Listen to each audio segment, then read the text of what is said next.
Education for June 11, 2020 is called to order. For tonight's meeting, any item that will be voted on has been posted as required by state law.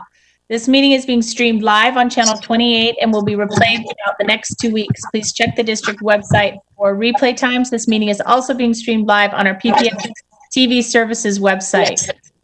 First, I would like to start with a sincere apology to our viewing audience. We are 25 minutes late. We have just come out of a special meeting to hear a complaint. So again, my apologies for the delay. We know many of you have been anticipating this. Thank you, everyone. Welcome to our viewing audience. I think we may have a few people whose phones are not on mute. So if everybody can take a look at that, that would be helpful. Today marks the first day of summer break for our students, as our student representative Maxine was just discussing. We know how difficult it is to end the school year without the opportunity to say goodbye to teachers and friends and students and families, and to walk the halls that final time, probably to throw your papers in the air. But it has been heartening to see so many creative ways that schools and families are marking the end of the year. From promotion ceremonies to our visual arts showcase, which was amazing, drive-by graduations, lawn signs. We love how our community is still finding ways to display our love for school and our fellow students and teachers. Tonight, in addition to approving the superintendent's proposed budget for the 2021 school year, we are also receiving an important update on multi-tiered systems of support, and also being asked to approve the master plan for the multiple pathways to graduation building. At this time, the board will vote on our business agenda. Board members, are there any items you would like to pull for discussion? Director Ms. Brad? Constein? Yes. So, I'm sorry, did somebody else speak up? Or just me? I don't think so. Okay. So I didn't have any ones that I want to pull to the end, but I do have a couple comments when we get it moved and seconded and are ready to vote on it. Okay, Ms. Bradshaw, are there any changes to the business agenda? No. Do I have a motion and a second to adopt the business agenda? So moved. Second. I believe Director Bailey moves and Director Scott seconds the adoption of the business agenda. Is there any board discussion on the business agenda? So I just had, Director Edwards? yeah, thank you. I just had 3 items. One, we have actually 3 advance authorization contracts, and I just want to note that while we have 3, and it seems like we've had an acceleration of them, actually we're on pace to have about the same as last year. And we have memos for them all, which is part of the contract improvement process that's being implemented by staff. The other issue that I wanted to just flag was the PPS Concordia lease termination. And this is a question for, I believe, Ms. Large. And I had a question from the community because it wasn't completely clear because it was framed as a lease termination. There was a question about the Concordia PPS free to PhD partnership. Maybe this is a question actually for Mr. Garcia. And just a confirmation that not only this terminates the lease, but also the free to PhD partnership. Because it wasn't entirely clear to the community that this wasn't just a lease termination. Hi, Director Bryn Edwards. This is Jonathan Garcia, Chief Engagement Officer. I also happen to serve as the co-chair of the 3 to PhD initiative at Fabian.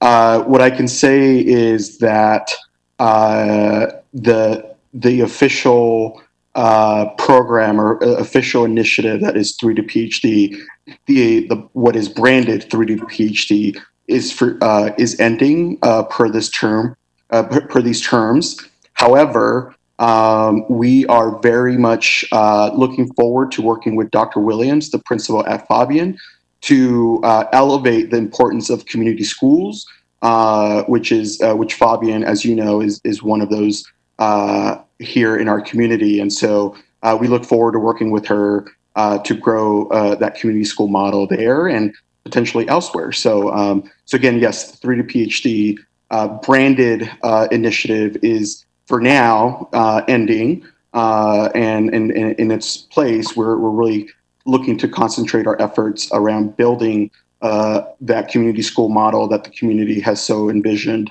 for that community. So this lease termination, in effect, will have that it will also address the partnership. Correct, and part of. Go ahead. Sorry. Yeah, and the reason that is the case, when the founders developed the lease, the lease agreement and the operational agreement, those were intertwined, and so because Concordia is closing its doors and therefore terminating the lease. Essentially by default, maybe that's not the right word, but by default, what is 3 to PhD is no longer an initiative. Great. Thank you. And then my last just thing I want to note in terms of the contracts is we have a contract for the Office of the General Counsel Network, and that, just note for the record that the board received on previous amendments, received a memo on the structure of this particular engagement. And that's it. Thank you.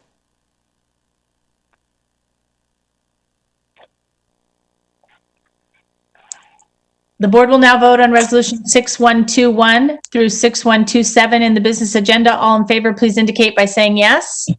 Yes. Yes. Yes. All opposed, please indicate by saying no. Any abstentions? The business agenda is approved by a vote of 7-0 with student representative Lateral voting yes. All right, thank you. And Maxine, you are up next. Congratulations, graduate. Thank you. Would you like to provide your report?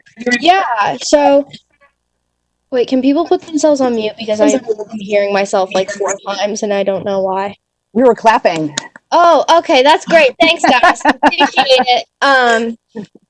Yeah, so I graduated. Very cool thing that I did. And I wanted to express my gratitude for PPS for, putting together the diploma days and making sure that both high school graduates and middle school graduates are able to celebrate. It was really awesome for myself to have my diploma day and see all my favorite teachers and administrators, and for my sister as well, who graduated 8th grade from Sunnyside, and we had a really fun Sunnyside style celebration at Marshall campus, doing a little parade and taking over a radio station. It was a really cool experience. And although, it wasn't regular, it was still really great. And it was really fun for me as a high school graduate to be able to celebrate this achievement. It's such a big achievement to make it through this many years of education, and even though also acknowledging like what's going on in our world today, this historic movement that we are all experiencing, it's valid to take time to recognize that, we all did it as graduates, and now it's our time to use those skills that we've been given during our public education and change the world, which is super exciting. I also wanted to just commend PPS and especially Guadalupe for making the decision to no longer have SROs in our schools, because that's a very big decision. I do want to say, though, that having this decision be made, and not making this decision sooner brings up that we have, as a district, have kind of messed up by not listening to our students and our families and community members who are most affected by police presence and by SROs in our schools. And by not listening to them, our relationship with them is now strained, as when they reached out to us and expressed their opinion and we had students being engaged, it was like we did not listen. And, now as what the world is saying, we have to start to reimagine what the public education system is going to look out like without that police presence. And before the board meeting, DSC had this conversation, regarding this decision about SROs not being in schools.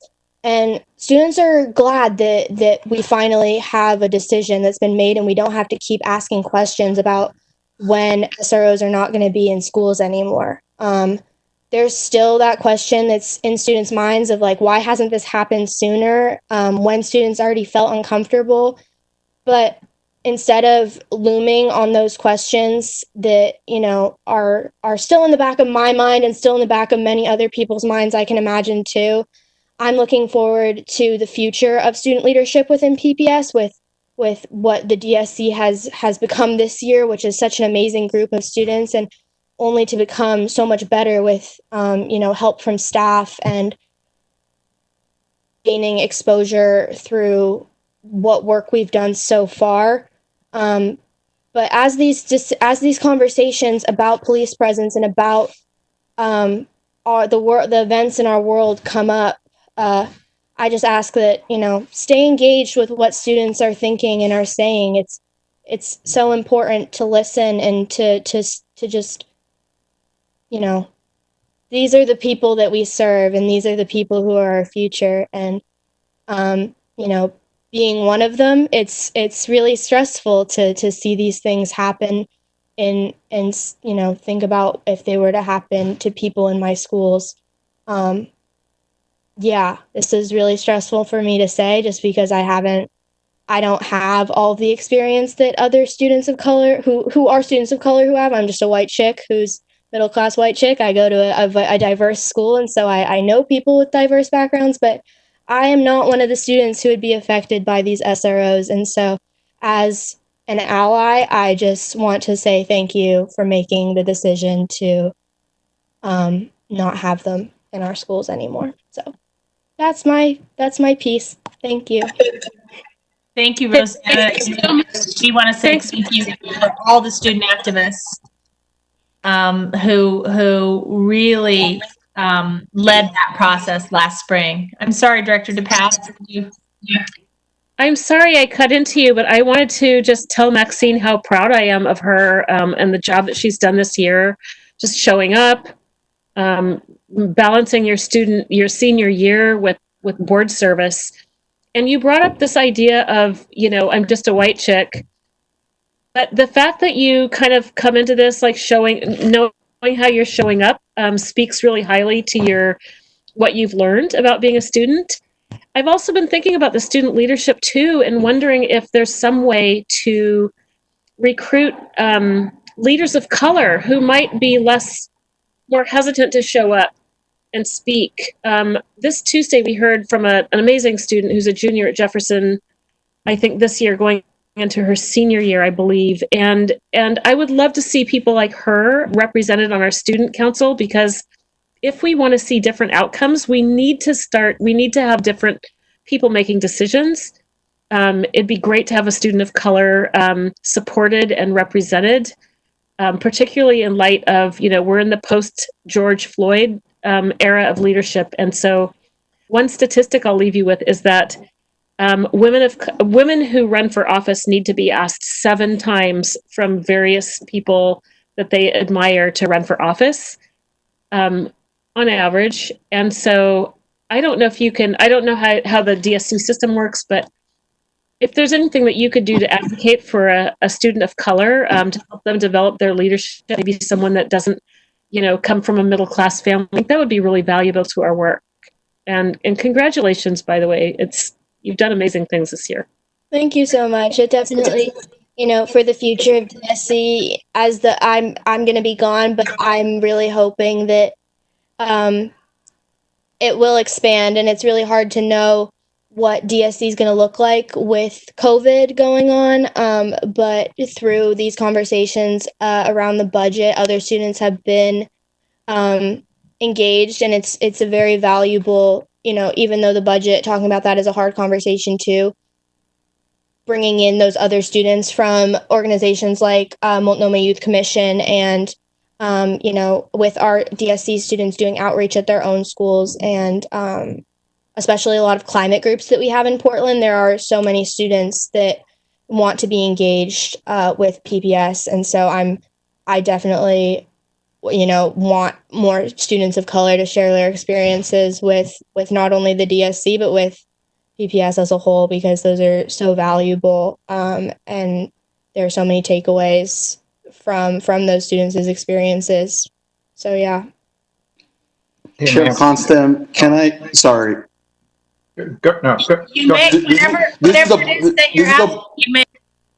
Thank you. I was going to take a point of privilege as the Chief Engagement Officer. Our team has had the opportunity to work with Maxine over the last year as the student representative. And actually, as I mentioned to Maxine, much earlier than that, as she walked the halls of BESC with Nick the year before. And so I really just appreciate Maxine's energy and commitment to our schools and our students. And she had a huge responsibility, responsibility, you know, coming to every board meeting and speaking on behalf of, you know, on behalf of 50,000 students who have very different lived experiences, different. And so she took that and ran with it. And I appreciate her leaning into understanding her privilege and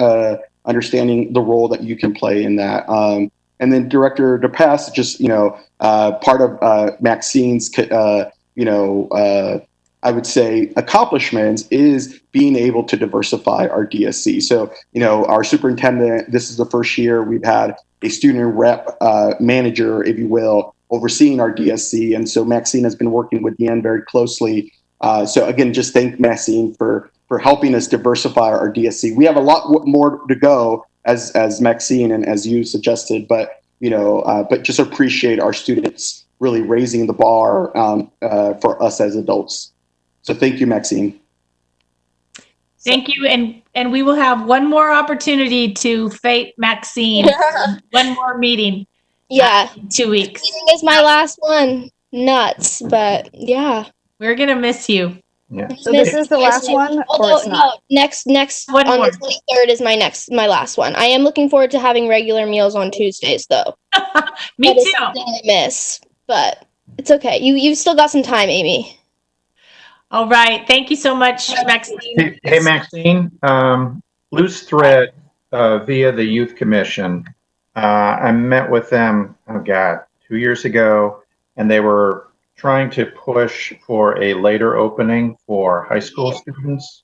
Do you know if that has gone anywhere? We met with them multiple times this year. Do you want to talk about this off board meeting, Scott? Sure. That's Okay, fine. great. Let's talk about it later this week or something. Okay, that'd be great. Awesome. All right. Superintendent Guerrero, Interested. All right, Michelle, I'll loop you into that too. would you like to provide your report to the board? I would love to. Good evening, Chair Constant and directors, and good evening to everybody who's watching from home on our live stream. So let's go to the next slide, if we can get that on the screen.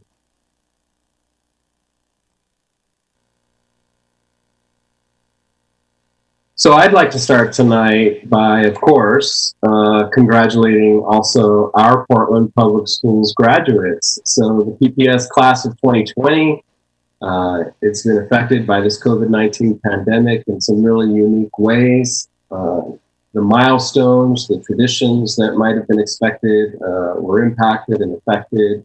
And they finished their PPS careers under circumstances unlike any other graduating class that preceded them. So I've been amazed by our students' flexibility throughout the spring. I was delighted to hear about seniors participating in the virtual prom we hosted last week. And yesterday marked the last diploma day of 2020, where schools welcomed back seniors back to campus to receive their diplomas. To be celebrated in a way that allowed for, of course, some appropriate health and safety practices. We're grateful for how schools and our school leaders adapted to make sure that our graduates would have this moment to be celebrated by families and friends. So graduates can look forward to virtual programs being made available next week. And I know that senior class videos are being put together now. And we will remember this unique class of 2020 forever. I also want to extend and share two personal congratulations. First, we've already started here roasting Maxine a little bit, but to our dear student representative, Maxine Lateral, thank you for playing the very important role of raising student voice. It's something we're going to stay committed to being better about, listening to youth about these real world issues. And secondly, like many district staff that are also parents and have children celebrating this same important milestone, personal point of privilege, I also want to wish a happy graduation to my daughter, Liliana Guerrero. I'm sure she's not watching her father at work tonight, but she also had her senior year disrupted and graduation not take place the way she imagined. I want to wish a bright future to all of our graduates as you embark on your next chapter and journey. Next slide. So I think I speak for all of us when I say that a big part of moving through the challenges of the past 3 months has been about holding on to those moments of joy where we have a privilege to witness and experience our students. Those moments now include this past Tuesday evening's live streamed showcase of our talented PPS students and visual and performing arts teachers who provided performances and was hosted by Artslandia. I know many of you joined me in watching and commenting during the live stream and really delighting in the performances that spanned across grade levels, schools, and arts disciplines. In fact, so many of us joined in on the fun that Artslandia reported we crashed their computer servers. But they were quick to adapt, and in keeping with the theme of this spring, the show went on as planned, and if you missed it live, you can still watch it on YouTube. So my thanks to all of our student artists, our incredible arts educators, and to Kristen Brayson and our incredibly small but mighty VAPA team who helped put this show together. In the face of losing over 150 typical spring arts performances that would have occurred across our schools this spring, our visual and performing arts team, and in collaboration with Artslandia, found a creative way to honor and celebrate the incredible passion of our young student artists across the district. Thank you. And next slide.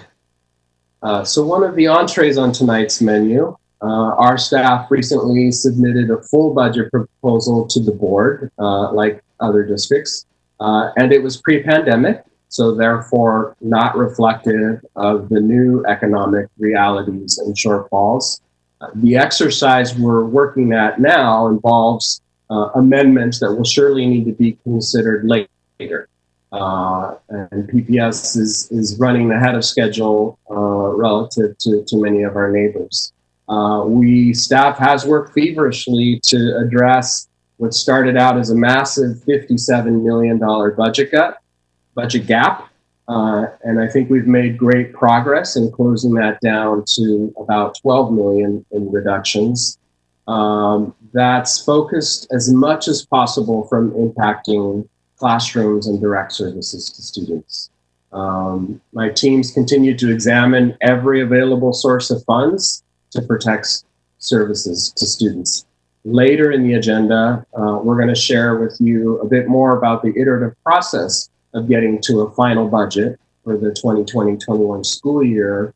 And I want to reiterate these points.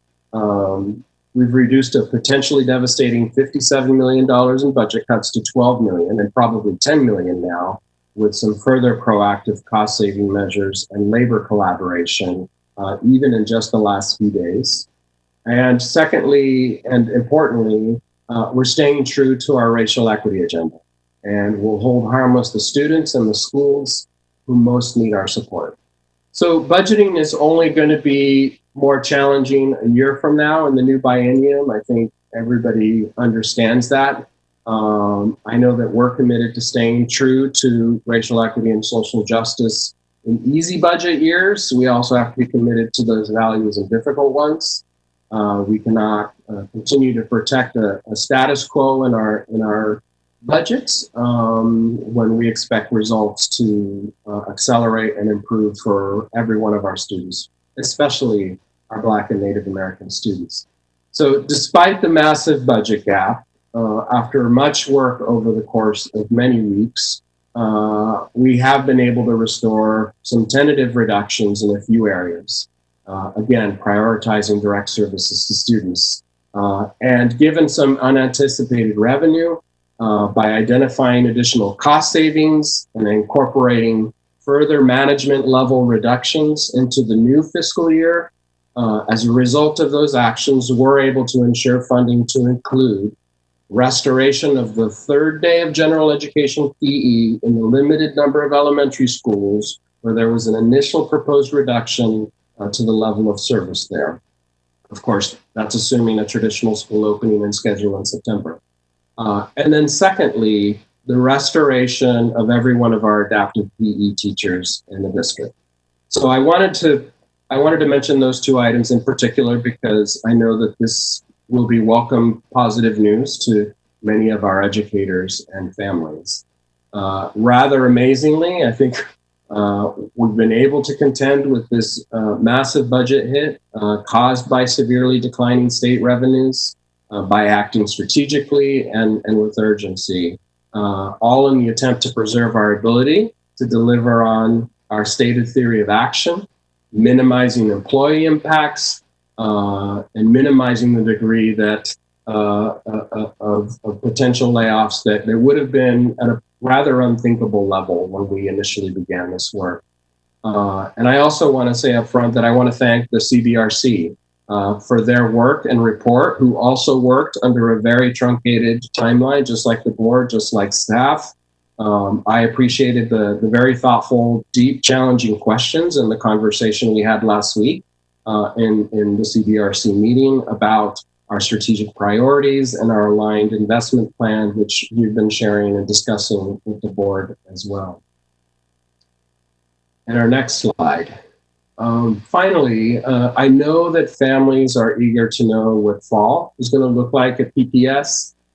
Yesterday marked the last day of the school year like no other in the history of PPS. I'm really grateful for the patience, the understanding, the flexibility of our students, families, educators, administrators, and staff that they've shown and demonstrated over the last 3 months. District staff has been working and planning for the 2020 to 21 fall opening since March. We're busy mapping out multiple scenarios for the fall reopening of school, given the number of variables at stake and the fact that situations could change suddenly over the summer. We are now working urgently and in collaboration with other large Oregon districts to reconcile the Department of Education's guidance, which was just released yesterday, with our own draft plans and capabilities. So we expect very soon here, probably in the coming week, that we'll be reaching out directly to students, educators, and families to ask for their input, their preferences, their comfort level related to various possible school opening scenarios. So please look for an upcoming message from us, as your perspective is going to be critical as we continue to plan for the fall and attempt to finalize what that's going to look like. So thank you in advance for that. And then last slide, I want to acknowledge all our youth and community members who are making their voices heard at this time, that Black Lives Matter. Our school district's vision is very clear, that our charge is to ensure our students are prepared to lead change and improve the world. You heard Maxine describe that a few minutes ago. That we proceed with the core value of racial equity and social justice, that our graduates become transformative racial equity leaders. Directors, I think we're already seeing evidence of this. That concludes my opening remarks for this evening. Thank you. Thank you, Superintendent Guerrero. Next, we will move on to public comment and student comment. Before we begin the comment period, I'd like to quickly review our guidelines for public comment. The board thanks the community for taking the time to attend this meeting and provide your comments to us. We value public input as it informs our work, and we look forward to hearing your thoughts, reflections, and concerns. Our responsibility as a board is to actively listen. Guidelines for public input emphasize respect and consideration of others. We request that complaints about individual employees be directed to the superintendent's office as a personnel matter. If you have additional materials or items you would like to provide to the board or superintendent, we ask that you email them to publiccomment@pps.net. If you're watching our board meeting via the live stream while waiting, please make sure that you mute prior to your turn to speak. If you leave it on, it will create feedback and you will be muted by the meeting administrator and we'll come back to you. Please make sure when you begin your comment that you clearly state your name and spell your last name. You will have 3 minutes to speak, and then we'll hear a sound, which means it's time to conclude your comments. Again, we appreciate your input and thank you for your cooperation. Ms. Bradshaw, do we have anyone signed up for student or public comment this evening? Yes. We have Camila Arez. Camila, you are muted.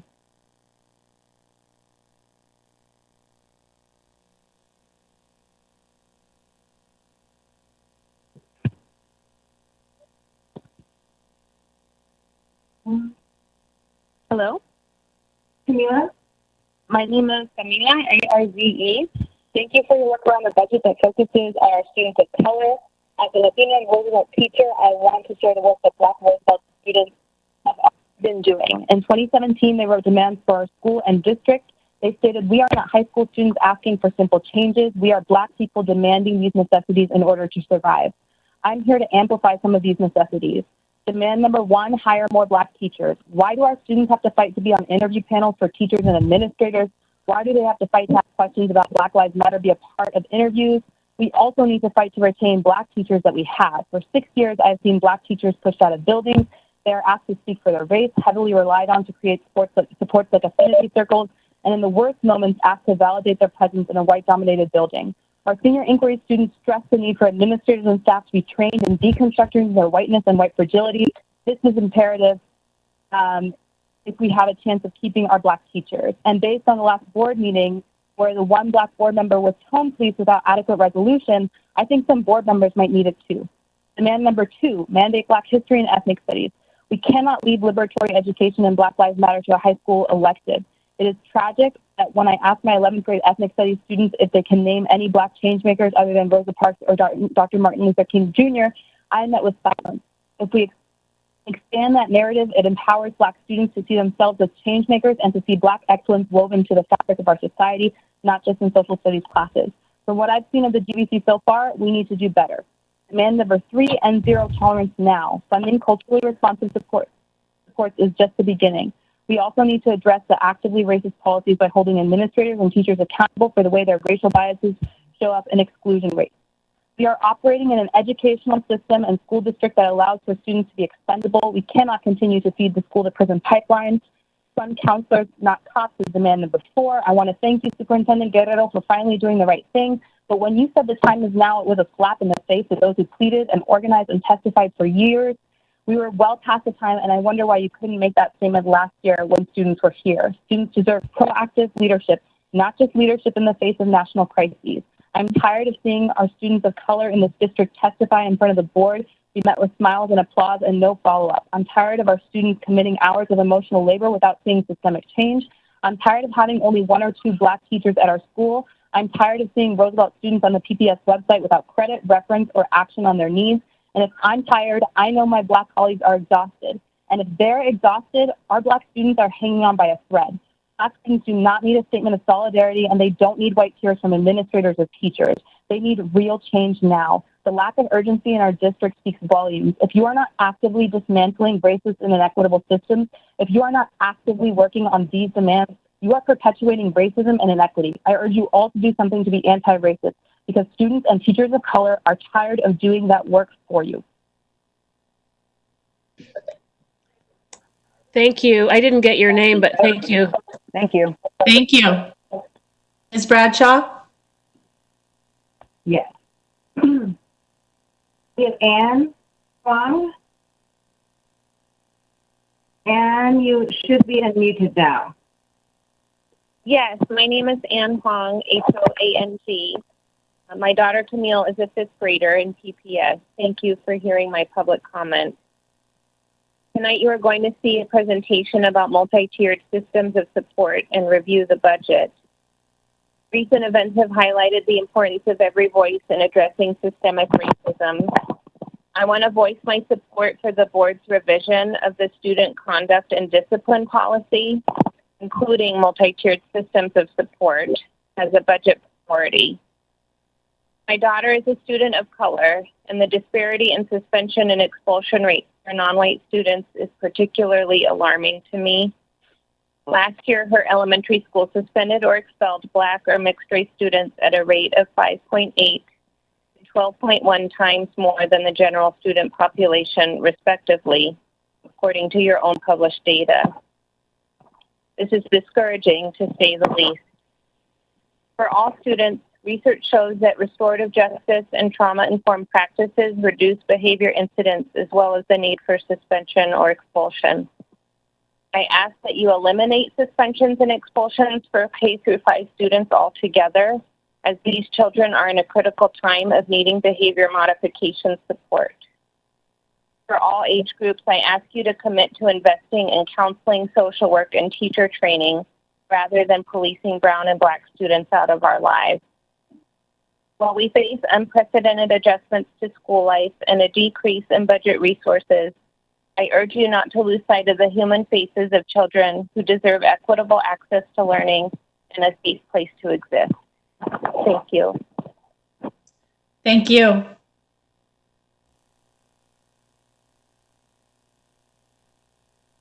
Ms. Bradshaw, do we have further public comment? Yes. Alicia Blackford. You should be unmuted. My name is Alicia, Blackford. I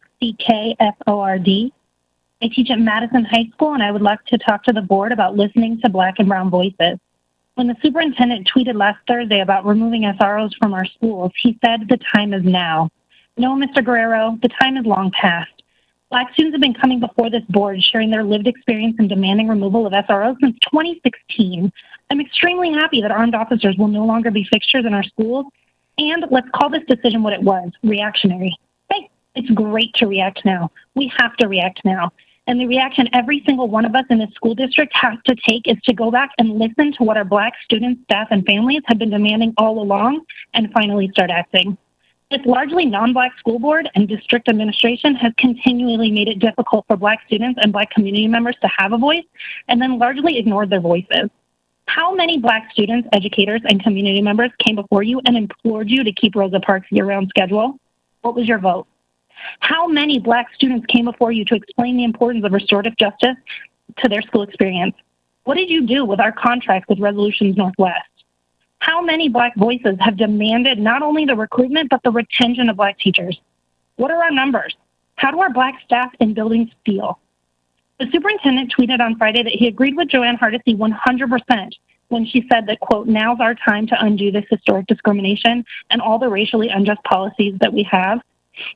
We have to take this opportunity to fundamentally change. No more lip service to equality, end quote. He said that he looks forward to enacting the changes that our young people seek. Well, we know what changes our young people seek because they've been telling us. They've been organizing community events and coming before this board and telling you. If you're going to finally react to what is happening in our streets, then let's do it. Show us that you have finally heard what our Black students, staff, and families have been telling you and stop giving lip service to equality. We have the chance to go beyond just removing SROs from our schools. We have the opportunity for our schools to be models of what abolition and investment in restorative and community-based practice can look like. I am here to repeat the demands of our Black students, staff, and families that you have been ignoring for years. 1, fully fund restorative structures and training led by people of color.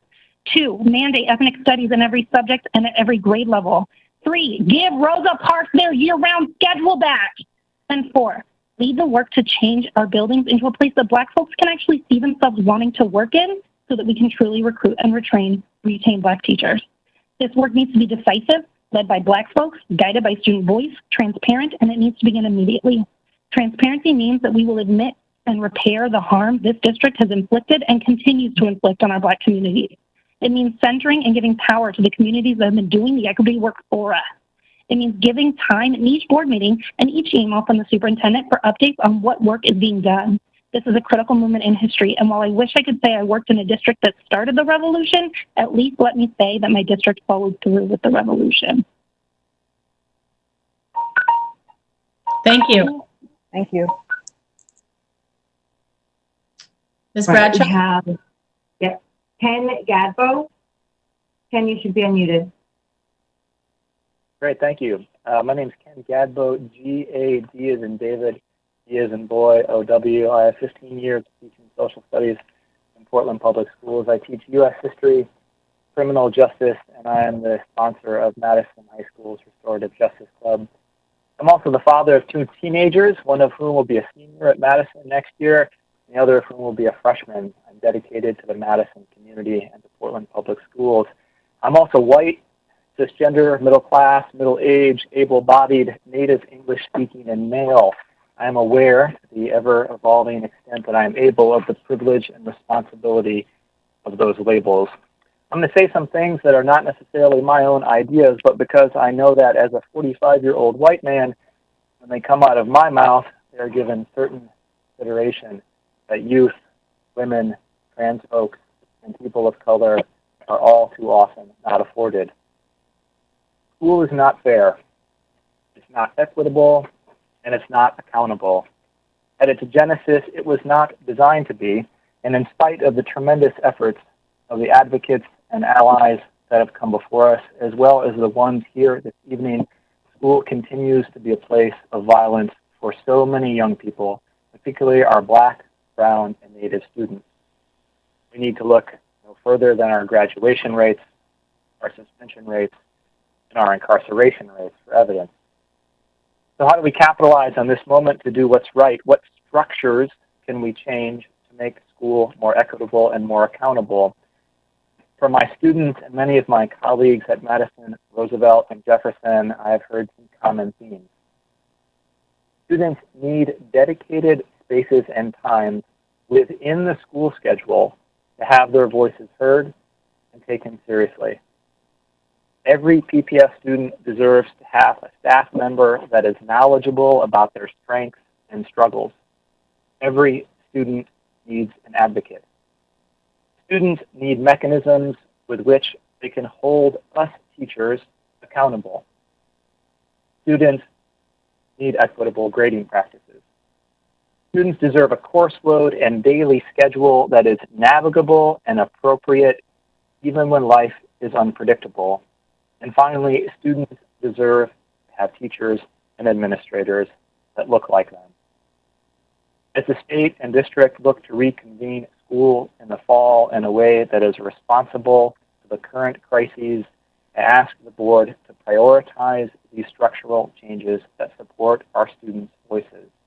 It is not a lack of desire or skill on the part of students of color to express their ideas. It is regular, hyper-local, predictable, prioritized access. Thank you. Thank you. Thank you.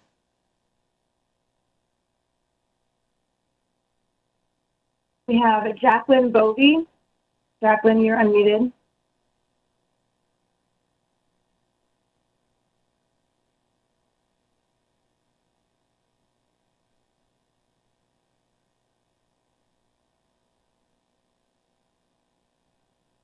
Jacqueline? Can you hear me now? Yes. Sorry. Okay, can I start now? Yes. Okay. My name is Jacqueline Bovee, B-O-V-E-E. I'm an English language development teacher at Jefferson High School. I am happy to see that the district is focusing on the budget as not simply a list of numbers, but as a moral document. I appreciate you all naming some of the student groups that the district has misserved, especially Black and Native students. And I'm grateful to all the people who have joined tonight to raise up the demands of Black folks in particular. At the same time, that doesn't mean that we can put any less focus on other misserved racial groups, such as Latinx students, Pacific Islander students, and Middle Eastern and North African students, just to name a few. I'm specifically here to bring attention and focus to English language learners of all different races across the district who need a lot more attention than they are getting right now. The need to focus on English language learners, or ELLs, is especially relevant in this moment as we face the challenges of distance learning. ELLs not only must contend with language barriers between themselves and the educators who are paid to serve them, but also many face substantial technological barriers. I've heard many teachers talk about being impressed by students' tech skills, often noting sheepishly that students know more about computers than they do. However, this is not true of all of our students. Many of my ELLs at Jefferson, particularly newcomers and students with interrupted formal education, have never before been taught foundational technology skills that we tend to assume all students have. This is just one of countless examples where the unique experiences of ELLs are misunderstood. When we neglect to center the experiences of English language learners, we poke more holes in the fabric of our school system for our kids to fall through. In PPS, we love to talk about student voice, but we miss hearing many students' voices because we do not provide adequate access for them to share their thoughts with us, especially when those thoughts are in a language other than English. In this vein, translation and interpretation services must be at the top of the priority list for our district and school budgets. It can never be an afterthought. In the last week, I've watched and read multiple presentations about the budget, and the only time that I saw the work we do with ELL specifically highlighted was in a slide that said, quote, resource the refresh of new English as a second language curriculum, unquote. I honestly have no idea what resource the refresh means, but I hope that it does not mean pouring more money into expensive curricula written and sold by private companies. Instead, it must mean supporting deeper collaboration between educators across the district, teachers, social workers, bilingual and multilingual EAs, our partner organizations like ERCO, SCI, and Latino Network, who already know what we can do to better support our students. It must mean providing our students and families with greater access to share their voices with us directly through prioritizing interpretation and translation services in every budget area. It must mean leaning in and listening more closely in all different languages to the experiences of each of our students. Thank you. Thank you. That's all that we have at this time. Okay.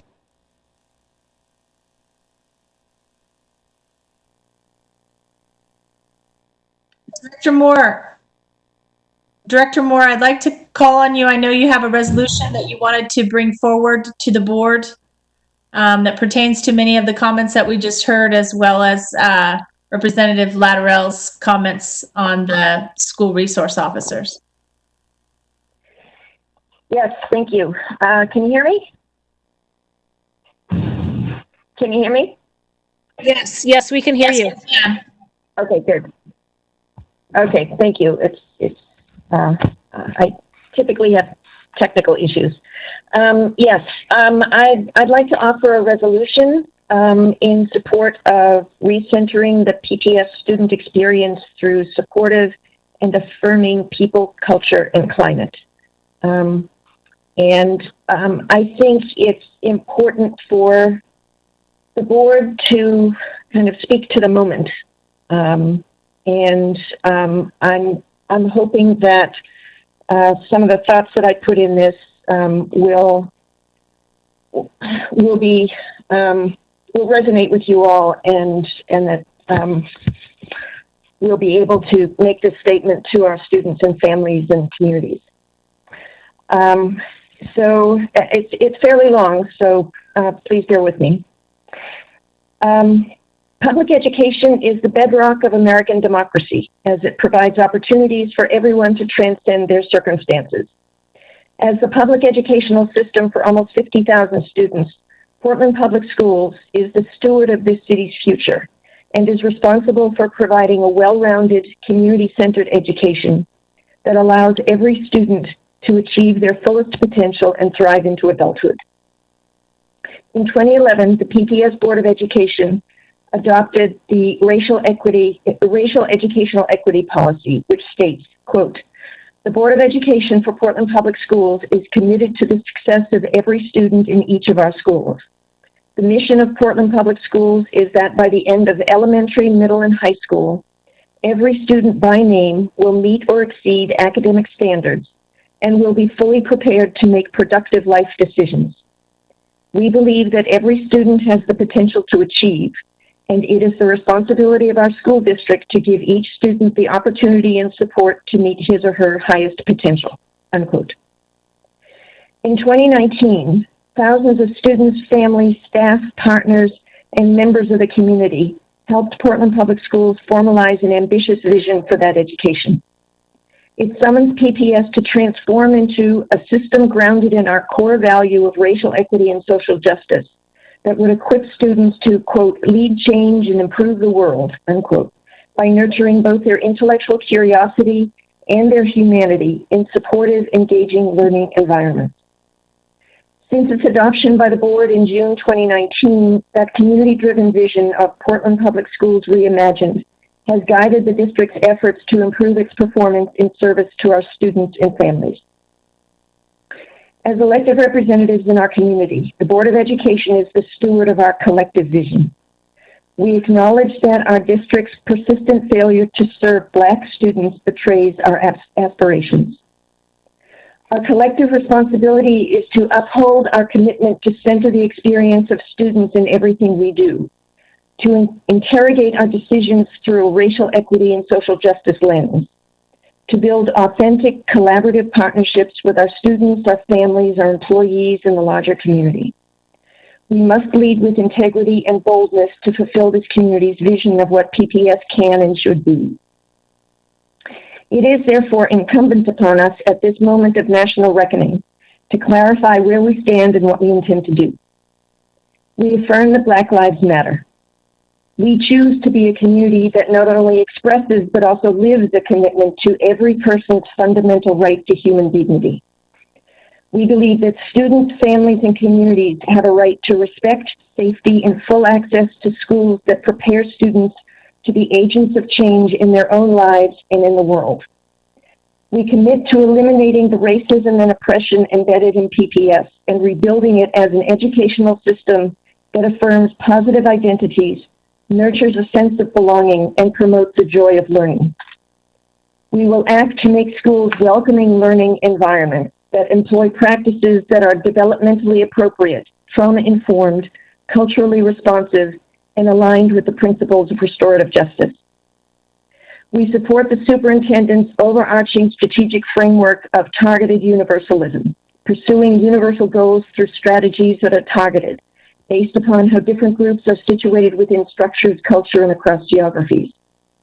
Accordingly, the board confirms its 4 goals for universally improving educational outcomes that specifically focus on improving academic growth of student groups that the district has persistently failed, Black and Native American students.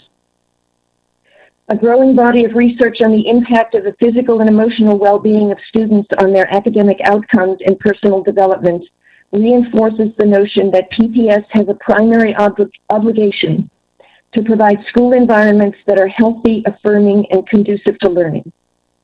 But 18 months of consultation with many hundreds of students in high schools and middle schools revealed that an overwhelming number of students, particularly students of color, expressed a profound sense of insecurity and fear over the presence of armed police in schools, a sentiment toward law enforcement that is generally expressed across the country by Black, Native, and communities of color. We support the superintendent's decision to end the presence of school resource officers in schools and will work with our community to ensure our students, especially our Black and Native students, attend schools where they feel a strong sense of safety and belonging.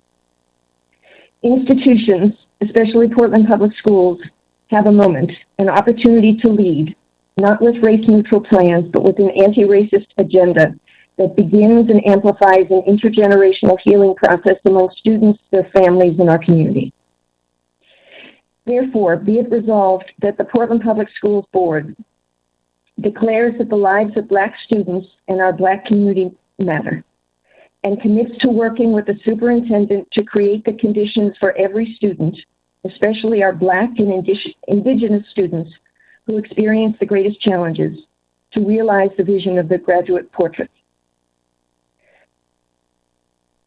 Strongly upholds the superintendent's charge to recenter a student's sense of belonging and safety by encouraging positive relationships and a supportive and affirming culture and climate in every school.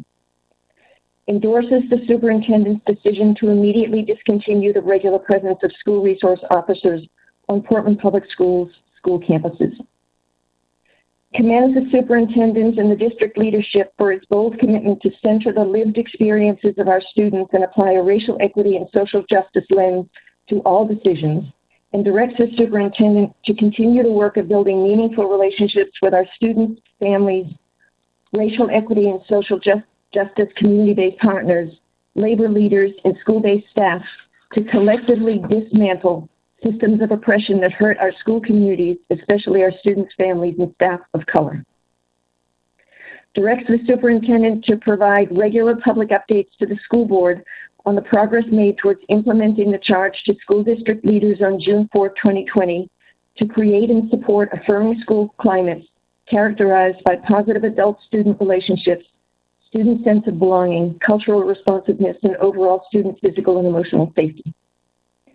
Recognizes that the decision to end the SRO program within Portland Public Schools presents an opportunity to reform the relationship between Black, Indigenous, and communities of color with law enforcement. Ending the SRO program does not speak to any one specific school resource officer, any one incident or issue on school campuses. Instead, it speaks to the systemic racism that has plagued our institutions since their founding. The school board expresses gratitude to the school resource officers who have worked hard to build deep and positive relationships with our students, and encourages the Portland Police Bureau to leverage the types of training, supports, and skills of these SROs to help build a strong community-focused police force. Our students, especially our students of color, demand it. Welcomes Portland Mayor Ted Wheeler, the Portland City Council, and the Portland Police Bureau to engage in authentic conversations with our students, school district leaders, leaders of color, and other key stakeholders to develop racial equity-aligned actionable steps for reforms in local law enforcement. That's it. Thank you for indulging the long recitation. I apologize for getting this to you pretty late in the day, so I would welcome any comments or suggestions or questions. I think you're offering this as a resolution, so I'd like to ask for a motion to put this resolution on the table. So moved. Do I have a second? I'll second it. Director DePass moves and Director Constance seconds. Motion. Do we have some discussion? I just want to thank the people that spoke up tonight. We heard pretty strongly from all of the speakers that they want to see real change around our racial equity work, and not just a recitation of the rhetoric, but a demand for real action, for changing the way things have gone for years and years. And so I appreciate that. I too am feeling a sense of urgency around this work, not just because we're in a post-George Floyd time, which is impactful, but because for my entire life, I've been, and I and my parents and my grandparents have been asking for this. And so the SROs being, out of our schools is a great thing. It's a start, and it's demonstrable, and we have to do so much better in every other way. I feel like the community here in Portland is ready to talk about real solutions. That means doing business not as usual. That means not falling back on the way we've always done things, because that hasn't worked for everybody. I'm excited about it and also cautious. I want to, I know I think we're all moving in the same direction. But just want to put an exclamation mark on that resolution, and that I'm committed to doing this work and have been I'm 59, I will say 50 years. And we'll work with the district to see those outcomes. I mean, the rhetoric is one thing. Seeing a 95% and 98% graduation rate for all of our students is another. And I hope that we're all committed to focusing our work on Black students specifically, being comfortable with saying the word Black students, and understanding that when we talk about Black students, we're using that term as a proxy for all of our students, but recognizing that we need to focus our attention on the very Black and Native students that we're intentionally not serving, and that those benefits will trickle up to all students. So thank you, Rita, Director Moore, for your work on this. I didn't see it till very late today, but I'm fully supportive. So Thank you, Director DePass. Any further comment? Yeah, this is Julia. So my question is this on the district webpage? I'm sorry, I'm a visual learner, and you read it very well, Director Moore, but is it posted somewhere? I just went on the district webpage, I couldn't find it. It's not posted. It was sent in an email to you this afternoon. I wasn't sure if it had changed since then. No. Okay, it would be great if we had it posted, because I think it's a big manifesto. And again, I'm a visual learner, so I'm just thinking back to the verbal rendition, and I think that you've captured, I think, the collective spirit of the work that most of us, that all of us have said that we're committed to. I'm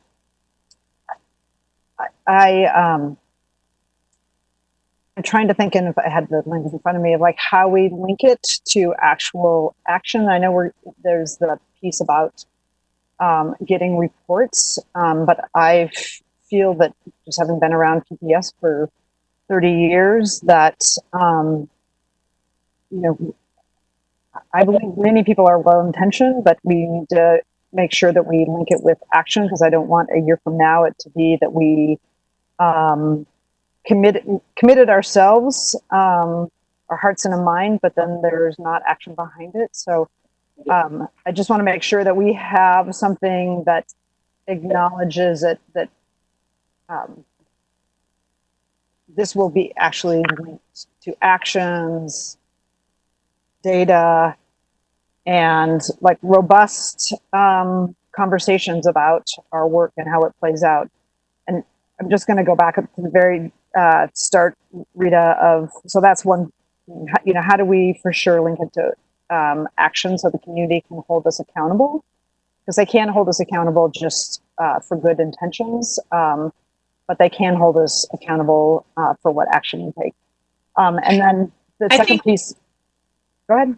Oh, I was just going to add that I will pledge to work with Director Moore and Superintendent, if you could make Danny Ledesma available to help us in this effort. We can, just like with all of our board goals, we can pull out some specific accountability metrics there and calendar them and align them with our board work, so that we actually can report back to the board about when we will be, checking in on these accountability metrics. Actually, what I would suggest is that be a full board discussion, because I know that Director DePass, for example, raised in the past getting just some baseline data around recruitment and retention and hiring.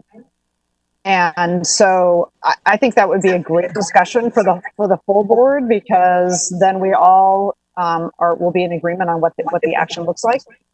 And the really specific point, and Rita, I think it was like in the first resolved, it talks about the board working with the superintendent. And it seems like it should be the board, the superintendent, and the broader PPS community, not just the board working with the superintendent. But again, I don't have the language in front of me. So that would be one suggestion I would make.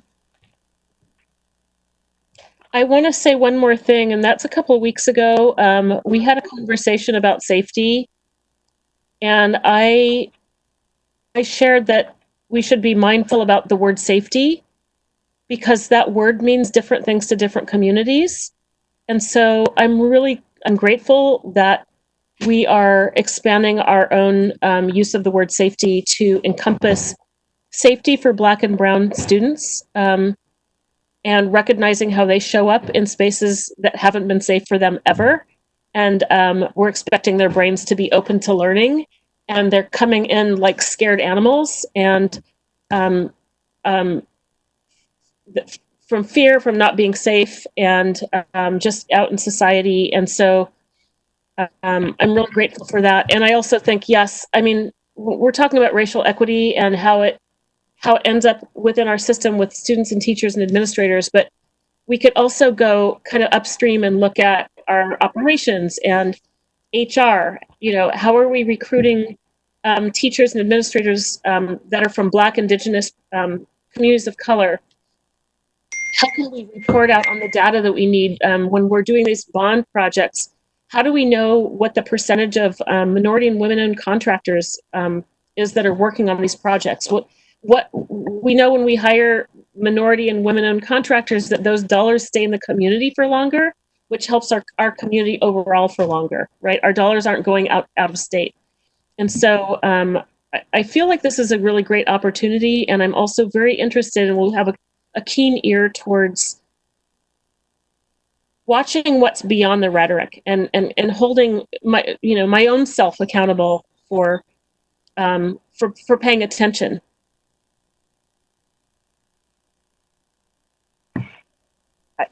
I found a cup. Go ahead, Scott.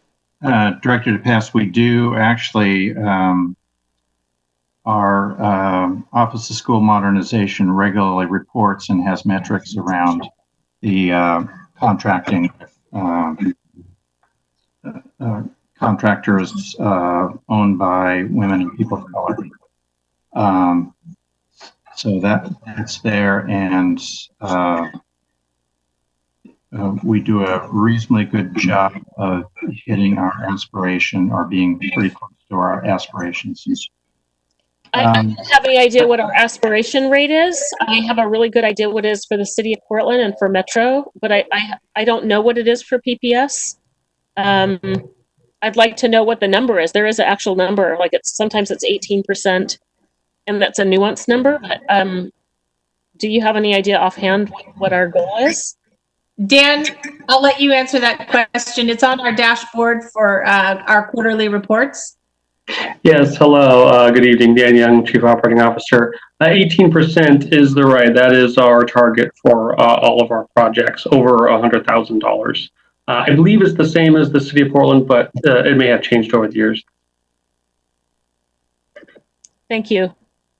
So I think we're hearing that we, in addition to acting on this resolution that you brought forward tonight, Director Moore, we're hearing that we need to have more discussion around how we're going to own it, so to speak, how we're going to engage the community, how we're going to engage our students, and how we're going to create some tangible accountability metrics to back up our expression of commitment.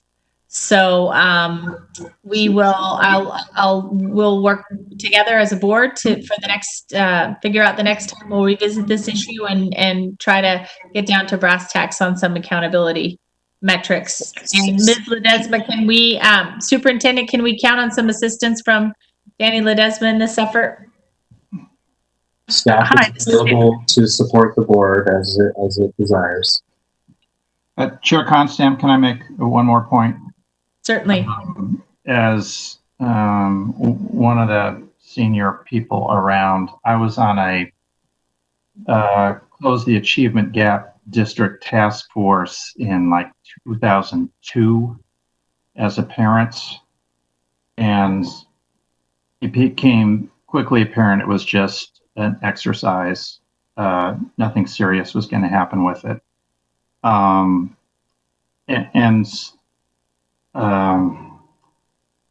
I want to contrast that with the strategic plan in process that the superintendent presented and staff presented 2 weeks ago, a week and a half ago, led off with community engagement and specifically with our communities of color.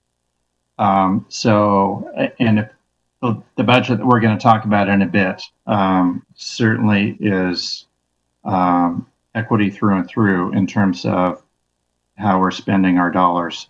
So just in that almost 20-year period of seeing a lot of rhetoric, look at the budget and look at those communication lines and that kind of community engagement. And that's where you see if we're actually doing what we promised to do.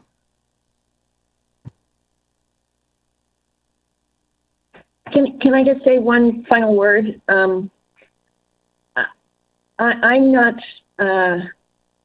not bringing this forth thinking that just by passing, a 2.5-page manifesto, we can say we fixed it. It is all about what we do now. But I do think it is important to say things out loud that we have a moment now where I think it's important for people to articulate where they stand. So I wrote it in that sense. But yes, I mean, in my mind, this is a call to action. And I think the first action we can take is later on tonight when we talk about the budget. Because it is what we do day to day is what is going to bring these pretty words to life or not. So I think it's up to all of us to really commit ourselves to bringing to life the vision that we talk about all the time. And I'm pleased to say that I believe we finally have an administration that is dedicated all day, every day to doing right by kids and living up to the rhetoric. And I'm happy to be a part of it. So anyway, I offer it not as a solution to anything, but as just kind of a manifesto of this is what we stand for. So Director Constam, I have a small amendment to suggest. I now have the language in front of me. And I don't know if everybody else has it in there, but it is posted now. Okay, great. Thank you, Roseanne. In the first resolve, it says, therefore be it resolved that the Portland Public Schools Board declares the lives of Black students and our Black community matter and commits to working with the superintendent to create. And I would just suggest that after superintendent, we say, and the Portland school community or the Portland community, so that it's not just there's going to be 8 of us or the board just working with the superintendent, but that it has a broader engagement. Ms. Larch, can we embed that as a friendly amendment? With no objection, I think you can treat it as a friendly amendment. All right. Consider it done. Thank you. Thank you, Director Brim-Edwards. All in favor of endorsing this resolution, please indicate by saying yes. Yes. Yes. Yes. Any opposed? Student Representative Lateral. Yes. All right. Thank you very much. Thank you, Director Moore, and to be continued. Constam, Yes. directors. Every day I wake up as a person of color. And I've dedicated my entire career to living and working, serving all students, children and youth, especially students of color who haven't been served well in public education. And I've done that in 2 urban cores in the country.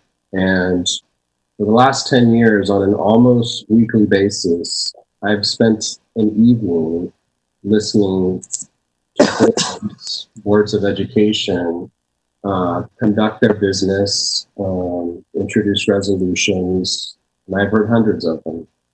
But there are very few that I can think of that attempt to do what I just heard Director Moore just state. And I just want to state that I appreciate and commend putting that stake in the ground. And I think the board should take the time to be really clear about what it's committing to, because what I heard is a desire to proceed with a clear mandate and a racial equity agenda. And that's going to require political will. And for those that have been paying attention, we've initiated a racial equity and social justice framework. We've talked about accountability goals that place students of color as the barometer. In some ways, we've been working really hard to create a functioning learning organization that would be ready to start to do the kind of work that is going to be required to actually create the counter narrative for students of color while serving everyone. And I think that's the notion behind targeted universal, and that we need to continue to have a lot of dialogue about. And so I do hope the directors do take this as a meaningful exercise, because I think it communicates a lot to educators and to the community, and especially to those that have been disenfranchised. So I know they're listening. I can tell you right now, my antennas are way up listening. I'd love to step on the gas pedal. It is time to stop sort of tinkering around the edges. Our students have been waiting, our community's been waiting for a long time. And it wasn't just a cliche thing to say, are we committed and ready to becoming a premier school district? This is an opportunity in a moment in time. And sometimes we're not ready to hear our students because they have crystal balls and vision that we're a little more dense about hearing. But we've had some unique opportunities recently. We're able to make, despite cuts, and I'm glad our CBRC members are listening, to really start thinking about student support and affirmation in a different way. It doesn't require armed officers in our hallways. We'll let you know when we need you. And so I appreciate the effort and the commitment. And I don't think we need another layer of work per se, because I think that should be captured in our emerging strategic plan and the system shifts that we say we want to make. We've always committed to becoming more balanced about the key performance indicators that we want to report on a quarterly and annual basis. So let's do that work, and let's capture it through the vehicles that are intended to spell out what our district improvement, what our system changes are going to look like. So I appreciate the conversation. I hope it's not, I've had the chance to witness a lot of board meetings over the years that we not get bogged down in sort of overly processing what I think is intended to be just a clear statement about the commitment and willingness to get started in really doing this work. So thank you. Can I just say one more thing? I'm sorry, I keep jumping in, but I think that's my job. I want us to recognize that we're doing this work that's so amazing in the context of a state that has a very bad history around Black and brown people. And so we're going to be facing some difficult conversations probably, especially we're going to be talking about the budget later this evening.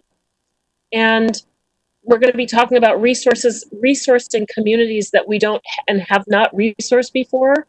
And sometimes that feels a little funny. But I'm going to invite everybody to step into that discomfort, because it is business not as usual when we center outcomes for Black and brown students. And And just to be okay with that discomfort when we're doing this change management process at the district level, it does feel different. None of us have experience, if you've been in Portland long enough, resourcing anything that's Black or Brown led. And so it feels different, and it's okay. It's going to be uncomfortable, and we need to do it anyway. So that's I'll shut up. Michelle, I think those comments are so important as we lead into our budget discussion, because there is no mistaking this budget and this budget process as a fairly radical document, and certainly an anti-racist document in centering our resource allocation, in the board centering our board goals on the achievement of our Black and Native students. So I will move us along so that we can get to the meat of that conversation. But I just wanted to recognize that, Superintendent, that the values and the direction expressed in the budget proposal are absolutely aligned with this conversation. All right, speaking of those efforts, the next item on our agenda is a deep dive into a piece. Did we vote? Oh, no, we have not voted. Thank you very much, Rita. Yes, we did vote. We did vote. We did vote. Okay, sorry, never mind. Superintendent Guerrero, would you like to introduce this next item on our multi-tiered systems of support, which is an important component of what we've just been discussing as well? Absolutely, because I think when we support our students well in a way that attends to their unique needs and affirms their identities, then we can place the focus on our core mission of educating them. So I know that we have a number of our talented staff ready to describe for you an update on where we are with our district-wide efforts around a multi-tiered system of supports. But I'm going to let Chief of Student Support Services, Brenda Martinek, set up the volleyball for the team. Thank you, Superintendent, and thank you, Board of Directors. I think that tonight's discussion and tonight's presentation on, multi-tiered systems of support is a perfect tie-in because multi-tiered systems of support really does align with our vision, our strategic plan, and our theory of action. And I would like to start with our theory of action.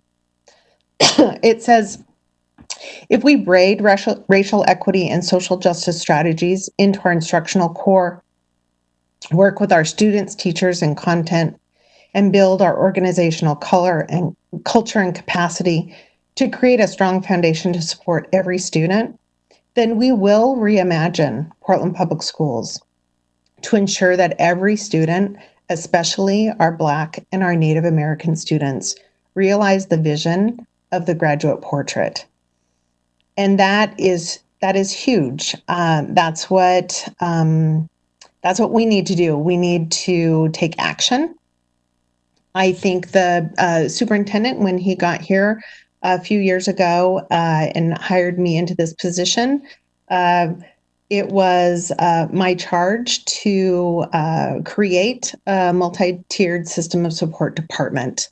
And this tiered support system is critical to providing that good first teaching in our classrooms for all of our students, especially our Black and our Native students. We must have a system to meet students where they are, both academically, behaviorally, emotionally, and provide those tiered supports and interventions as needed in order to move our students from tiers 2 and 3 back down to tier 1. Additionally, our Black and Brown students continue to be excluded at disproportionate rates. We must work differently to keep all of our students in school. Thank you, Roseanne. So as you can see on the PowerPoint, this is an overview of our pyramid and what MTSS oversees. So we really look at our academic and climate structures through a tier 1 support first, and that is universal teaching. It's all students, all settings being preventative and proactive. Then we move into our tier 2, which is our smaller groups of students to provide intervention and supports. And then we finally move into tier 3. The rest of my staff will be talking about those tiered supports, how we provide fidelity implementation tools in our schools, how we partner with our Office of Teaching and Learning for those academic supports in Tier 1, 2, and 3. How we also braid our racial equity and social justice practices into our MTSS system of support. We also look through a trauma-informed lens, and we provide restorative justice practices. We do all of this to promote school climate, a sense of belonging for our students, and when we are able to engage all of our students, specifically our Black and our Native students, we will increase academics and social-emotional pro-social behaviors for all of our students.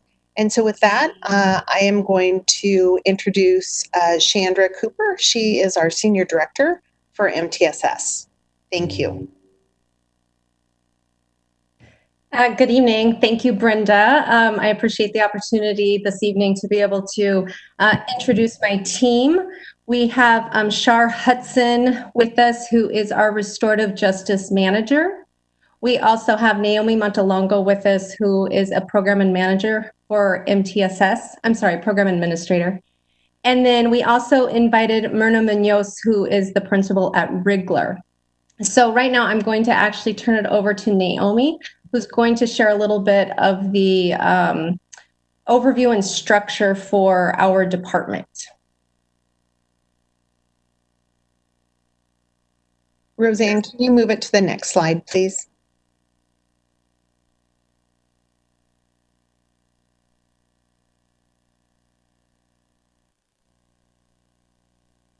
Thank you.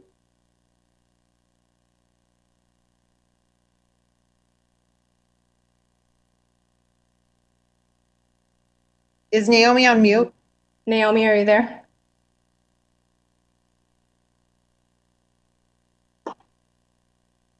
Can you hear me now? Yes. Yes. All right, good evening. And thank you again for having us on the agenda tonight. I'm Naomi Montalongo, one of the program administrators in the MTSS department. And to start with a quick overview of our current structure in this department, you will see the breadth of MTSS work district-wide. Beginning on the left, you'll see the Restorative Justice Program Manager and 3 RJ specialists. And you're going to hear a lot more about their powerful work later in this presentation. Next, you see there are currently 10 MTSS teachers on special assignment, or TOSAs, that are each assigned to support between 8 to 10 schools in both climate and academic systems and supports. In addition, there are 2 MTSS TOSAs who specifically support the use of the Fidelity Implementation Tool, or FIT, across all schools in the district. And we'll also briefly look at what the FIT provides for schools and the district on a later slide.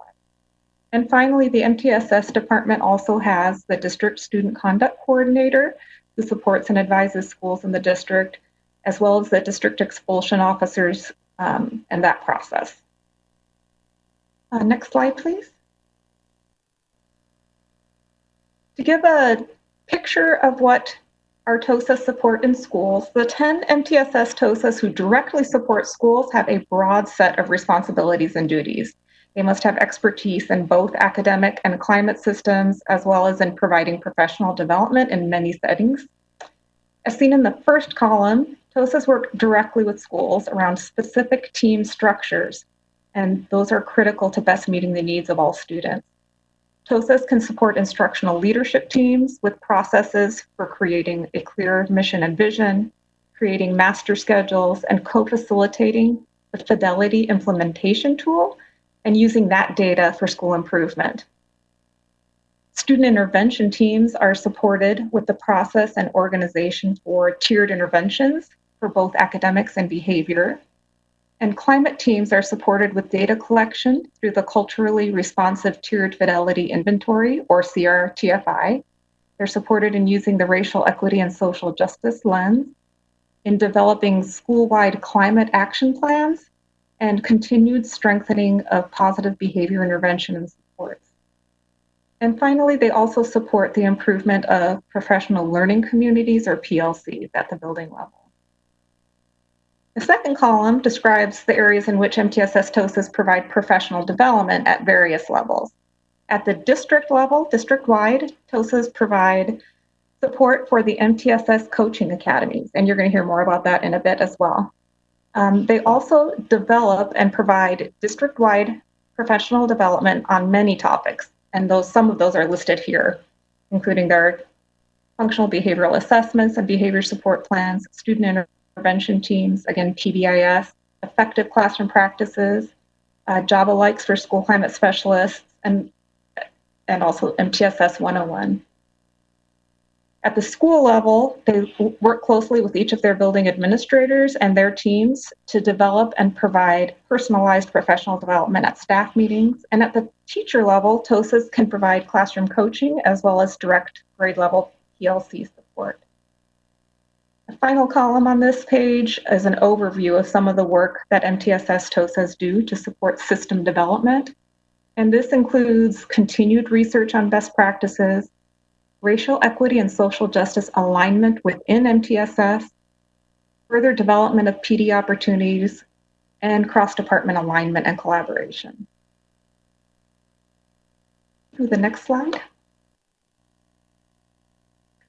So the MTSS department supports individual schools in the use of a variety of data tools to collect data related to MTSS, including survey data, and the CRTFI, which is a self-assessment that focuses deeply on climate.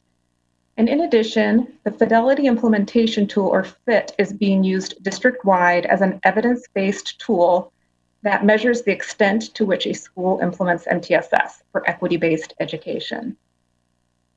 The FIT was implemented last school year with all of the CSI, TSI, and Title I schools. And this school year, it was used district-wide for all schools. This particular graph shows baseline FIT data for all schools, half of which was collected in the spring of last school year and the other half in the fall of this school year.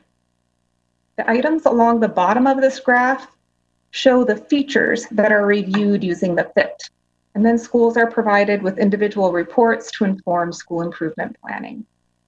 This tool is not meant as an evaluation. The intent is to measure growth over time as schools implement the features of MTSS. Now, with the school closure due to COVID-19, the second set of FIT data that would have been collected this spring is pending. And of course, if you're interested in looking more into the domains and features of the FIT, I encourage you to visit the MTSS webpage on the PPS website, where you can find more information on this and other MTSS reports. Now I would like to pass this along to Shar Hudson.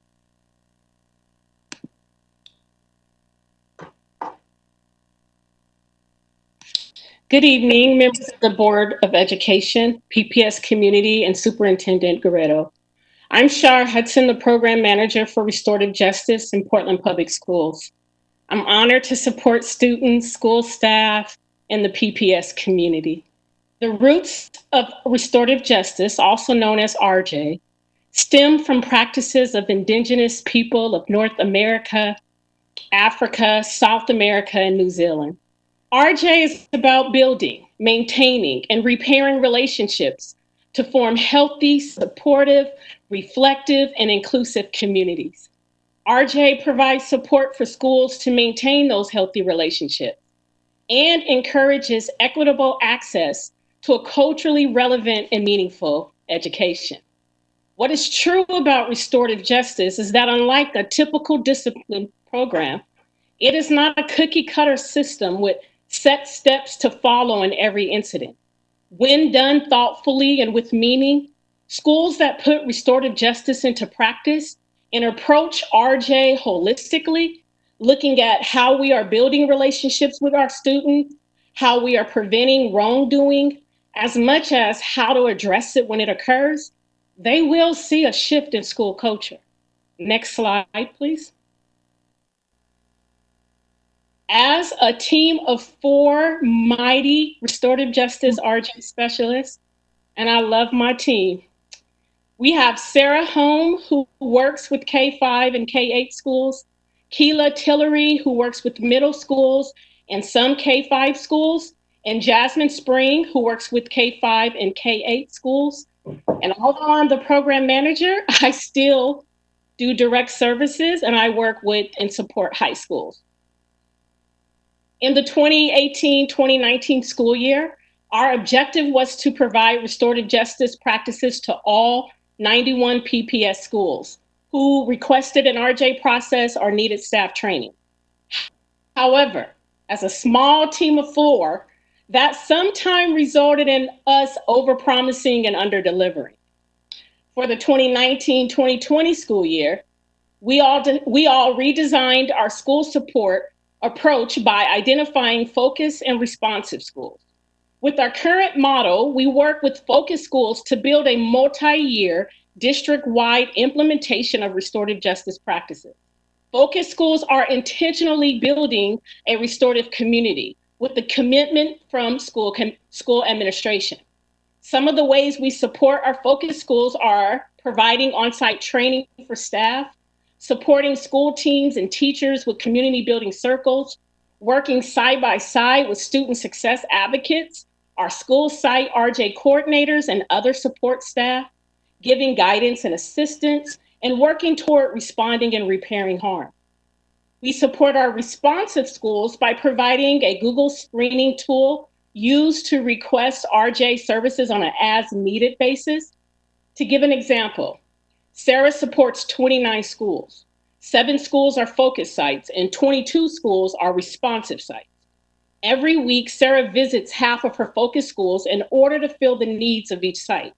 She also communicates with her responsive schools when a request for a RJ process or on-site staff training is needed. And she responds immediately when a racially charged incident occurs within our district. The RJ team values the importance of collaboration and community building. The most effective way for us to do this is with cross-departmental collaboration. We partnered with Danny Ledesma and Jonathan Garcia in the 18-19 school year to co-create the student engagement conversations using a restorative lens, as well as visiting schools to listen to students share their thoughts about the placement of SROs in school campuses. We are committed to disrupting implicit and explicit biases using both the racial equity and social justice lens and a RJ lens. When conducting school-wide and our district-wide training, we use data to show racial disparities regarding LGBTQIA students and students with disability, so that staff and climate teams become aware of the harms to their students. We work with James Loveland and Mila Rodriguez-Adair with Student Success and Health in regards to escalating conflicts and supporting students and families of color and responding to hate discriminatory events. RJ team conducts a RJ process in classrooms and with small groups after a mental health crisis. And our team has supported students and families after incidents where drugs or alcohol were involved. We support the rapid response team when requested to help teachers strengthen relationships with students. We are available to support students at Student Success Center before, during, and after the student's time at SSC. RJ specialists support re-entry meetings, processing the events with the community, and preparing for the student's re-entry back into the community. We have assisted Dana Reimer, student discipline coordinator, to conduct both students and family listening sessions in regards to the discipline policies and changes to the student handbook using a restorative focus. Next slide, please. Restorative practices uses Tier 1 for prevention measures and tiers 2 and 3 for intervention measures. The goal is to use the first implementation year to build tier 1 practices with the focus on building relationships, using community building circles, having restorative conversations, and providing RJ training and education. When used as an intervention measure, a restorative approach to discipline changes the fundamental questions that are asked when a behavioral incident occurs. I've listed the practices for each tier, but for the sake of time given to me, I will not go into definition. However, I will direct you to review the resources we shared with you in our Google Drive. Next slide, please. We offer district-wide training for PPS staff throughout the school year. This school year, we had 120 PPS staff attend our Tier 1 Introduction to Restorative Justice training. That included 31 school teams and 7 district staff. We had 42 PPS staff attend our Tier 2 Harm and Conflict training, and that included 21 school teams and 3 district staff. And then we had 2 school administrators and 8 climate team specialists and our deans who attended our reentry and conference training. We had smaller numbers in attendance this year with our Tier 3 training due to the capacity to fund substitute coverage. And our numbers were impacted because of the last 3 training sessions being canceled due to COVID-19. However, the RJ team is looking forward to expanding the training opportunities for restorative justice next school year. As I close, I ask you to take a moment. Think of the impact of COVID-19 on our community. Families are out of work, where other families are working twice as hard as essential workers. COVID-19 brought to the surface many racial, social, and economic injustice in our world and within our district, from the lack of access to food for some families to the lack of access to the internet and technology devices. We have all watched the demonstrators protest for Black Lives Matter, as we witnessed the murder of George Floyd, the lynching of Ahmaud Arbery, and the execution of Breonna Taylor. My hope is to see the commitment to expanding restorative practices throughout our district, making it a mandate practice, in order to repair harm and truly build schools to be community hubs where every individual is celebrated and empowered to be their true, authentic selves. The city of Portland and Portland Public Schools need healing during and after the pandemic, and restorative justice is the most authentic way to achieve healing as we move forward with our new normal. Restorative justice is not a program. It's who we are. It's how we show up every day to impact the lives of our students and school communities. We would love the opportunity to come back to present to the Board of Directors the importance of implementing restorative justice district-wide, how we can move the work forward, building and adapting policies to shift from a historically punitive discipline to a restorative community-based and responsive school system. Thank you. I'll now give this over to our next speaker.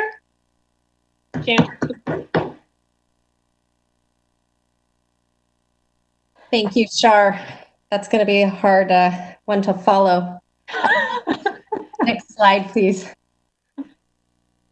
So Myrna and I are going to close the presentation with a brief update on our MTSS trainings up to date. Actually, Roseanne, can you go back one more? Thank you. So as you may know, we do have a contract with Solution Tree and a partnership as well. We have been very fortunate to have secured 3 very highly effective trainers and consultants who we work very closely with. We have a 3-year implementation training plan. Our first year of training actually began last year in 2018, 2019.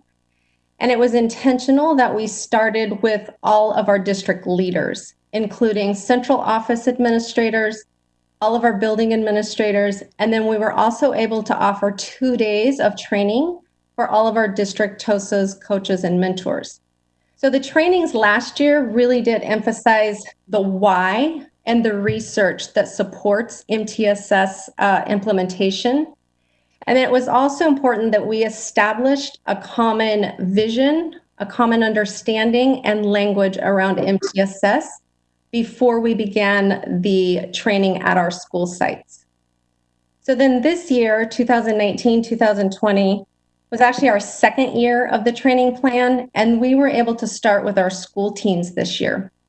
It was important to the senior leaders that we did not extend the training longer than 2 years for our school teams.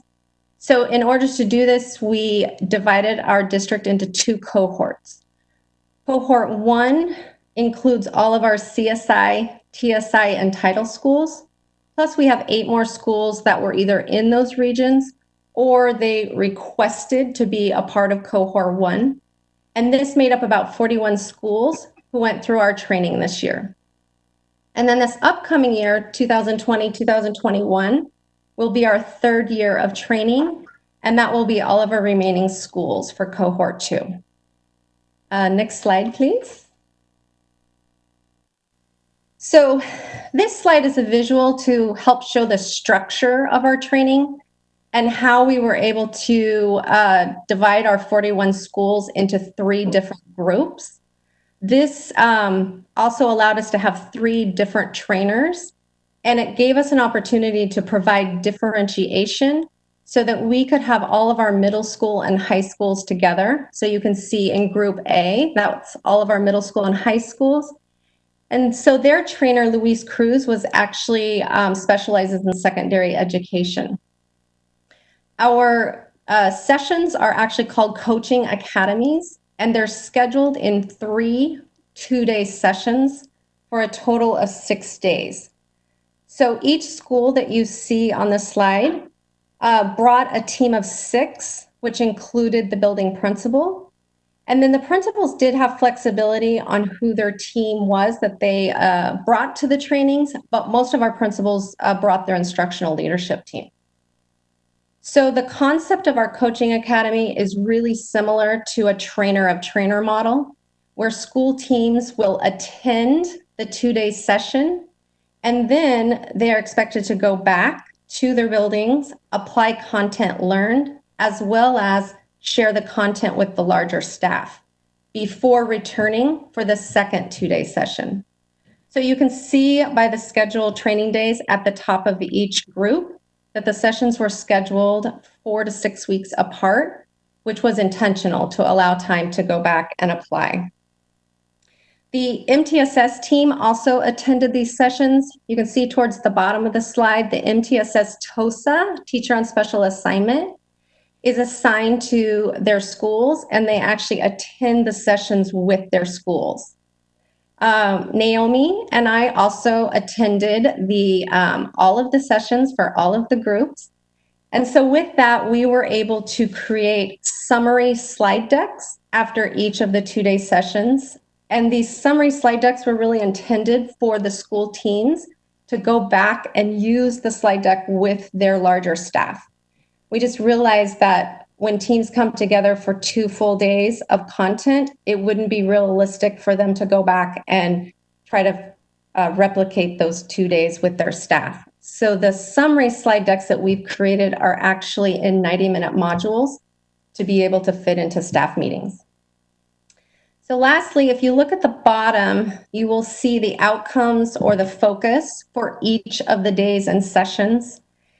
It was a priority that we were able to customize the content with Solution Tree and working with our consultants so that the work that has already been done in PPS, especially around the GVC and standard-based instruction, was aligned, and that these MTSS trainings really continued to reinforce and build upon the work that Dr. Valentino and the OTL team has been rolling out for PPS.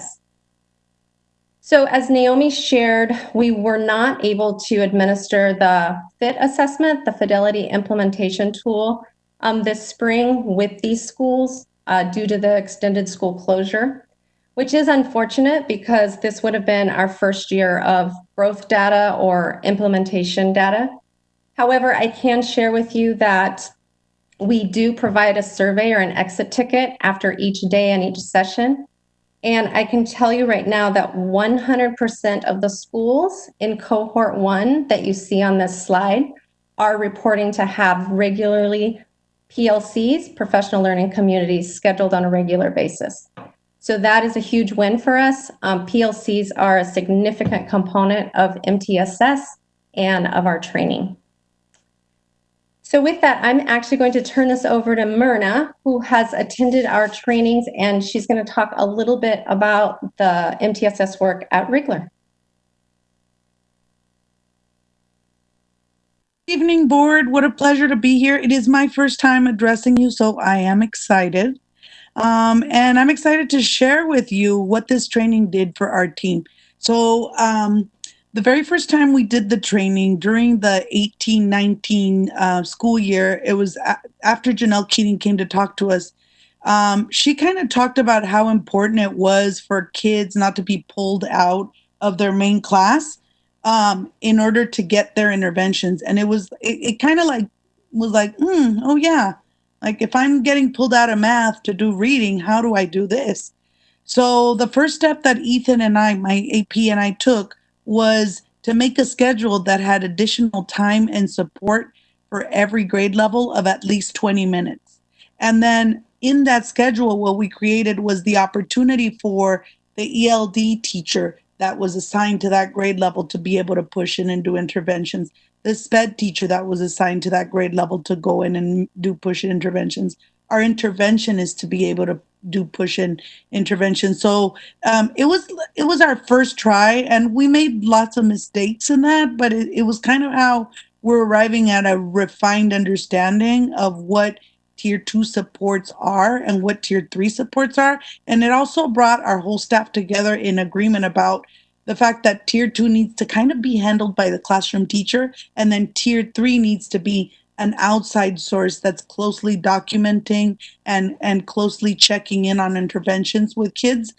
So it really ended up getting us pretty far this year. The other thing that happened is this last year, our session 2 was all about PLCs, and it had my whole instructional leadership team just super excited because we had PLCs at our school, but they weren't feeling like we were doing enough work in them. They weren't like meaty enough. They didn't have data. They weren't an inquiry. They weren't brought up by teachers. And what happened is after we had the big session with Brian Butler, I was in Group C. Then we came back as a cohort because I'm in a cohort that has a senior director for just the 9 of our schools. So also I've gotten the opportunity to see how this tiering support works as a system, right? Because I'm getting the tiered support. I'm definitely feeling the love and excited this year about what is possible for my students. But anyway, in that little group, we delved deeply into what a PLC should look like and the structure it should have. And I immediately stepped back and thought, oh goodness, that's not what we're doing. So I have an amazing team of teachers at Rigler. If you have not been there, you have to come check us out. But we agreed that one person per grade level would come out and do a full day training about what it was to be the PLC leader.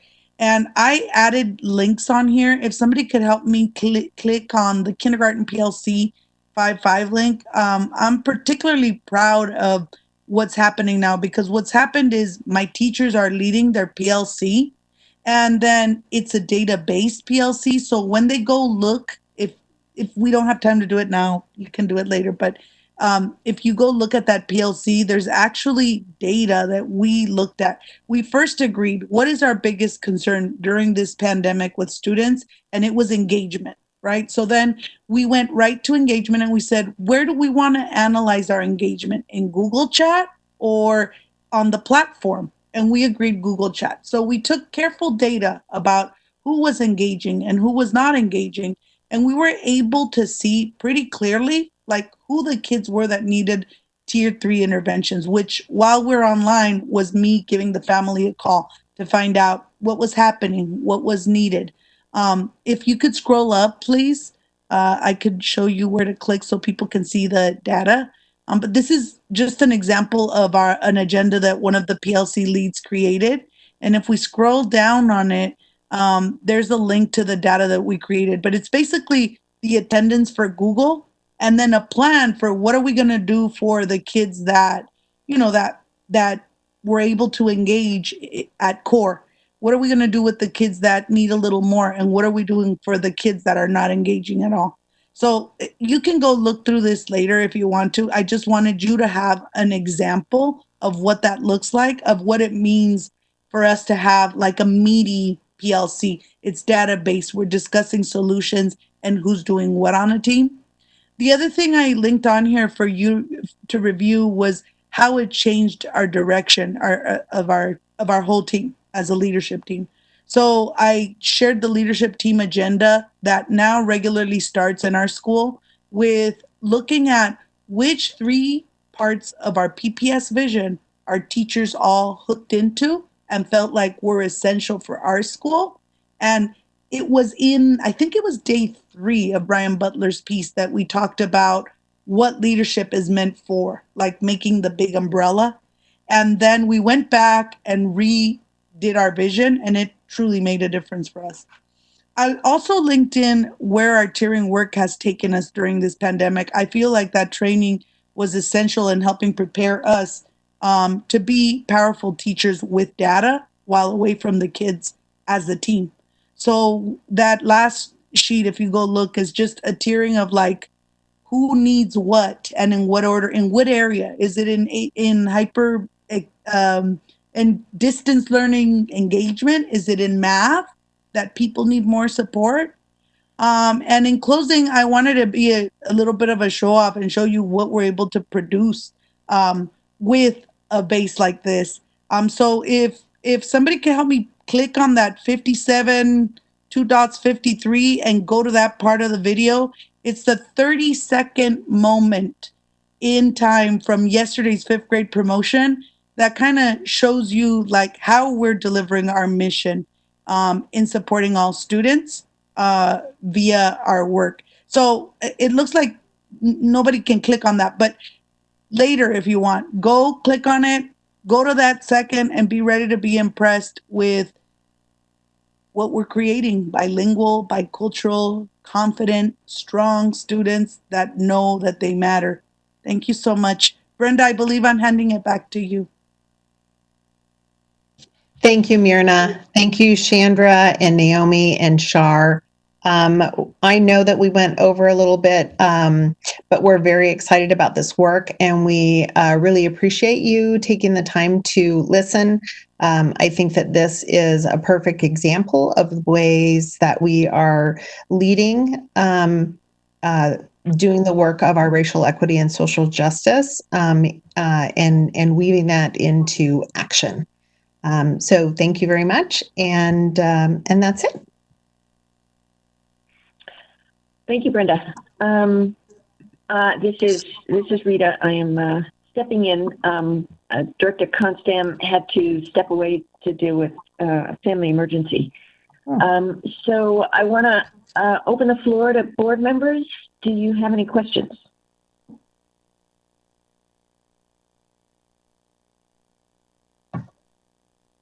Yeah, this is Director Bailey. And I know it's one of the outcomes I think that we're seeking from this. One that was an incredible presentation, and there's from all of you, and there's I look forward to more conversations and diving into all the stuff on the webpage too, because there's a lot of you presented some pretty high level stuff that I want to dive into personally and figure out more. One of the outcomes we're looking for is an authentic reduction in suspensions and expulsions, to be replaced by restorative justice and processes. So it's exciting to see that we're building that framework and implementing that framework, and great work is being done. Do we, again, a cultural shift takes time. Do we have recent data on, of course, this year it's kind of crazy, but with suspensions and expulsions and the disparity? Yes. Is that on our website? Last year's data is on our website. We're mandated by law by June 30th of every year to post our suspension expulsion data on our website. We are beginning to do a crosswalk between all of our schools who have received the Cohort 1 MTSS training and discipline referrals, and then also in regards to special ed referrals and the level of implementation within our schools using the FIT assessment tool to kind of guide our learning. And so, unfortunately, we weren't able to get the full year of data. So we're trying now to compare apples to apples and just go from September to January. And so we're having to personally, individually manipulate the data. But that's the proof is in the pudding, right? And so that's what we need to do. We need to keep our students in school, specifically our Black and Brown students, more specifically our boys of color. We also need to reduce our special ed referrals. And so there's a ton of research that supports MTSS, and that is our goal and our plan. Okay, great. And Maren, I was glad to hear about that structured intervention period so that it's not interfering with the regular day. That's actually a similar structure we kicked around a couple of years ago, and as for middle schools, to do that same kind of thing where students would have a shortened period every day where they could either go to an intervention where they're catching up or go to an enrichment and do both of those during a week. So that's a pretty neat little intervention needed there. And if I could just jump in, this is not a question so much as a comment. So I had an opportunity last October to visit Rigler and spend part of the day with Principal Munoz and just see, and if I'm remembering right, this was actually, we actually were talking through, you were talking through with some of the specialists who were sort of designing the curriculum and actually addressing this issue. How do we get this training to teachers? So it was, for me, it was great to just sort of see that process, and it's really amazing to sort of see this presentation and the outcome. So thank you very much for that work, and it was really a great presentation and really exciting. Thank you. Thanks also for coming to Rigler. It's nice to see you guys. I would love to come back. Yeah, I think we're all totally missing school visits, which was really key to us getting on the ground information.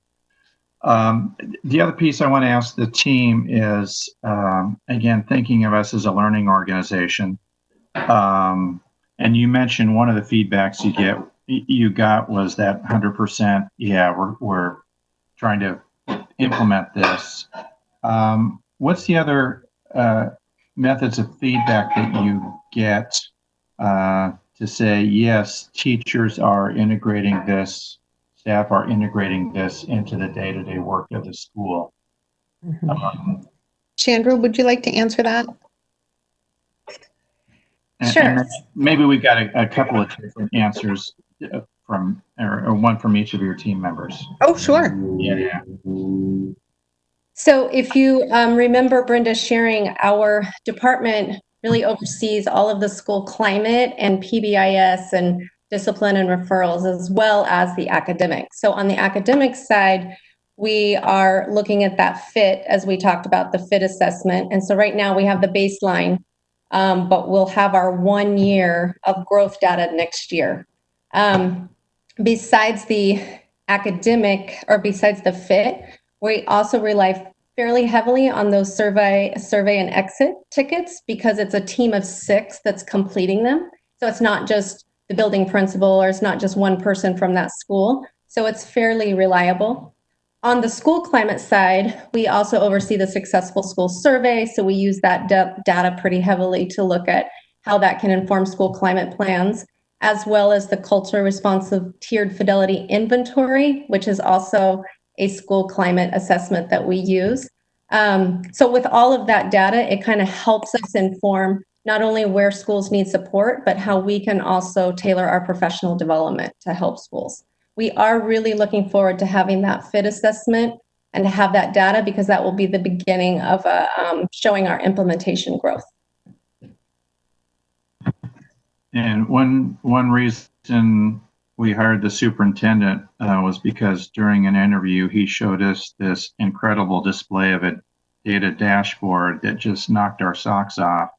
And I look forward to seeing us build that dashboard that would include your work and make that transparent, publicly available, so we can see exactly the kind of progress we're making in transforming this district per Director Moore's manifesto, which is now my manifesto too, since I voted for it.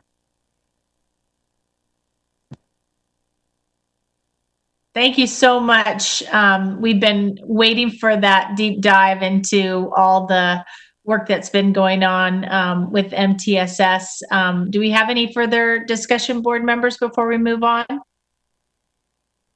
No, just that I appreciate the presentation, and now I want to go to Wrigler too. This is We'd love to have you come anytime. I can't wait. If you're nice, you'll get a T-shirt. Ooh. Well, I'll go anywhere for a T-shirt. So I will say, even though we haven't, we're not in the school at Wrigler, I think your presentation really captured the energy and the passion and the depth of the work that's happening at Wrigler. So thank you. I think in a virtual environment, it was almost like being there at the school. So thanks for that. I want to go back to the. I just want to say it's inspiring to work with people like you. So it's why I'm passionate. I'm glad I got to come on this particular night. Thank you for the opportunity. The other question I had was just about the restorative justice slides that were presented. And, in some ways, while we didn't know the resolution was going to be brought before us tonight, and the whole conversation about action, not just words, the restorative justice presentation really, I think, fits nicely into our future facing and our action oriented. And I think as a parent, and then also looking just at the discipline, and then how police interact sometimes with our students, that this restorative justice piece, which de-escalates and gives our students and our staff other tools to really approach any challenging environments in our school in a very different way than we traditionally have approached them.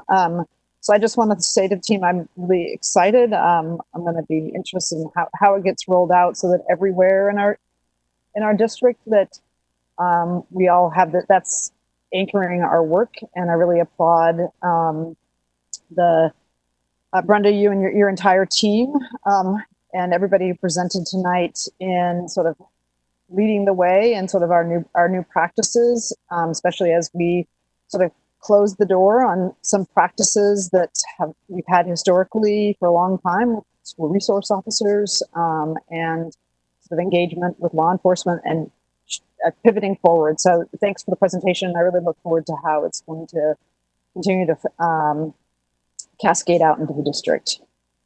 Thank you, directors. We really appreciate the feedback. And I do want to let you know that the superintendent, with our reduced SIA funds, has still prioritized an additional restorative justice specialist.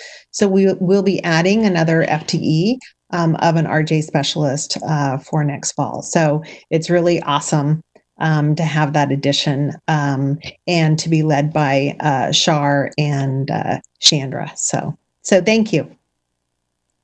That's great to know. And with that, I think I'll move us closer to our discussion of the budget. Director Moore, we're going to leapfrog the items, the policy items, and get back to them at the end of the evening, if that's all right with you. And move on to ask for our report from our Community Budget Review Committee. Every year, the Board of Education appoints a Community Budget Review Committee to assist in the annual budget process, and they're important partners in this process. The CBRC is tasked with reviewing, evaluating, and making recommendations to the board regarding the superintendent's proposed budget and any other budgetary issues the CBRC or the board identify. CBRC also monitors and advises the board on the allocation and expenditure of local option levy funds. Tonight we'll hear a report from committee co-chairs Thomas Lanham and Sarah Kerr. I also want to thank Board Director Lowry for her work as our board representative on the CBRC. Sarah and Thomas, welcome. Great. Thank you. Can you all see and hear me? We can. Excellent. Thanks so much. So good evening. For those of you who don't yet know me, my name is Sarah Kerr, and I've had the privilege of co-chairing the Community Budget Review Committee this year as well as the year prior. Importantly, I'm also a PPS parent of a rising second grader at Rose City Park Elementary. And so it's great to be here with you in my capacity as a CBRC member and as a PPS community member. Really appreciate the opportunity. Before I turn things over to Thomas to begin to step us through the report, I wanted to take just a few minutes to express our gratitude to you all, the Board of Directors, to Superintendent Guerrero, to the PPS finance staff team in particular this year for their incredibly hard work.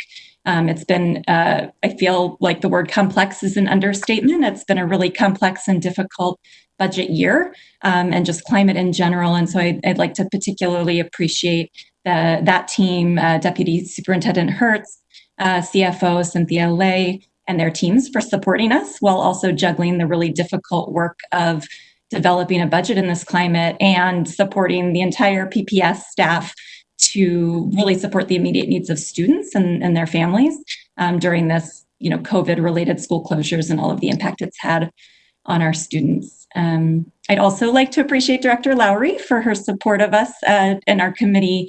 And finally, would like to appreciate my fellow CBRC members, including Thomas, my co-chair, many of whom are with us this evening virtually. I'd also like to acknowledge upfront our committee's deep appreciation of PPS's centering of the proposed budget on our community's shared principles of racial equity and social justice. I know this has come up many times in conversation this evening, and I just want to underscore our committee's appreciation and recognition of that, particularly given this moment of both incredible sorrow, I would say, and hope for our Black community members and all community members of color. We share your urgency, PPS and board, in passing a budget that lifts up the voices of our underserved students and communities and really centers on them. So thank you for that as well. And then finally, I'd really like to borrow Maxine's words from earlier and just recognize that I too am just a middle-class white chick. And I think I'd be remiss not to take this opportunity to note to the board and those listening in tonight that communities of color continue to be underrepresented on our committee on the CBRC, and I don't think that's okay. And I think that Black Lives Matter and Black voices matter, and that we need more of them on this committee moving forward. And I felt important to underscore that in light of all of the conversations in the moment we find ourselves in. So without further ado, I will turn things over to Thomas to step us through the beginning of our report to you all. Thank you. Thank you so much, Sarah. My name is Thomas Lanham. I'm co-chair of the CBRC. You've already covered the purpose of the CBRC, so I'm just going to step through some limitations that we encountered while we worked through the budget with the finance staff. The focus of our review, some observations that we have, then I'll turn it back over to Sarah for recommendations, and then we'll come back and talk about the operating levy, which is the second piece of what we are charged with doing. So the FY 2021 budget review process was incredibly challenging. I think you all know that. Our report reflects the snapshot as of June 8th, 3 days ago, which feels like 3 years ago, frankly. There were significant limitations around our ability to provide a comprehensive report and recommendations to the board. First, the budget itself is a reflection of pre-COVID revenue assumptions and is therefore overstated by tens of millions of dollars. Second, the budget includes general fund cuts of over $12 million, $7 million of which are to central services and $5 million in staffing. But we don't have a lot of detail about what those look like yet. So it makes it difficult to evaluate the budget overall. And then third, the uncertainty around how schools will reopen this fall makes it very difficult to evaluate whether the budget being proposed will ultimately be responsive to the new reality that we face. Of course, we've heard that PPS staff will be working very hard over the next few weeks and months to articulate what that looks like, and there will be adjustments to come. So one of our recommendations will be to continue to engage us as a committee. The focus of our review was on the 4 budget goals that were the result of the visioning process that was completed in 2019. As a reminder to everyone, those 4 goals were 3rd grade reading, 5th grade mathematics, 8th grade snapshot of graduate performance, and where did we go? Oh, and post-secondary readiness and ready for college and career. Of those 4 goals, we really felt that 3rd grade reading was the most immediately at risk because of COVID limitations and distance learning, especially for grades K through 2 that are just really unable to self-direct. So the committee's observations, and there are 15 members of our committee, and this is a unanimous report that we're delivering tonight. We believe the budget demonstrates substantial support for those 4 board goals, and we applaud finance staff for really helping us connect the dots about how this proposed budget supports those 4 goals. It wasn't readily apparent in the budget document itself, but they really stepped up and gave us great assistance in terms of helping to understand what that looked like. We also believe the superintendent and board are deeply committed to racial equity and social justice, and that the ResJ lens has improved the district's focus on historically underserved students. We believe the board and superintendent have overall crafted a budget that is squarely focused on investing in historically underserved students, and specifically Black and Native students. We have a number of members on the CBRC that have been on the CBRC for years. I think it's fair to say, although this was not part of our report, that this is far and away the most equity-centered budget that we have seen. The equity allocation of 8% of the staffing model at targeted schools has held steady since FY 16-17, and we continue to support this shifted investment in those schools.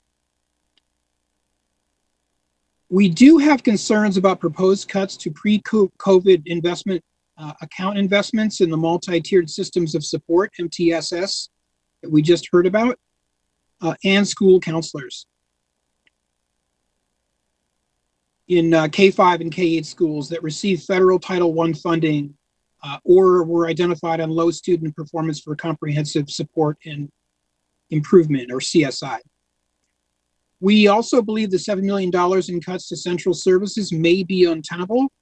The district has a long history, and we all understand why. We want to make sure that we continue to support direct services to students, but you may be cutting too deeply into your administrative core services to the point where it makes things difficult in terms of overall coordination.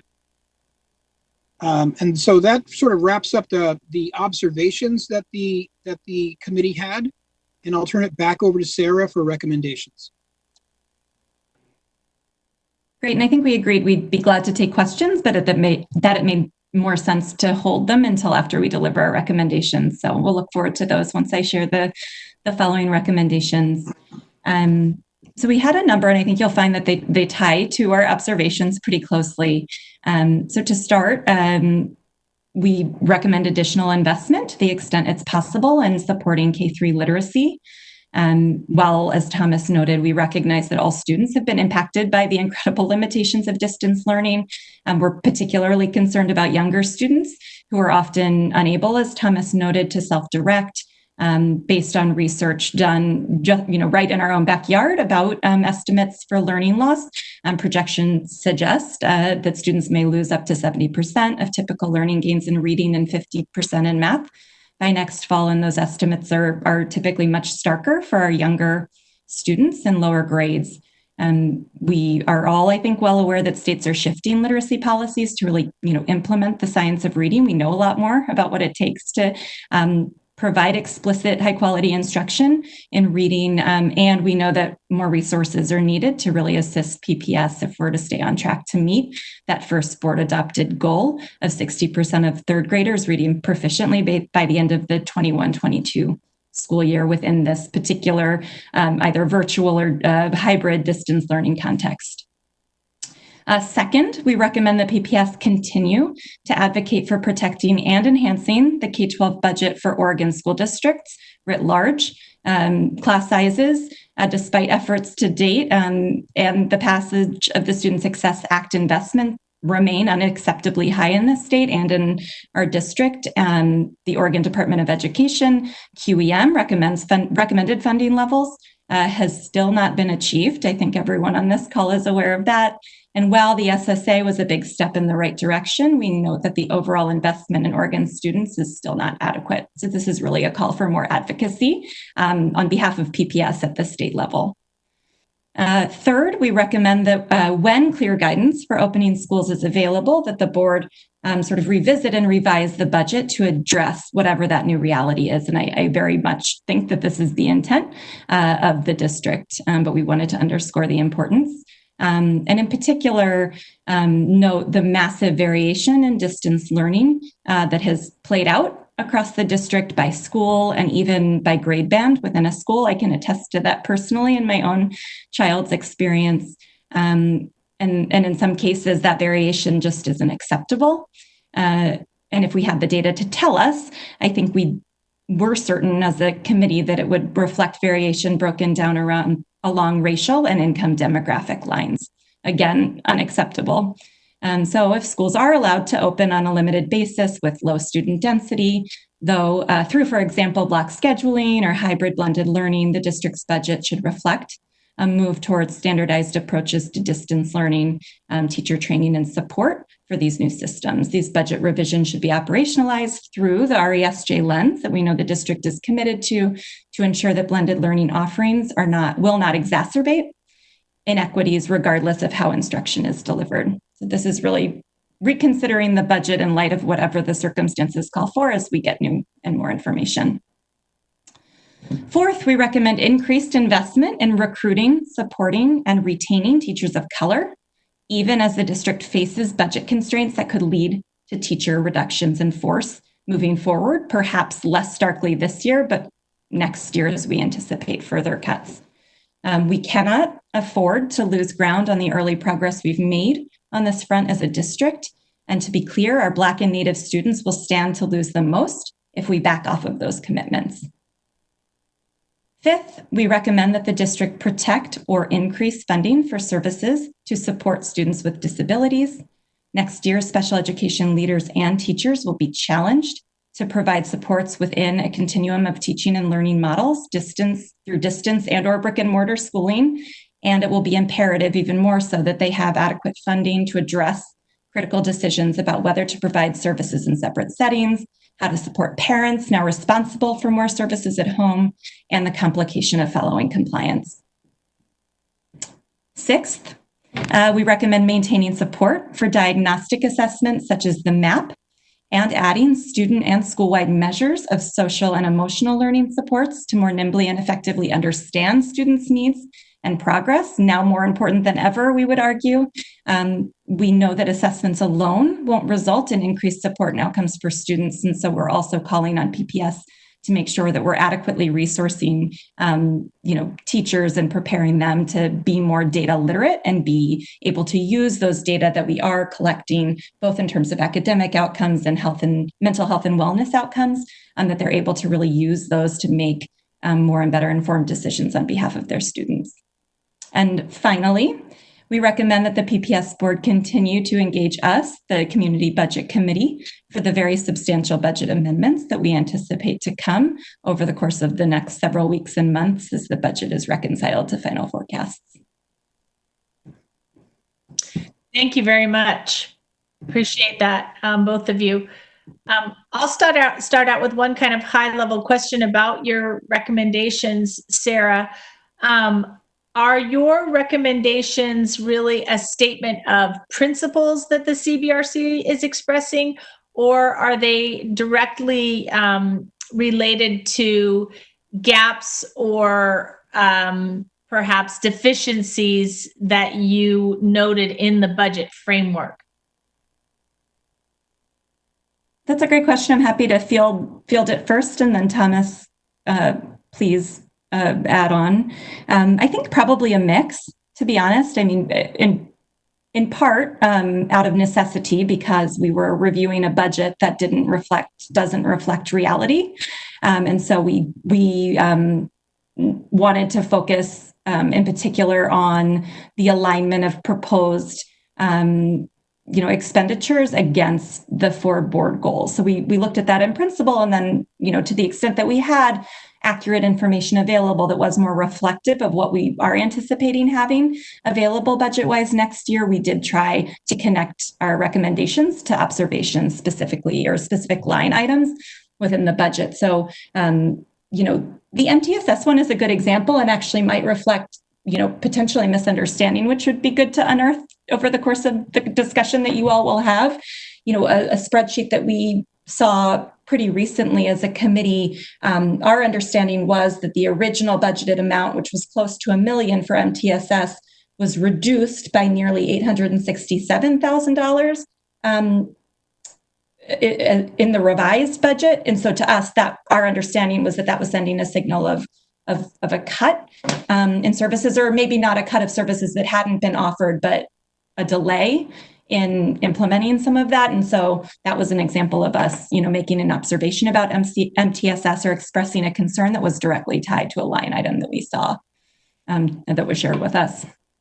But to answer your question more explicitly, I would say and briefly, I would say a mix. Thomas, anything to add? I think you're on mute, Thomas. Thank you. I thought you covered it well. I think the other, so I think that there was some deficiencies, although it's very difficult for citizen budget advisors to dive into the tens of thousands of lines of detail of all the departments across PPS. One of the things that I think we felt pretty strongly about was that learning loss, K-3 in particular, around literacy, is something like 50 to 70%. I think that was a report that we saw at one point. And so we didn't see a real strong investment in that area. We had some concerns about that, and we felt that that might be an area you want to look at, especially given that it's a goal that the board specifically called out in just last year. So I hope that helps. Thank you. Board questions for our CBRC representatives? So this is a little tongue-in-cheek, but actually serious as well. And especially because you're versed in the entire budget, what would you have us spend less on if we were going to spend more on in any of the areas you picked out, which I am very sympathetic with everything that you said. So that's not the issue, but that's our dilemma. But I wondered if there were areas that you saw that you thought, yeah, here's an area you might be able to tweak down in your assessment with doing minimal impact on our students. I can answer that. I mean, the answer is no. The committee did not go into the budget an attempt to identify shifts that could occur from one area to another. We just felt that that was beyond our capacity in terms of the limitations that we have right now. It is a very good question. You are faced, there was a presentation, I don't know, before the board, a couple of board meetings ago about, it's not a zero-sum gain environment. The pie doesn't, but there really is a pie, right? I mean, you really do have finite decisions. You have a finite budget, you have finite resources. The budget, the district cannot do all the things that it wants to do. And so when we hear of lofty aspirations that are not backed by resources, we do get a little skeptical. That said, to be honest, no, we were not able to dive in and identify other areas that we would recommend a cut in. So unfortunately, that is your thankless task. Sorry.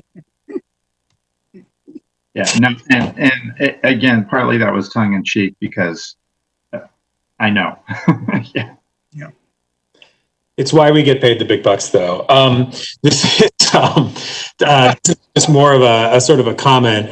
Thomas, it's good to see you again. Thomas and I have worked together on a lot of budgets over the years. What I appreciated the recommendations in the CBRC report. They're very well thought out and very thorough. And you say you haven't had time to dive into a lot of line items, but I actually was really impressed with sort of what you did do. And I just want to call, and I think it might come up later in the conversation as well, but your point about the cuts to central services being untenable, I think is a really important one. And I just want to amplify that because all the things you talk about in terms of literacy, third grade literacy and advocating, for more resources, et cetera, are really important. But I don't want to lose that point that, when we, and I'm going to say the same thing in about an hour, I'm sure. So just get ready for it again. When we talk about administration, when we talk about central services, that is always, and I've gotten about 400 emails over the last 2 days saying, why don't you cut those services? And the thing that I find most interesting is in a lot of those emails, they simultaneously complain about the lack of communication, the lack of school support, the lack of engagement, the lack of maintenance in their school, the lack of HR help, the lack of goal setting and accountability.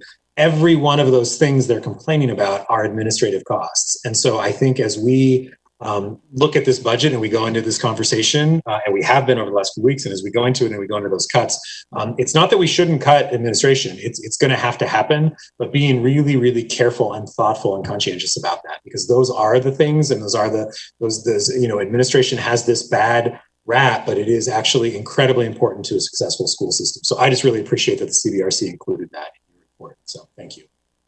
Can I offer one quick comment to that, just to sort of co-sign two things really, and I'll be brief. One is I think that our recommendation around preserving or not sort of being very thoughtful about what cuts are made centrally directly ties in a lot of ways to our concerns about K-3 literacy, given where the district is in supporting educators and rolling out a new, more rigorous, robust curriculum. I think that does take a certain level of support centrally to do that in a really high quality, effective way from a communication standpoint, from a pedagogy standpoint, from a training standpoint.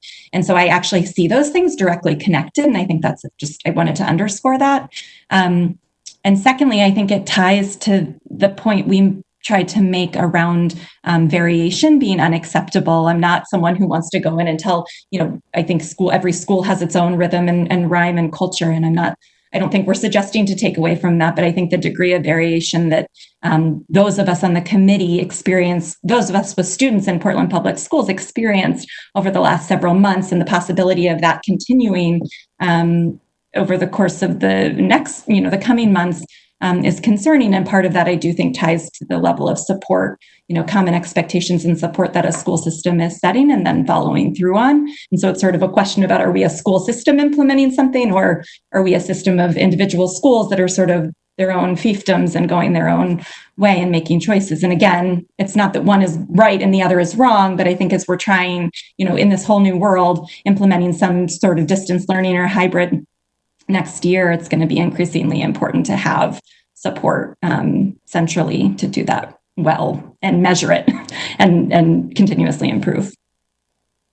I think that's a really great remark, and I'll make one more and then ask the board if there's other questions. I think the last time that the CBRC looked at the staffing for just your central information technology shop, for example, and forgive me, but I'm going off recollection, but I'm pretty sure I'm right. We saw in the ballpark of around 50 FTEs in your central IT shop.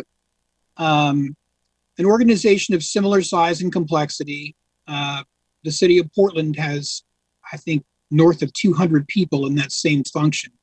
And so as we step into a place where distance learning, although we don't like it, may become more of a norm, a shop of that size may not be tenable going forward.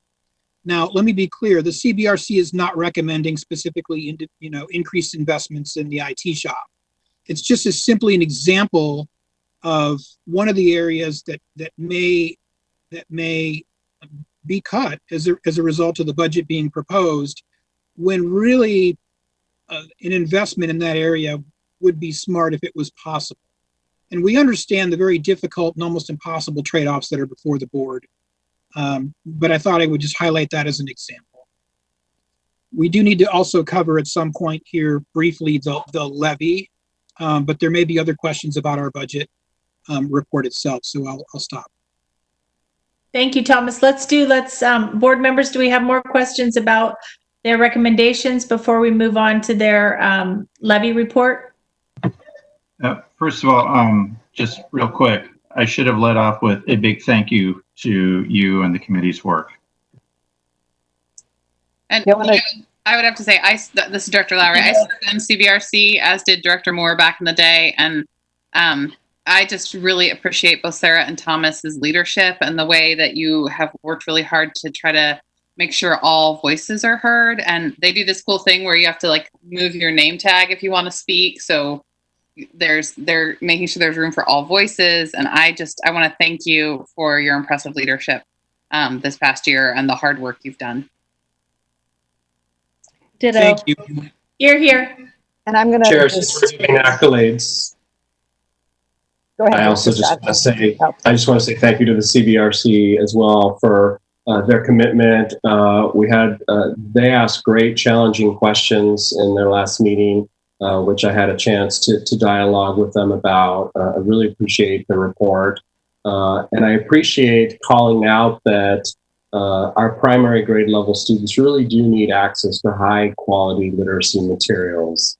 And thank you for using technology as another area where we need to make sure we have sufficient resources. Curriculum and technology, I think those are two areas we've been talking about that we need to find resources for, perhaps in our new bond. So thank you. Well, thank you for that. And we also appreciate the direct engagement of top leadership, certainly yourself, Superintendent, as well as directors that have attended over the years. So very much appreciated. So moving in, I'll be very brief about the operating levy report, which is the second charge of the CBRC. The CBRC conducted a general review of Portland Public Schools expenditures of the local option levy, funds that were approved by voters this is November of 2014, the previous levy, not the one that was just approved in November. So Measure 26-161 mandates independent citizen oversight to ensure tax dollars are used for purposes approved by the local voters. So the review period for this report is expenditures from the prior school year, because that's where the books are closed, for FY 2019 and 2020. The CBRC found in brief that in fiscal year 2019-2020, all levy funds were spent as approved by voters. With respect to the use of levy funds for maintaining teacher positions, PPS has received a little over $95.3 million as of April 29th, 2020 from Multnomah, Washington, and Clackamas counties. Based on the 2019-2020 receipts and an average teacher cost of $106,000, and that includes salaries, taxes, and benefits, levy funds will support approximately 890 teaching positions 890 teachers for the 1920 school year. This meets the levy goal of supporting at least 640 teachers. And at the same time last year, in the previous year, the levy supported approximately 870 teachers. So from year to year, there was enough growth in the levy to support an additional 20 teachers.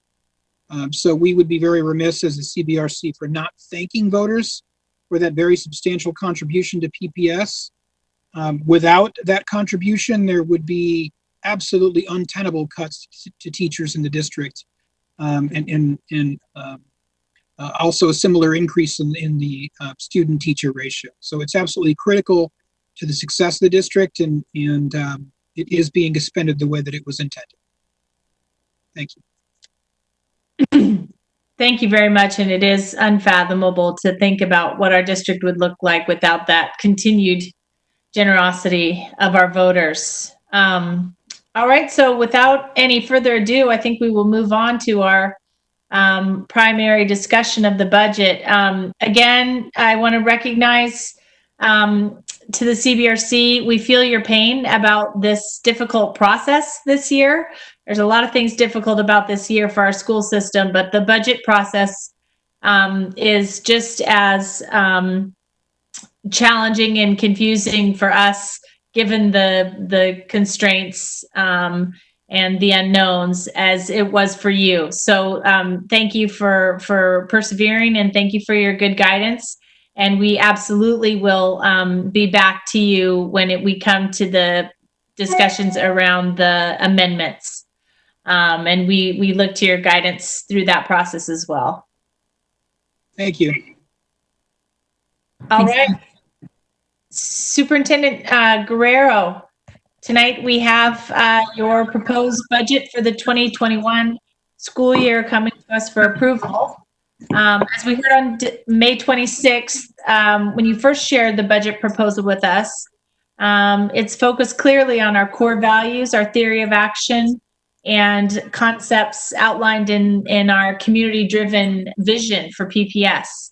We've also had the opportunity to hear directly from our community through focus groups at the town hall last week, and from community members who have taken the time to communicate directly with us. So Superintendent Guerrero, would you like to introduce this item? Yes, thank you, Karen, for recognizing that the input and the development of our priorities makes the alignment of resources that much easier when you're upfront about those values. So this is the next step in the process. As you know, we're simultaneously, like most districts, moving forward proposed budgets at the same time that we're being proactive about adjustments and amendments that will come later.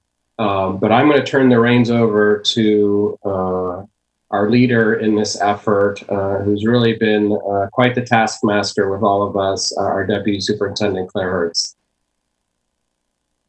Certainly, I can appreciate how difficult an abbreviated process is, trying to get all the pieces in place.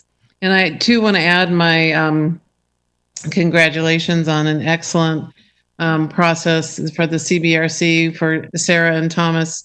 I certainly appreciate all the efforts that you put forward, and I look forward to continuing to work with you through probably the month of August as we work all of this through.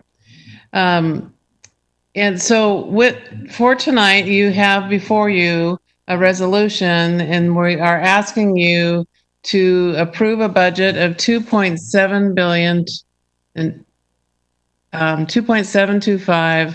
I should just say $2,725,770. No, I'm not saying it right. $2,725,777,000. It is for 2021. Now that includes a $1 billion bond program that the board is in discussion for November 2020 election. So just wanted you to know that there is a placeholder in for your current discussion there. It also includes full funding that we received pre-COVID from Oregon Department of Education for our state school fund and our Student Investment Act or account. So while those are, so our budget right now is overstated, We still have not received official notification from ODE of what our funding will be, other than that original notification that came to us in early March. So we're bringing forward the only notification we have from the Oregon Department of Ed, and then that's why we want to come after, because we have the June 30th adopted budget deadline by statute in order to operate beginning July 1. That we will come back and bring an amended budget once the legislature has their special session and the final funding mechanisms are determined, and then we get our reports out of the Oregon Department of Education, and then we'll bring you a balanced budget, having conversations both with the board and the CBRC as we continue to refine that. As all of you are aware, we have estimates of what the funding will be, and we are moving forward with the estimates, and we will continue to refine even just this week, we've made refinements to the budget. So we will continue to refine as we hear more information, but in the meantime, we must bring forward a budget to adopt. We are also asking you a budget to be approved tonight. We're also asking you to impose approve the tax rates for both our operations, our local option levy, and then of course our capital bond program. So those rates are in the resolution as well. So with that, I turn that back to the board chair for discussion. Thank you. So Deputy Superintendent Hertz, we have had conversations as a board and with the community at our budget town hall about the thinking of the superintendent and the leadership team around a framework for the cuts that we will likely need to make after we have our revised budget. So I think you laid it out very clearly that what is before us tonight for approval is just the essential framework of the budget at the pre-COVID numbers. But as part of our duty as board members, we have also been engaged in the thinking behind the priorities and the strategies for the cuts that we know we will need to make. And so if you just want to speak briefly to what that process moving forward is likely to look like. So as we understand, the legislature is expected to come in session on between June 22nd and July 4th. So once we see if they make actions to make changes to what has been brought forward as a proposal from the governor, then we would refine our numbers based on whatever actions they take. And then we would wait for, of course, getting the official estimates from the Oregon Department of Ed. We have already had a lot of dialogue on what our reductions are and how we're balancing the shortfall in general fund, the shortfall in Measure 98 funding, but then the actual additions in the Student Investment Act, SIA funds. So right now we have investments in the SIA that would be considered a grant fund. And if the legislature decided to move things from the grant fund into our general fund, all the investments that we have there based on our strategic plan would still be eligible to be spent in general fund. So it's just meaning we'd have to have a change in appropriation level, but we'd still be able to go forward with our current plan that as we have produced and publicly shared in budget focus groups and the budget town hall, and also having multiple meetings with the board acting as our budget committee, as well as through the CBRC process. So we will come back and give a full reconciliation of any changes that in terms of how they move from fund to fund, so you understand what the amendments and the modifications would be. Not anticipating, as long as there isn't an overall change or a loss of funding, not anticipating any more reductions, but if there is any additional funding and what we might be able to add back. So. Thank you. Open it up for board discussion or questions. Yes, Maxine. Yeah, I like raising my hand. I think it works a little bit better. Just being in school, I know these things. No shade, no shade. No shade. We're slow learners. I'm just wondering, I feel like I've also kind of been not as involved in this budget process as maybe I should have, just because it's been busy, but just doing graduation and things. But luckily, like, we have students who are really involved, like Jackson and Parker and Tay. You all know and love them.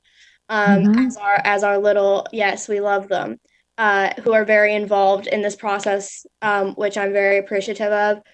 And we had a conversation in the DSC about budget stuff. And basically, like, I have a lot of questions, but I feel like, it's not very productive to just list them all off. I'm also really tired now. But I guess, like, big question, where are students going to specifically feel the cuts to the budget? Like, I know that general funding is going to be cut, but I don't specifically know, like, the number of staff or admin or teachers, or like where they'll be cut, what schools. So I guess I'm just wondering, like, how exactly, like, will those cuts impact students to start with? Maxine, I think that is the absolute perfect question to start our discussion off. And I just want to put the motion on the table, which we have not yet done. Oh, I'm sorry. No. That was my bad. I feel like I should know this by now, guys. I've been doing it for so long. No, that was my bad. And then we will come back to discussion and begin with your very insightful question. Do I have a motion? I thought we were moving too fast. I got excited. I was like, it's 9:17. I'm really looking forward to this conversation. Sorry. No, absolutely perfect. So the board will soon vote on resolution number 6129, budget committee approval of the 2020-2021 budget and the imposition of property taxes. Do I have a motion? So moved. Second. Yep. Director Bailey moves and Director Brim Edwards seconds the motion to adopt resolution 6129. Ms. Bradshaw, is there any public comment? Yes, there are 3 people. Great. We'll go into public comment, and then Maxine, we're coming right back at you. Again, I'm very sorry. I did not realize what was going on. My bad. Matt Morton. Matt, you should be unmuted. Yep. We hear you. Good evening, everyone. Good evening, everyone. Chair Constam, Vice Chair Moore, Directors, Superintendent Guerrero. Pleasure to be here with you. My name is Matt Morton, M-O-R-T-O-N. I'm from the Squaxin Island Drive in Western Washington, and I'm also the Equitable Education Portfolio Director at Meyer Memorial Trust. And between 2011 and 2015, I had the honor to sit in your hot seat as a member of the Board of Education. Perhaps most importantly, I'm a PPS parent. My son Marcus just finished 5th grade at Fabian. I'd like to start my comments by thanking the superintendent and his staff for the thoughtful and intentional ways in which the district has responded to our national crises, the coronavirus, and anti-Black racism. Superintendent, thank you so much for hearing the voices of Black students and other students of color, and continuing to take cues from our young leaders. Students want school to be safe, where they feel a sense of belonging, and as their identities are forming and growing, they feel affirmed. Your recent decision to remove SROs is a great example of your values and your commitment to students. I want you to know that I'm 100% behind you, and I'm rooting for PPS. Thank you. It's really powerful to see decisions like this based in justice. So as I reflect on my time on the board, I'm struck by how the circumstances we face today are so entirely different than when I served. I'm also really struck by how familiar some of the reactions feel. For example, when facing the stark realities of the structural inequalities of our system, and despite the affirmations of the importance of equity, many of our white parents and community members cling to the status quo. And despite being card-carrying members of the education equity clubs around town, when investments are made in organizations from communities of color to serve communities of color, these members advocate to defund these investments based on them not being fair for, quote, all students. So I've watched the budget presentations and I've read over the proposal. And I'm not surprised when just weeks after our nation watched the brutal killing of another Black man at the hands of the police, to once again see these patterns play out in the same exact way. Those who proclaim with the loudest voice that they are anti-racist are now claiming that unless you go back to the status quo and fund what has already been in place and what we know is not working for Black and Native students, that the district is not being equitable. I can only imagine the number of phone calls and emails you're receiving right now from people who are all in for equity, just not for Black and Native students. We must break this pattern. And I'm also hopeful because I believe that with the superintendent's leadership, combined with your support, we can disrupt this nefarious Portland pattern. I was thrilled to see the alignment between your strategic direction and vision and for the district and your proposed set of investments and reductions. Of course, no one wants to see reductions. It was clear to me that PPS was using your racial equity and social justice lens to propose its budget. At Meyer, we're aligned with your strategies, and we fund many of the same partners who are employing culturally specific and culturally responsive strategies to support PPS students. Our investments are aimed at creating systems change that eliminates disparities. So our priorities and your theory of action are deeply tied. I want to thank you for the opportunity to share just a few of my thoughts today, and thank you for your leadership and support of our Black students and other students of color. I'm confident that with this focus, we'll begin to build a system where every student can succeed. Thank you. Thank you very much. Thank you. Thank you, former Director Moore. Appreciate that. Yeah. Ms. Bradshaw? Thank you. Yes. We have Marcus Moody. Marcus, you are unmuted. Welcome, Mr. Mundy. I am unmuted. Yes. Hello. My turn. Thank you so much. Good evening, Chair Constam, Vice Chair Moore, directors, and Superintendent Guerrero. My name is Marcus Mundy, and I'm the Executive Director of the Coalition of Communities of Color, and thank you for allowing me the opportunity to speak. And I'm going to go off script for a minute because every board meeting I've been to before this has been great, of course, but I have to tell you it's been gripping to hear your board and this budget reflect equity and so many different versions of it. And I thank Director DePass for her comments about discomfort. I have frequently been uncomfortable in these discussions on the other side, but I'm so glad that you all are talking about this tonight and dedicating the work of PPS to this work. So back on script. The Coalition is an alliance of culturally specific community-based organizations here in Portland whose mission it is to address the socioeconomic disparities, institutional racism, and inequity of services experienced by our families, children, and communities. Our alliance, representing the racial and ethnic diversity of our community, organizes our community for collective action resulting in social change to obtain self-determination, wellness, justice, and prosperity. So for almost 20 years, our members, and you know them, Self-Enhancement Inc., IRCO, Latino Network, Native American Youth Association, Kairos, and many more of our members have stood next to you and the PPS and Portland Public Schools to provide culturally specific services to students and families at PPS. We are instrumental in ensuring Black, Native, Latino, and other students of color at PPS have access to culturally specific family engagement, wraparound services, leadership, mentoring, and extended learning opportunities. And I will say, thanks to the leadership and commitment from Superintendent Guerrero and his senior leadership team, culturally specific support from our community-based partners will be increasing.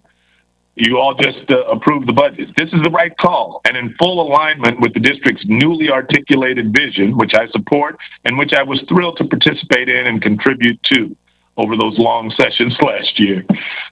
Together, despite many people within and outside of our community questioning the increase of funding, whether it's SSA or just the school budget, for racial equity aligned strategies, I'm proud that PPS will provide more support for our community's Black and Native children and many more students of color.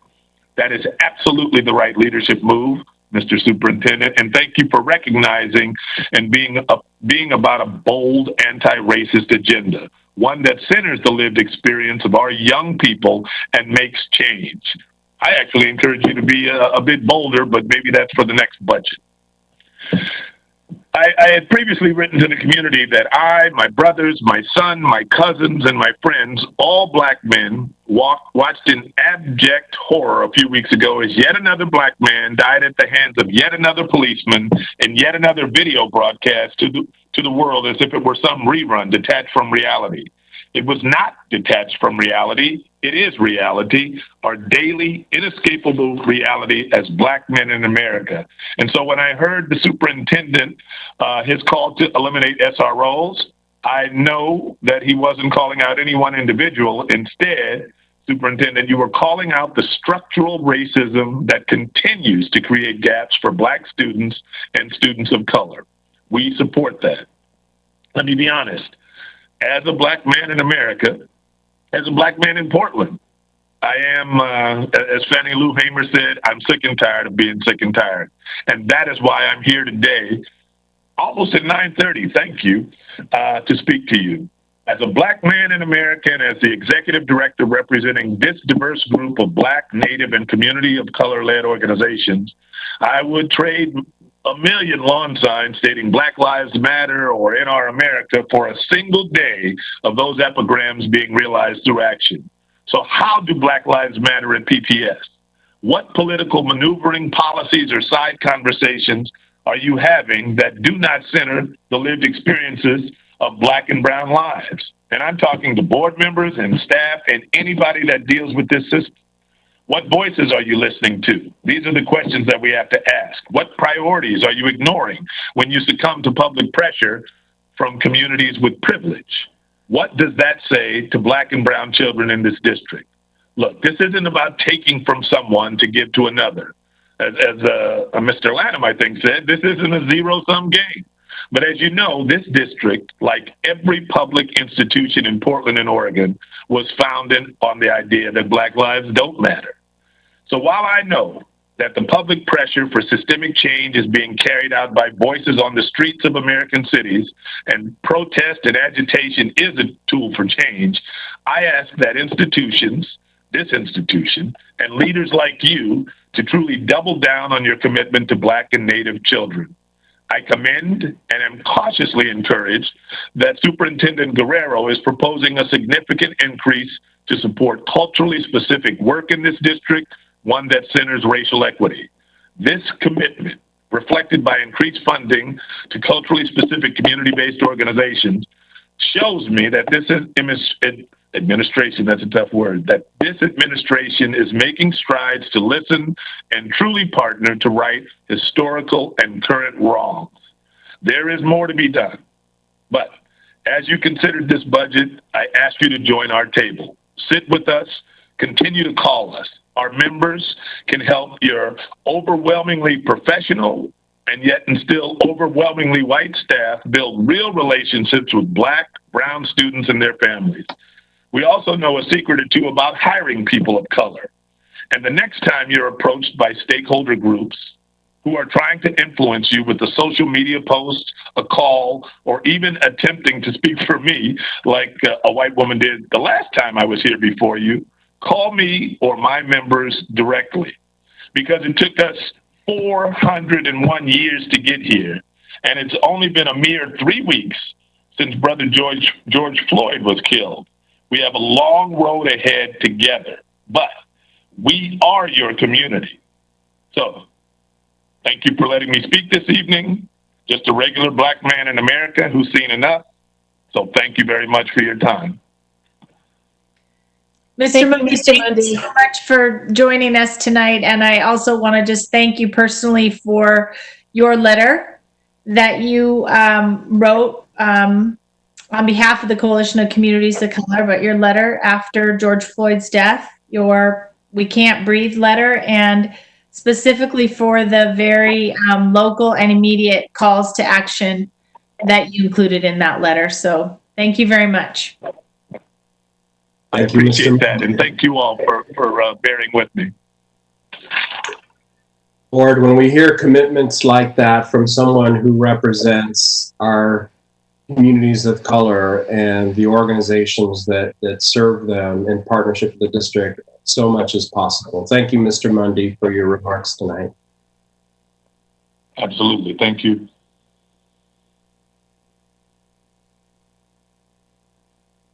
Ms. Bradshaw? Okay, we have Whitney Grubb. Whitney, you're unmuted.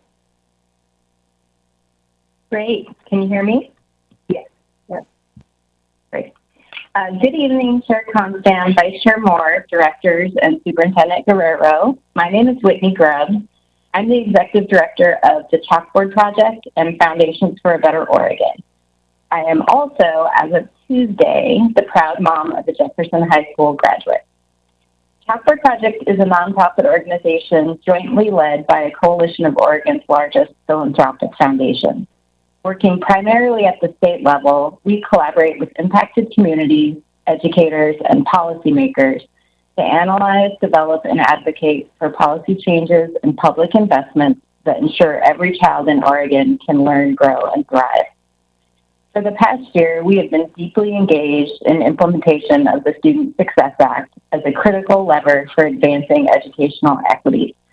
Like many, we celebrated this long-awaited investment in our public schools, which targets resources toward improving academic and mental health outcomes for our most underserved students.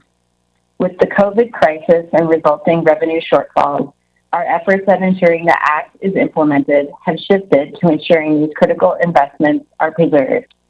This is hard and not what any of us hoped for. COVID-19 is disproportionately impacting our communities of color.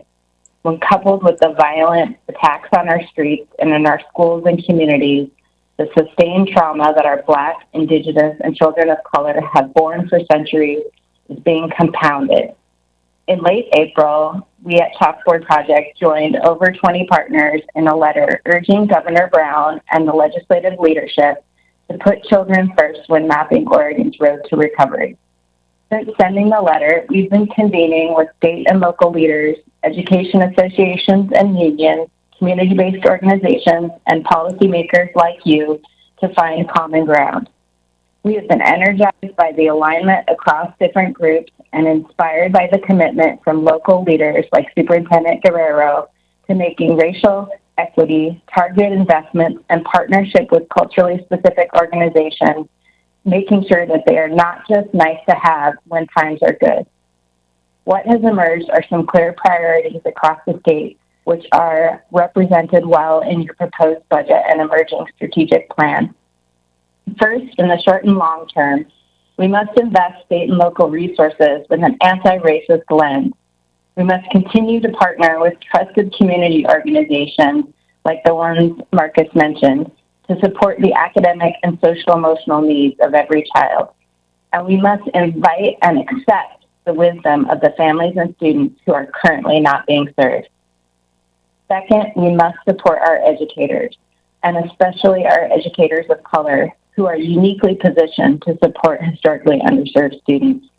In this moment, we must come together to find ways of ensuring that any necessary layoffs do not disproportionately impact educators of color. We are in the midst of seismic shifts. There is no returning to the way things were. In grappling with the impacts of these fiscal, public health, and societal challenges, you at PPS can lead the state in acting courageously to rebuild a more fundamentally resilient and equitable public education system. As an education advocate and a PPS parent, I've been so inspired by the conversation tonight.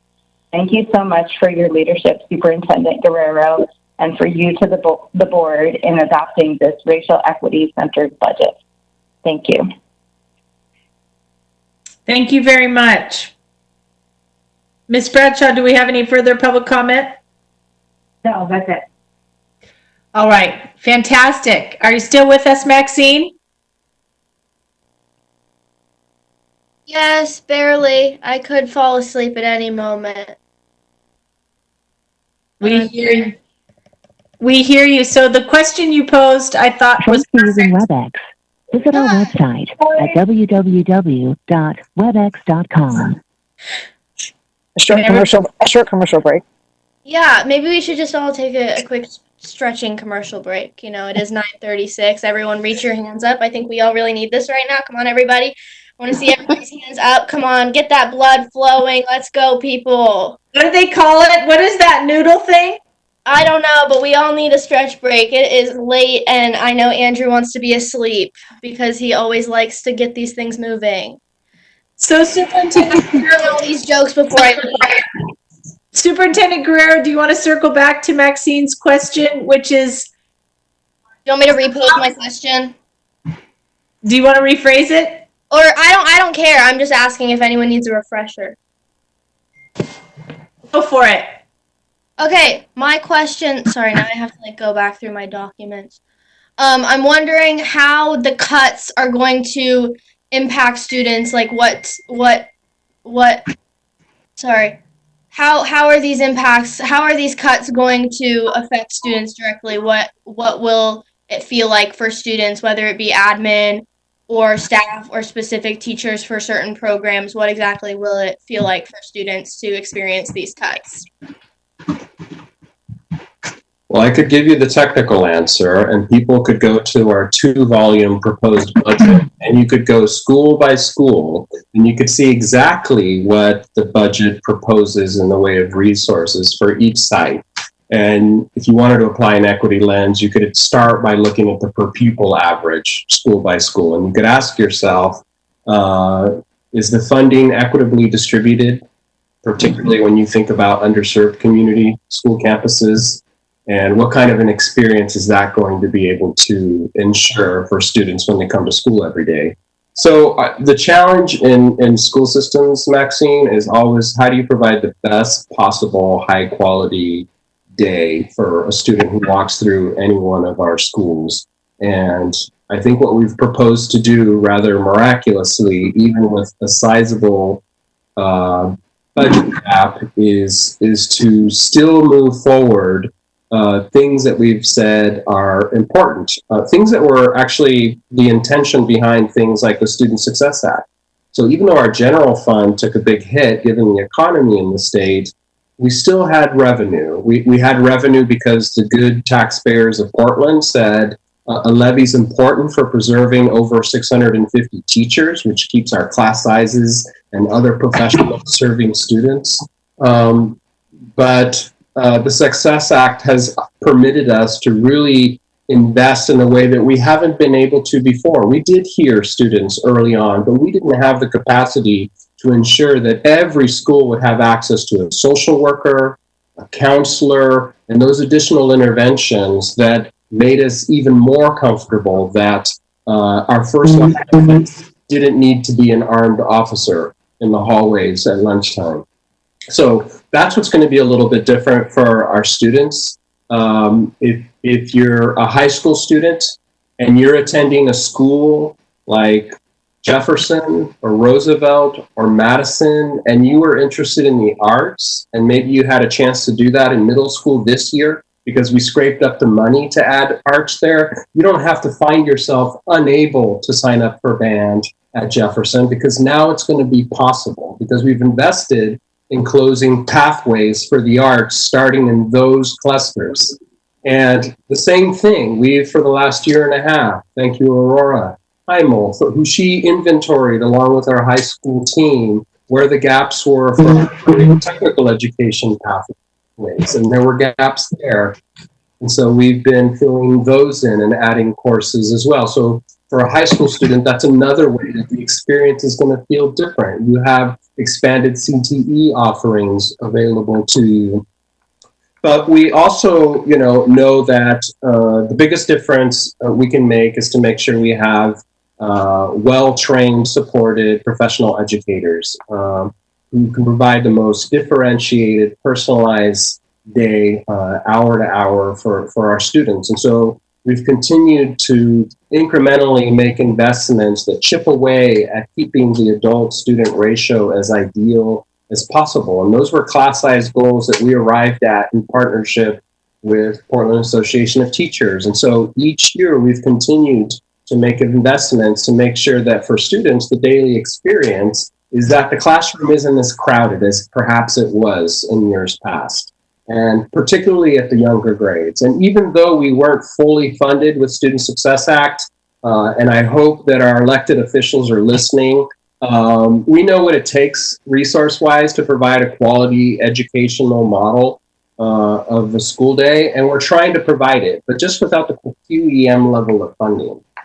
And so how do we make sure that our students, especially our students of color, have access to high quality instructional materials, so when they walk into the classroom, their experience is they're seeing authentic literature that reflects their lived experience, written by authors who look like them. We haven't had the ability for a decade to refresh curriculum materials. You're going to find in this budget the beginning of an infusion and investing in the right places that support curriculum and instruction. So it isn't just about the stuff, it's also about investing in our educators and making sure they have access to the instructional coaching, that when they notice that there's a student who's falling behind, that there's access to an additional highly trained professional who can provide that intervention. So what's different, Maxine, for a student of color who's struggling in an underserved community is that this coming September with an approved budget, there's going to be an intervention teacher in the hallway who's going to have them in the schedule, who's going to push into the classroom, who's going to provide an extra guided reading group lesson, who's going to be able to diagnostically assess their reading behavior and really try to accelerate what we know is going to be an academic slide during this pandemic. So that's another example of how that experience is going to change. And I'll top it off, just because I could talk all night about this, is if you're a middle grade student, none of us have been satisfied and understand that we need to reimagine that middle grade experience. It's been a topic on many a night with this board and the community. And we have an opportunity to open up the doors at Kellogg Middle School. I have no interest in mimicking a comprehensive middle school model that we see throughout the rest of the district. This is our opportunity to really demonstrate how we reimagine a middle grades experience. And so I'm looking forward to, in the fall, as part of students' experience and leadership opportunity, to come in and be a part of some focus group and some empathy interviews around what is it that they most need out of those critical years. And we know it's things like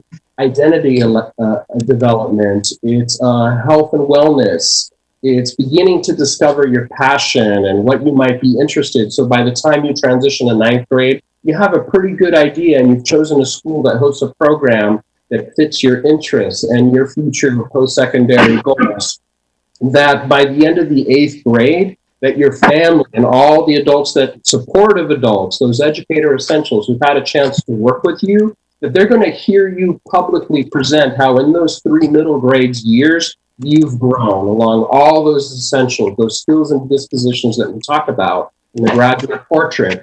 We talked about it's important to have goals and accountability, but it isn't just about test scores. It's about, let me reflect out loud with my family how I think I've grown in my compassion and my empathy and my agency in the world. Right now is a beautiful way that we're seeing our youth demonstrate some of that now. So how do we make sure that by the end of those middle grade years that we're well on our way for that student as a graduate portrait to really demonstrate those kinds of skills and dispositions. So part of the experience that we hope is different is that even if you do attend a current K-8 or comprehensive middle school, that you're going to have an expanded access to electives. Imagine that. Even with this major budget cut, you're going to have access to not having to choose between a second language that you're trying to learn and playing flutes. or chorus or any of some other forward-thinking electives yet to be determined until we talk to our students, because perhaps it's computer science. Perhaps it's ethnic studies in the middle grades. Maybe it's Black studies. There's no limits to the kinds of learning experiences that we don't have to be so constrained by traditional schedules and use of time and space. So those are a few ways that I think, Maxine, the experience might be different. And if you're a 4-year-old whose family hasn't typically had access to early education that is high quality and will prepare you with the foundation you need to come into kindergarten, that there's going to be some additional seats, and working with the county, hopefully, we're focusing in those communities that really need to avail themselves of those opportunities. So off the top of my head, those are a few examples, Maxine. Okay, thanks. I'll let other people ask questions, and then I can come back if there's still time and we're all not asleep. I've got a question. So first, I want to just acknowledge that the incredibly complex task that staff had of putting together a budget in an environment in which there's so much volatility and a very condensed process. So the current budget is $780 million, which is about a $20 million increase. And then of the 780, we have 25 million of that is new money from the Student Success Act. And I think the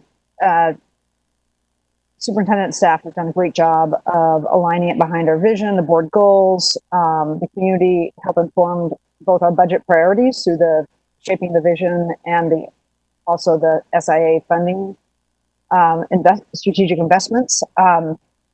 So my question would be, so I think like I say, around the SIA, we had a lot of community engagement around those investments. And I think the initial list we had, a set of proposals of 39 million, potentially could have had a transformative impact on the district. And now we're down to 25. Still, I think the potential to make a big investment or a big impact on the district.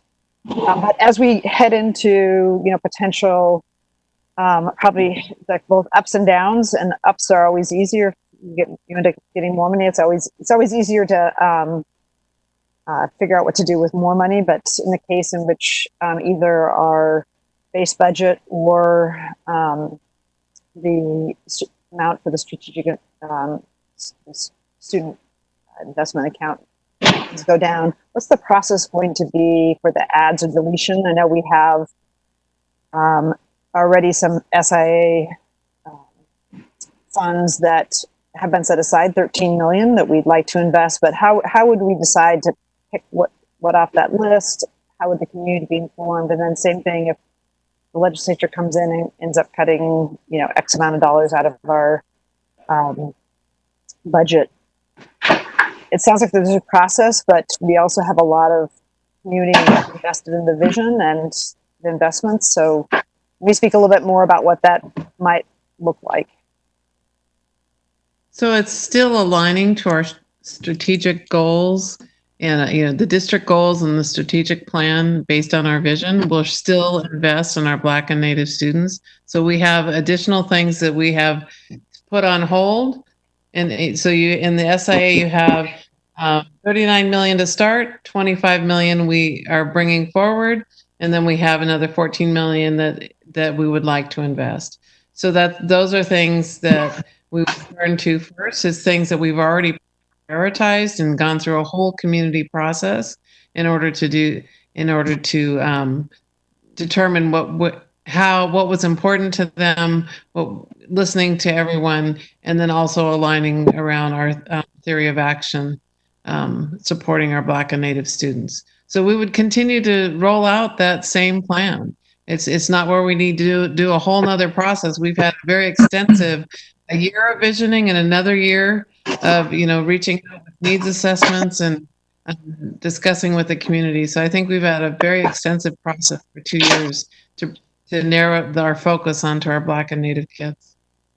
And if I may add, this is Jonathan Garcia, Chief Engagement Officer. I agree with Deputy Superintendent Hertz. We've spent two really incredible years building with our community. And I think and that doesn't mean that we stop. That means that we continue being in community and being in conversation with our communities using our racial equity and social justice lens, which, as the board will recall, the second, question is, who are the communities most impacted by our decisions? And so as we think about that, our leadership under the superintendent's leadership, he continuously asks us that same question. And so, I will just add that Deputy Superintendent and I will probably work very closely as these numbers are coming in to ensure that we are having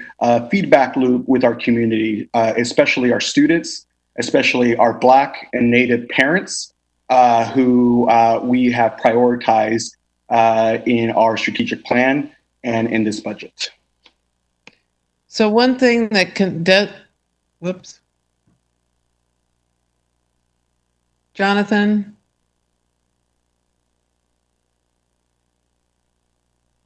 Yeah. There, okay. You're muted, Jonathan. Oh, I'm done. Oh, okay. Sorry. I guess it's just my catching up. So one of our constraints is timing and how quickly we have to staff over the summer to have our schools open in August, at the end of August. So that's one of our constraints in terms of how much time we have to engage, because we are, need to go forward with our process for hiring teachers and staff for the new year.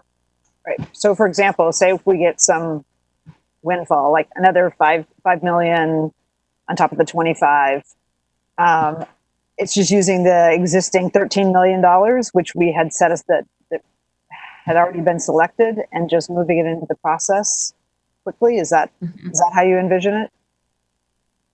I think that would be our best way, but at the same time, we also have said we would circle back with CBRC, and working with our Chief Engagement Officer, again with the community and students' voice.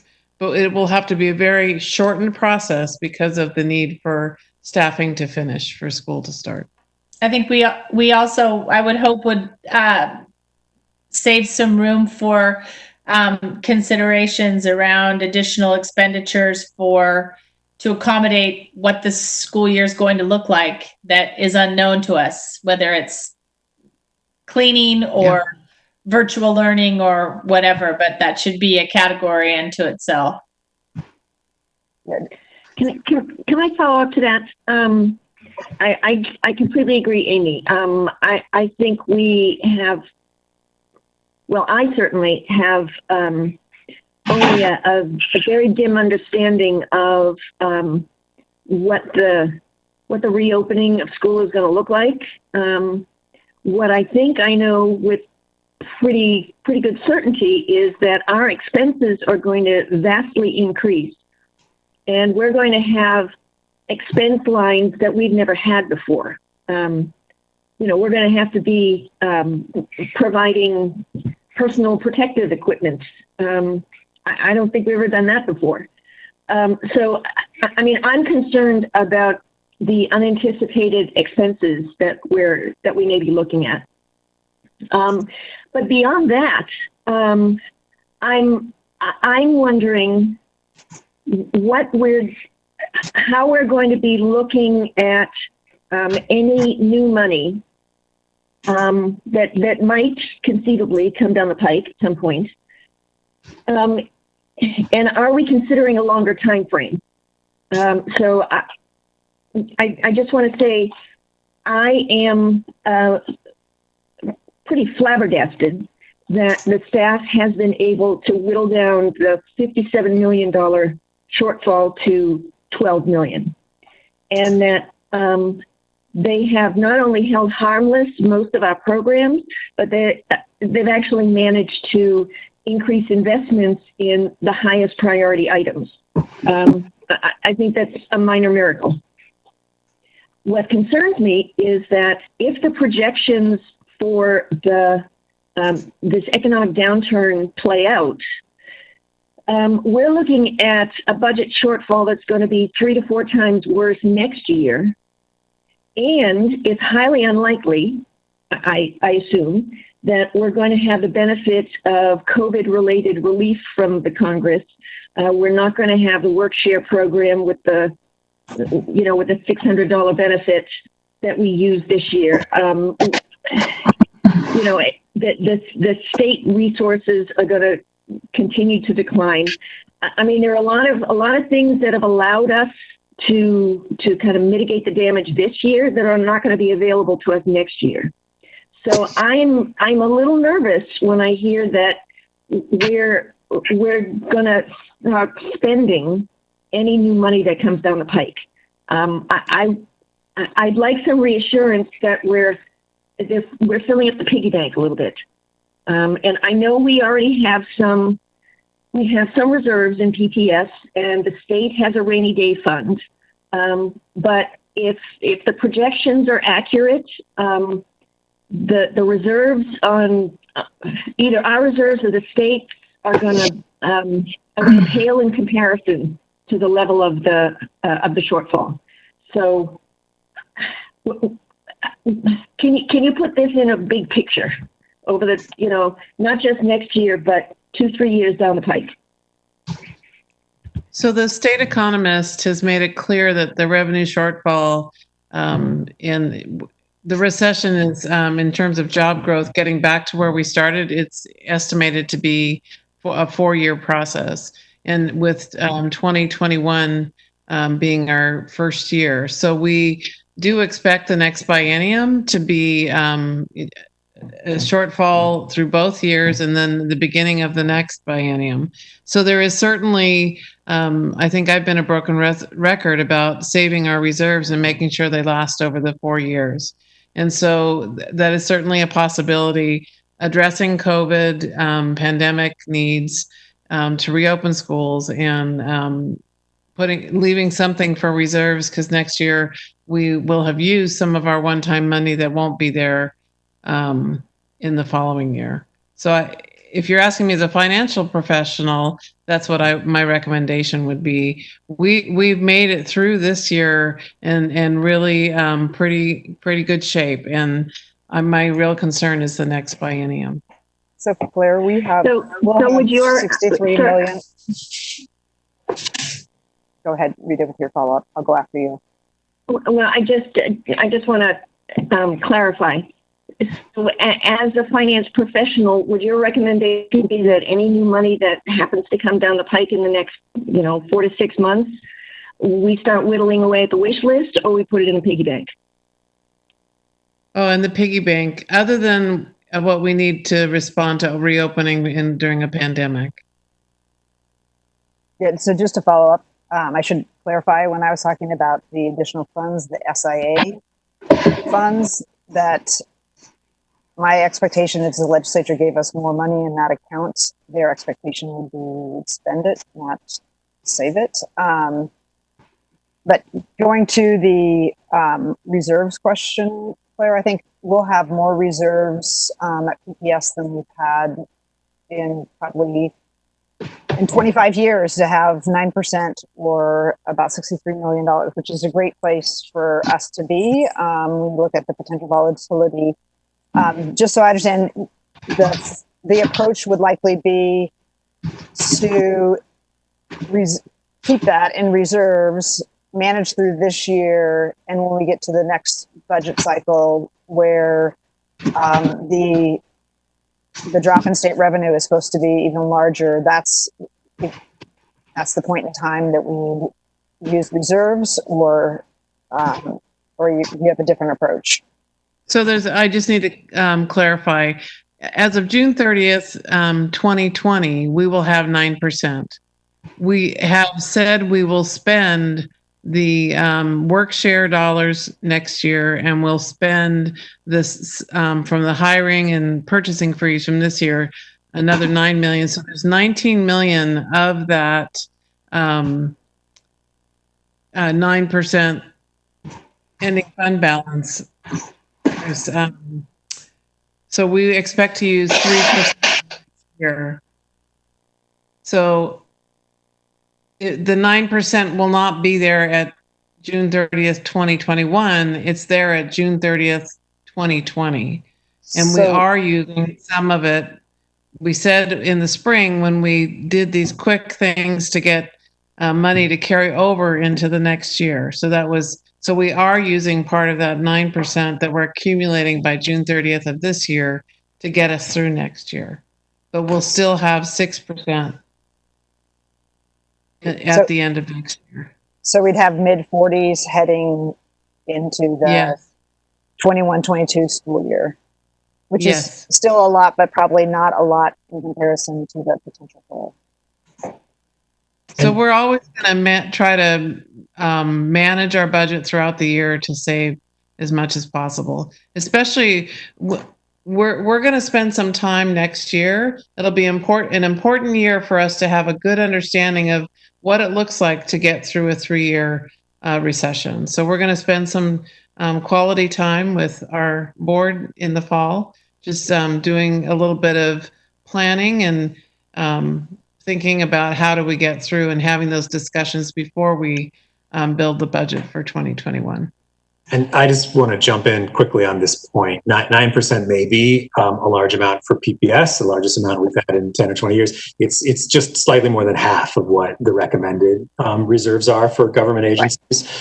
They should be in the 16 to 17% range. And so it's important to know relatively we're better, and yet we're still not where I would love to see us eventually. The other thing to note, reserves, and it's a kind of a common misperception, there are almost never a time when a reserve or a rainy day fund will get you through a crisis. What they are good at doing is helping to smooth the reductions. And so instead of really dramatic cliffs where you're laying off, dozens, if not hundreds of people, reserves can make that a little bit easier. But it's often a mistake to think about spending reserves in order to maintain service levels through a recession of the type that we're facing. So I just want to reiterate that when to the extent we spend those down, it needs to be in a very planful way, and also a plan for building them back up again as we come back. Just one last point on that topic of reserves, which Rita and Ailey can attest to. I think this is the first year in my memory that the CBRC has not led with chastising the board about not making a sufficient commitment to building reserves in the budget. And even as we have been marching toward that goal for the last 3 years with fidelity at a modest amount, it's still, we're nowhere near where we need to be. And that has always been their chief criticism of the budget process and our budget policy.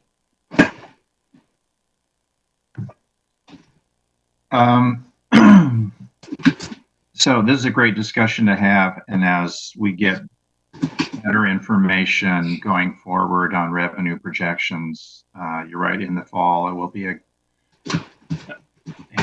fun meeting to look at the ramifications of this over the next couple of years. I want to ask a couple of specific questions to the budget because all of us got at least 1 or 2 letters about PE. So I think it would be useful to quickly summarize where we ended up, both with Gen Ed PE and adaptive PE. And in kind of a follow-up to Maxine's, what's it going to look like for students? And I think this is true in a number of areas. We're seeing, and I want to focus on special education. We're seeing increased expenditures in some parts of the SPED budget and decreased in others.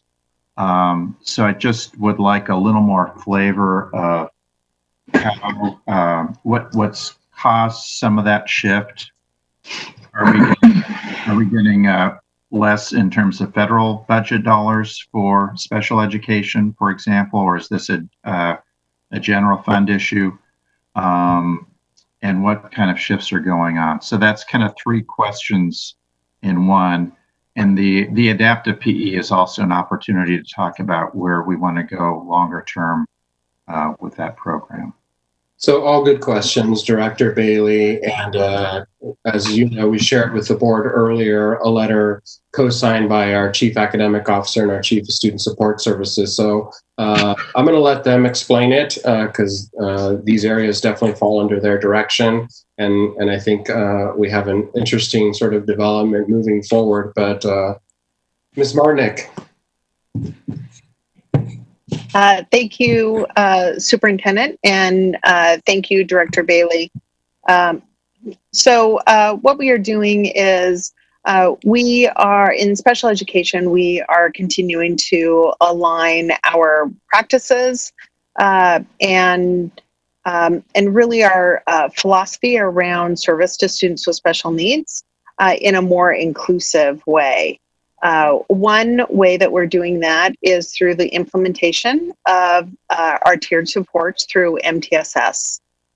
Another way, as Dr. Valentino and I have been working on this, as well as Jenny Withicum, who is our PE administrator, and Mary Mertz, who is our senior director in special ed, we really wanted to look towards additional ways in which we could provide more inclusive practices.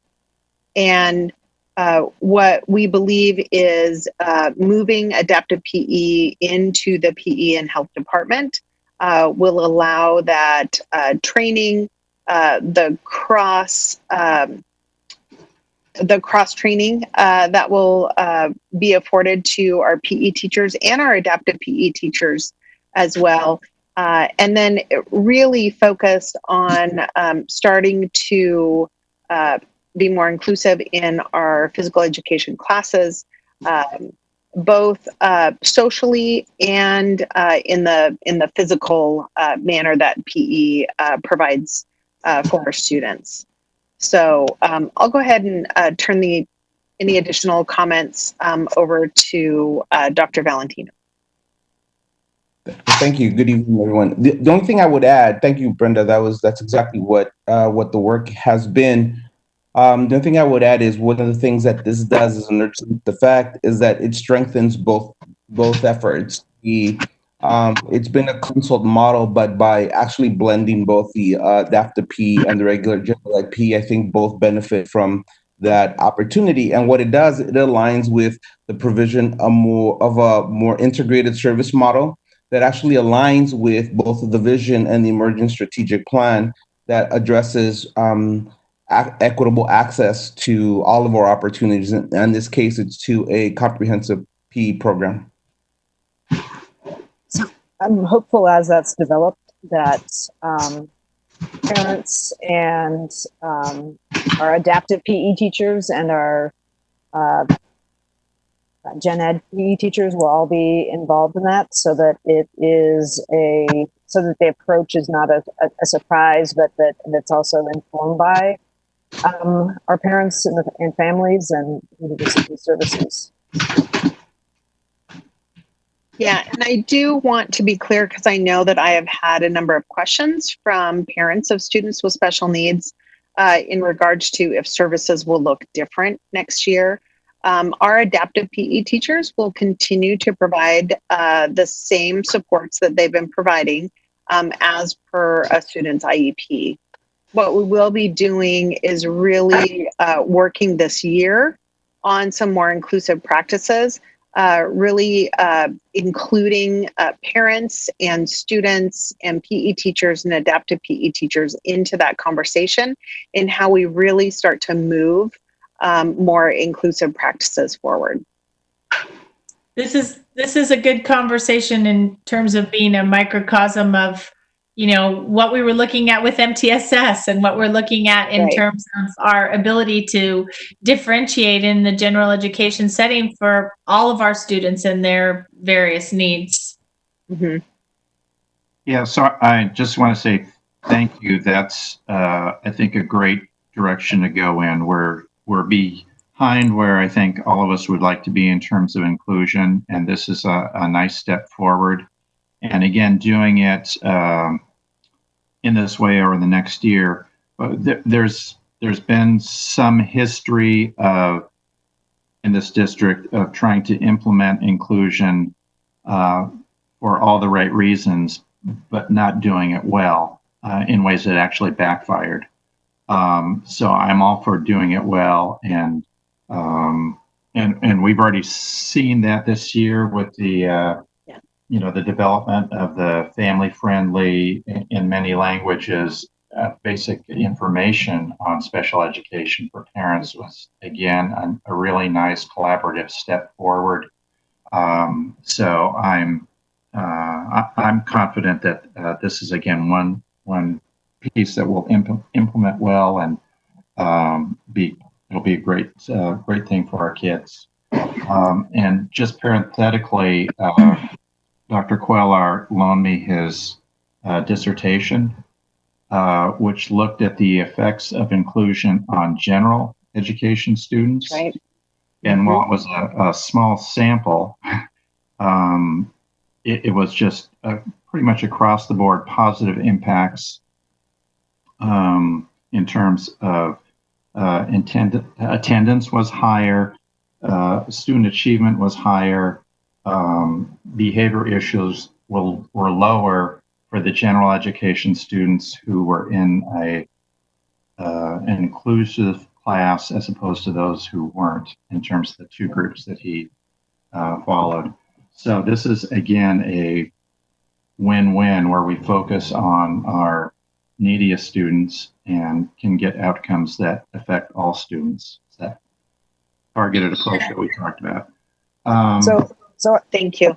Can I just build off of Please. Director Bailey's comments? Because I want to thank staff. I know that people worked through the weekend and over the last several days to address the concerns that have been raised about the reductions in PE, and then also the reduction in the adaptive PE staff. So I just want to let people know that there are, just like there are students who their one thing is art or science or math, there's some kids who their one thing is PE. So I think that, well, I guess I'll just say I'm very appreciative that staff really went back through the budget and tried to make it work without having reductions in some basic core classes. A question that came up was whether in the taking care of those reductions, whether there were other staff reductions made to make that happen, or was it addressed in some other way?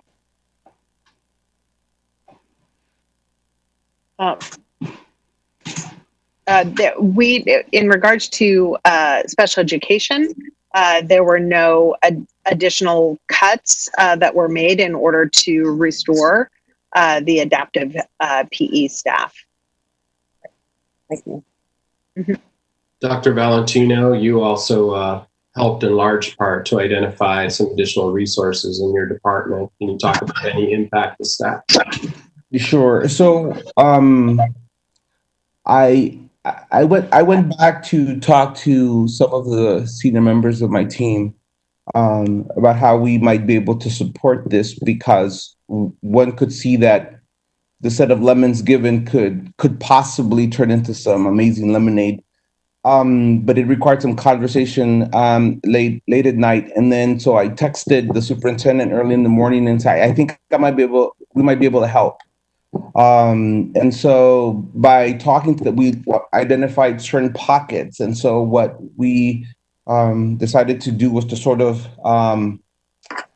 trade off some of our priorities so that we could free up some money. I mean, I still have to have a quick conversation with Claire about a couple of things just to make sure that it's straight, but I think we're gonna be fine. But I think just like you see the opportunity, there was an opportunity there that that we shouldn't waste, right? And otherwise we wouldn't have been able to do this. And then it would have looked like, well, we cut and we didn't do anything about it. But we all saw the opportunity there. So it was more a function of how can we help this out? And so I think that the team has been and will be supportive with moving forward with the decisions that we made to realign some of our priorities so that we could release some of the funds to place in this effort. So the combination of some of these further central office reductions and efficiencies and Director Scott's comments earlier are resonating now in my head, combined with some continued spending freezes and management level reductions, we were able to make up that difference and make sure and let our adaptive PE educators know that they were secure. Mm-hmm. So I just want to appreciate that work very much, Superintendent and everyone. And again, appreciate your perspective, Dr. Valentino and Ms. Martnick Chief Martnick about using this as an opportunity to be more creative and to push our district toward greater inclusion by thinking differently and structuring services differently. I want to just quickly note too that Superintendent, appreciate with regard to SPED your commitment to increasing bilingual SPED supports in this budget. Really important to see that as an add. I'm getting pinged from some of our board members about calling the question on a vote on the budget, and we still have 2 other items after this. So I'd like to, if we can, go around and just have everyone put forward any remaining questions and comments. Does that sound good? Okay. So are you saying we can ask one or two last questions, or anything lingering for you, or any comments you'd like to make? Would you like to start, Director Bailey? Sure. So one comment is on the PE, the general education PE, as opposed to the adaptive PE. We got a lot of letters. Some of them were very passionate, first person. This is how PE is so important for my child. Some of them were form letters, which it is what it is. But it's as if they were operating from PPS is doing a budget. It's the same as last year, except they're cutting PE at some schools. I think most of the commentary was presuming it was all schools. Right. And so I think there's another opportunity, and I talked to Don about this before the last time we had a ton of letters coming in, is it possible to scrape those and send a reply that, one, thanks them for their advocacy, and 2, fills in the bigger picture around what we're doing in this budget with equity. And this is a chance for us to do some education. And it kind of goes back to our earlier comments, or comments by some people. And I don't think folks were blind to equity. Well, okay, maybe they weren't advocating against equity, but they were advocating blindly without the big picture. And I think this is a chance for us to do some communication to try to move our message forward on this. So that's one suggestion out there, if we can figure out how to do that efficiently. A second thing I'd like to know is we've been working on improving our tag instruction. Is there, and I was wondering what the impacts were on rate and level of tag instruction. Jenny, are we still on the path that we were set for, or has that been affected at all?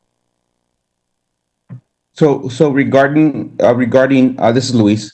Regarding rate and level, one of the things we were going through right before the pandemic, we were going through an audit, because we had made agreements with ODE that we would focus rate and level at the middle school on, for example, compact math as an example, as one option.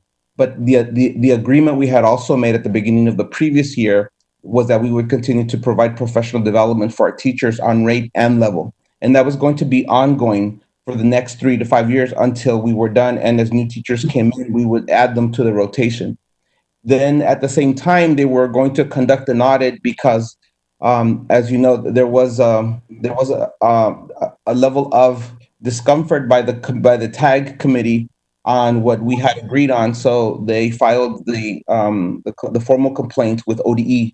And so we ended in an audit. And in the middle of the audit, we had to close our schools. The audit is not complete. So Linda Smith, who leads the TAG program, in conversations with ODE, the agreement is, while we work through the blended model in preparation for the reentry, that we would continue to work towards meeting the rate and level agreements while they finish the audit. And then they are going to report back on what exactly the expectations will be beyond what our agreement has been thus far. Okay, so no budgetary impacts on that work that would slow that down? No, not thus far. No, the report may cause that to happen, Director Bailey, but not given what we have in place right now. Great. Okay, thank you. Any further question or comment, Director Bailey? Probably, but I can follow up later. Thank you. Are we just going to go round robin, Amy? Sure. I was just going on our Zoom order. So how about Director DePass?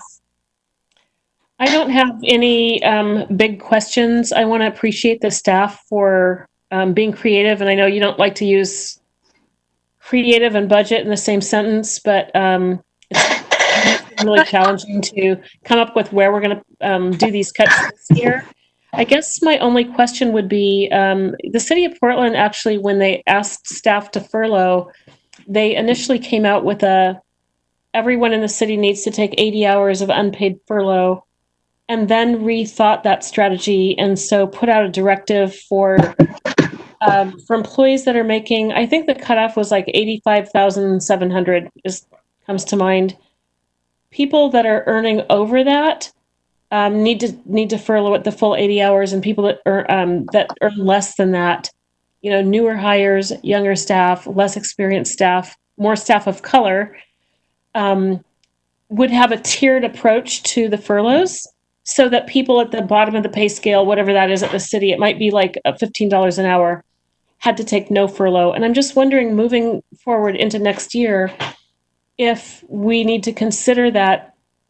If we still need to consider furloughs in the 2021-22, would that be something that the district would consider? And I could take my answer offline, but it's just something I was thinking about. I have no other comments or questions.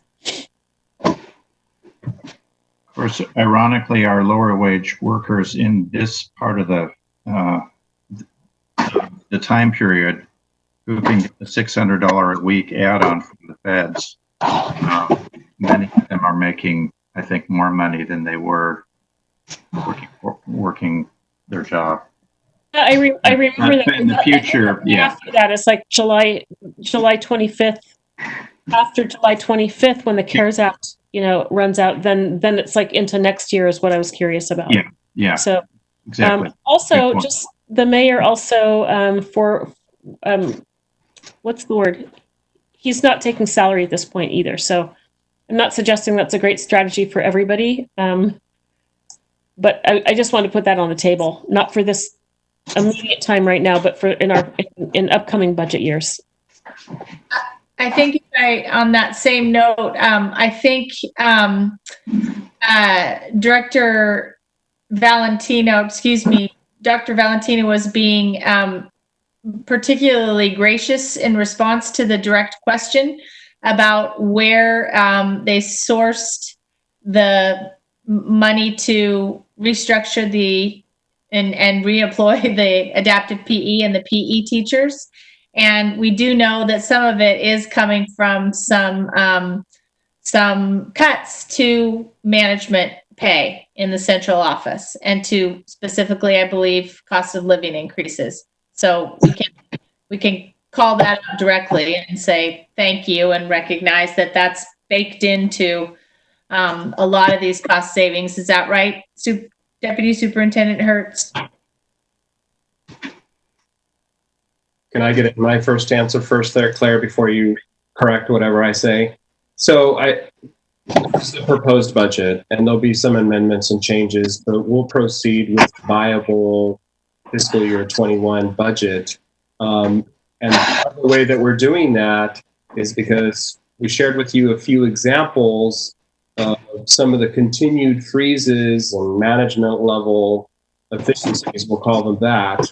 But as we think about the next biennium, you know, all strategies are going to have to be on the table. So it is miraculous to close this massive budget gap and to expect that no one is going to lose their job.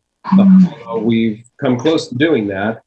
And we will have to employ, you know, all prudent cost-saving measures. So I can appreciate the question, Director DePass. I wasn't sure if you were alluding that I should follow the mayor's example, but certainly everything is always an option. Yeah, not at all. Just that I appreciated the machinations that the staff went through to come up with ways to save everyone's job in this fiscal year. And yeah, not recommending anybody take a massive pay cut, but just was curious really about the COLAs, the cost of living adjustments, and if that would be something we would consider moving forward. So I think that the executive team has already considered it and said, you know, those of us at this level on the second floor of the building may have to hold off. It's not the time for that. Not when we're trying to save people's livelihoods and be a responsible employer. But why don't I let our OASBO International president round out the response? Thank you. That's appreciated. Thanks. Claire, did you want to add anything that I missed? No, I think you covered it well. Thank you. So just on that particular point, just based on conversations I've had with legislators and sort of the executive branch, I do think that when they go back into the special session, this will be a topic of various governmental jurisdictions that get funds from the state, of essentially a look at out of state travel, COLAs, pay increases. Already you're seeing at the at least the universities in the state. I think, for example, Oregon State did something similar to, it sounds like, Michelle, that they're happening at the city of Portland, where you have sort of progressive, not furloughs, but pay reductions. OHSU did something similar. And I can just imagine the conversation with Senator Betsy Johnson about this. So I think we should all be prepared that there may be some directives at the state level towards all school districts or other jurisdictions as they look at how they're going to try and balance the budget and, you know, make really hard trade-offs between human services, education, and lots of other places in the budget that are going to be sustaining large cuts and larger cuts than probably education, because they don't have the Student Success Act. So I for sure think that travel and administrative pay and furloughs are going to be a topic of conversation, and maybe even directives from at the state level. You know, I also see this as an opportunity, though. I mean, the loss of pay is probably not a great topic for anyone, but I also see that, you know, I guess I'm an advocate, like, what does a 4-day work week look like? And how does that transfer to prosperity in terms of, you know, actually, like, some of the people on the call that I know don't take days off, you know who you are, have that time built in to spend more time with your families. And, you know, for those of us that have kids at home still that are doing at-home learning, to allow some time in the schedule So while you would be experiencing a pay cut, you would still have a job and just to have more time in your life for things that are important to you, spiritual time, family time, time to work out, etc. So it could be an opportunity is all I'm trying to get at. Time to spend with your cats. Cats, kids, grandkids. What a cat show. Brenda's cat is giving yours a run for your money, Rita. Let's continue, please, with rounding up questions and comments. Director Brim Edwards, do you have any remaining thoughts? Yeah, I think, and I want to thank the staff for answering all the questions that I posed. I really appreciate that. This is a very truncated process, and so we haven't had a lot of opportunity to have public discussion or ask questions, so thank you. So I guess just my thoughts just on the general budget. I'm obviously going to be supportive of the approval vote. It's been a really tumultuous year. I think nobody could have predicted that we'd have a pandemic and unprecedented unemployment and economic recession, and then also a moment in which we must address the racial inequity in our country. And I think in a year like that, most people would say, like, this is going to be a business as usual budget, or we just got to get by, like manage our way through it. And I think I'm really proud of the district because we didn't do that, because I think that would have been the easy thing to do, but instead using the Reimagine PPS vision, our racial equity agenda, emergent strat plan, really focusing on the success of our students. So I want to just applaud the district staff of not taking the easy route.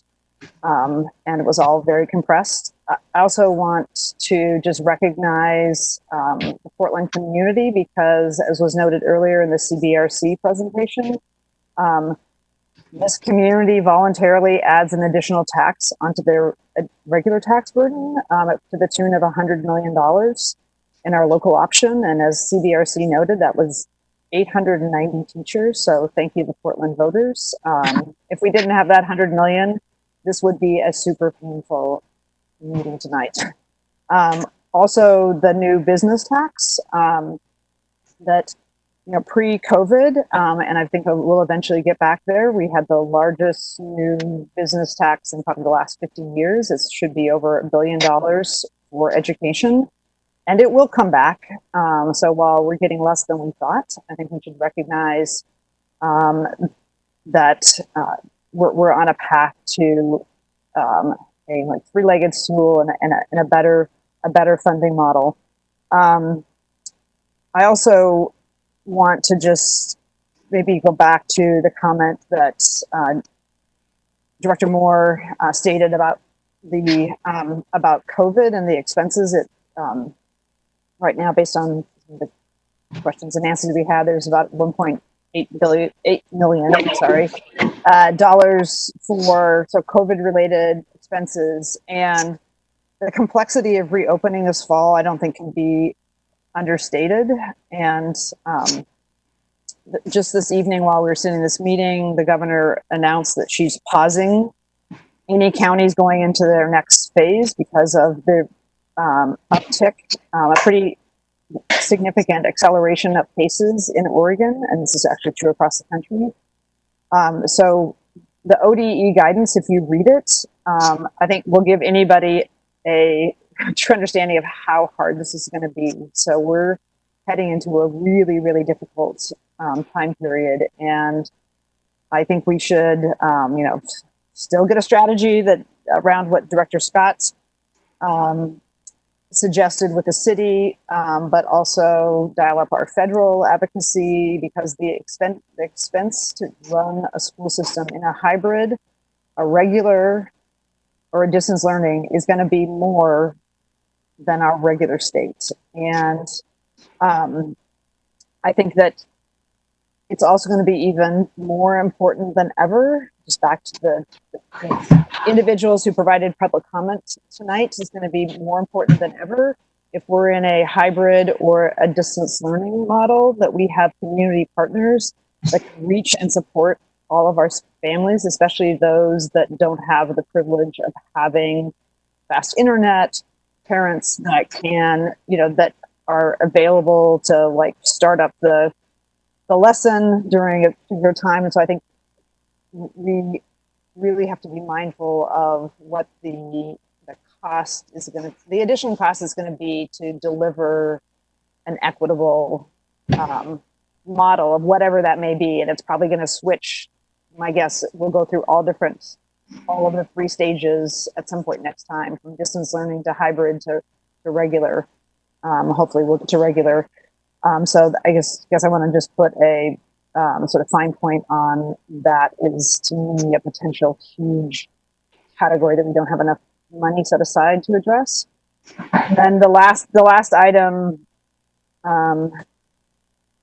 it's already been discussed that between now and the budget adoption of the special session, I'm sure there's going to be conversations about administrative pay and sort of what may be viewed by others as discretionary expenses. That's just going to be part of it, and we may just be told what we're going to be doing. So I think that's something to keep our eye on. And then the last piece is the Secretary of State's audit had some budget recommendations, and I haven't had time to just go back and make sure that we've addressed them all. So that would be my last thing. But I just want to, conclude by thanking staff for producing a budget that aligns against our priorities and vision. And we're going to need to be nimble to respond to COVID, the state's economy. And we'll also probably need to continue to be strong advocates during the legislative session with the federal delegation and locally as well. Thank you. Scott. Thank you. I'll try and be quick because it's late. A few things to follow up on. One, I want to second Director DePass's suggestion about the mayor taking a pay cut. I'm the chair and the vice chair and the entire board absolutely freeze our pay and potentially reduce it to 0. So, ouch! I'm all in favor of doing that. Second. Yeah. I'm willing to go some pay. Yeah. This year. I think we are. I want to thank staff. I think that this, we're in the middle. I've said it before, and it's a weird thing, but the pandemic hit at one of the worst times for budgeting possible. And thank goodness the state has a biennial budget, and they happen to be in the second year of it, because it would just be a total chaos right now if the state was having to budget in this time period. But local governments and school districts do. And I just want to thank the staff for in the midst of a whole set of unknowns, putting together a budget and then a plan for how we get to next year that I think really makes sense. I also want to thank them. The staff are working really hard to answer all of Director Brim Edwards' questions. I'm kidding, Julie. I think you had 3. Only partially. I did have a few myself, but they were no. There was a lot of really important information that we got.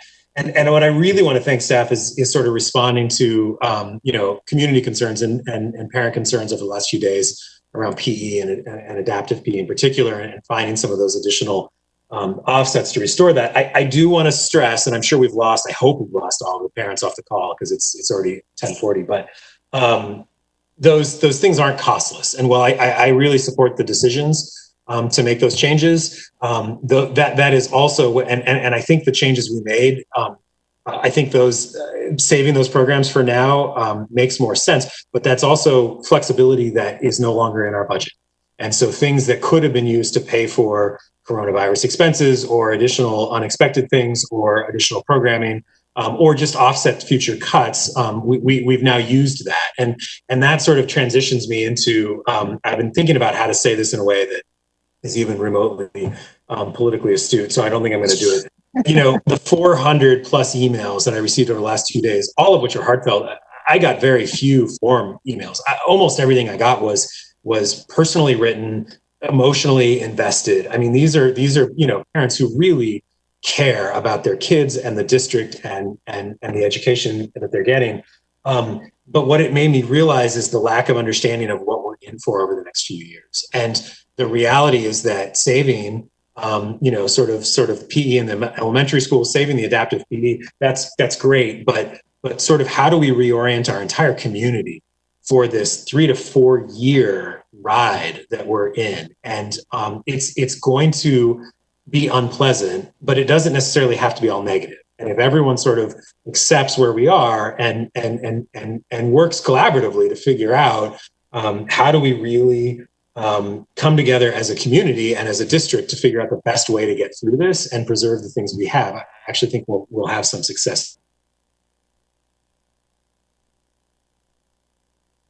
You're here.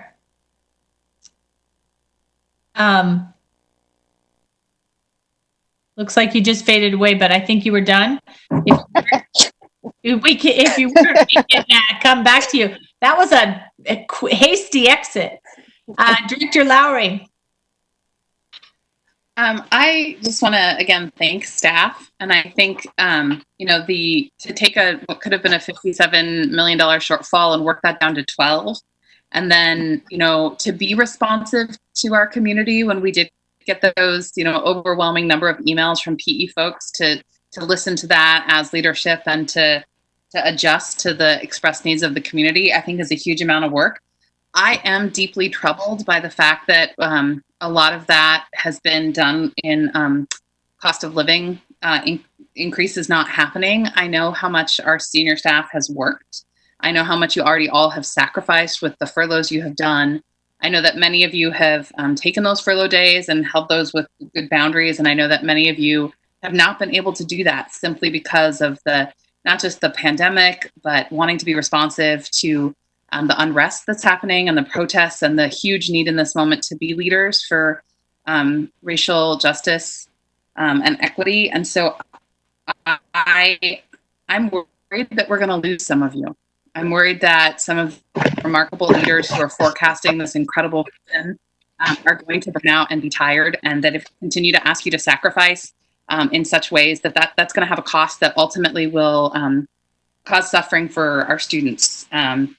So I wanted to shout out the incredible listening work. I got to be part of 2 listening sessions, got to watch the other 2 that staff put together. Thank you, Jonathan, and your team for pulling all that together so quickly. Again, thanks everybody for being responsive to the outcry for the community about PE. Again, I think this is going to be a long-term, we're going to have substantially more cuts. And I am concerned. I know we're joking about Guadalupe, following suit with the mayor, but I am concerned about this perception that we can take from our management and take from our administration. And like Andrew said, Director Scott said earlier in the night, that all of that communication, all of this sort of goal setting, that vital work, we need to support that so it can continue to happen, because that will ultimately have huge impacts on our students. I wrote some notes here so I'd be more organized with my thoughts, and it's so not helping. I do also want to say that I loved what Marcus Mundy had to say and his great wisdom that he shared. And I'm hearing from people all around the district that have been around PPS for a long time that it feels a little different. Like people are still waiting to see like what Director Moore said about, can we turn these pretty words into practical lived out reality? Well, what I'm hearing from constituents in the community and what I'm seeing just having been around PPS for the few years I've been here is that something is different, that we are making change. We are making a difference. We are going in a new direction. It's going to take a lot of work to get there. And I just so thank the staff for your adaptability, your resilience, your incredibly hard work on all of this. And I know, it's in vogue to say, well, just take it out of admin. But we really need to be clear about what are we fighting for? What are we changing? And how do we get there in the best strategic way possible? And thank you for the amazing work you all did with the budget presentation that helped us really focus in on what our priorities are and who we are going to be as PPS. Thank you. Thank you, Director Lowry. Rita? So, further? Yeah, I would, I'll try to keep it brief because I agree with most of what's been said already. I think this budget is a remarkable document. And I'm deeply grateful for the imagination and the creativity and the innovations that went into making it possible to survive this precipitous shortfall relatively unscathed, and even and still manage to make investments.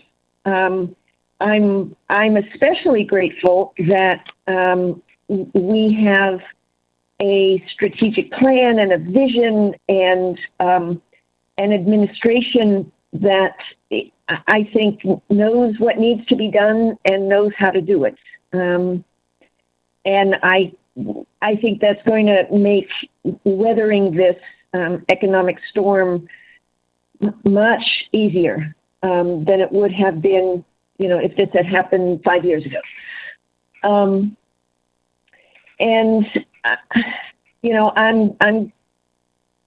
well, as you could tell from my earlier comments, I think we have a moment here. I would not have wished for a deficit.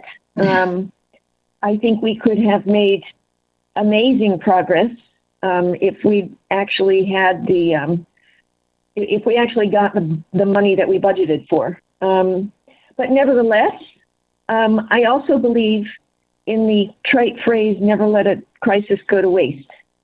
And I think I think we have a moment to galvanize support for some real progress in areas that might otherwise, under different circumstances, have encountered some resistance. So I think it's probably only a moment. So I'm hoping that we seize this opportunity to really make some progress on things that this district has talked about for a very long time. So anyway, thank you. Appreciate that. I really want to echo what everyone said, just add a few comments. My most fundamental gratitude is that we are incredibly fortunate that we have this team in place at this time, both to deal with the transition with closing our schools and going to a form of remote learning. It was so quick. It was so capable. It wasn't perfect. It's full of challenges, as next year will be too. But to see the team put all of that in place with our kids at the center so quickly was just incredible. And then to see this budget proposal that, first of all, dug us 3/4 of the way out of our hole before we even had to start looking at cuts to the general fund is pretty amazing. So there was great creativity and resourcefulness that was shown there.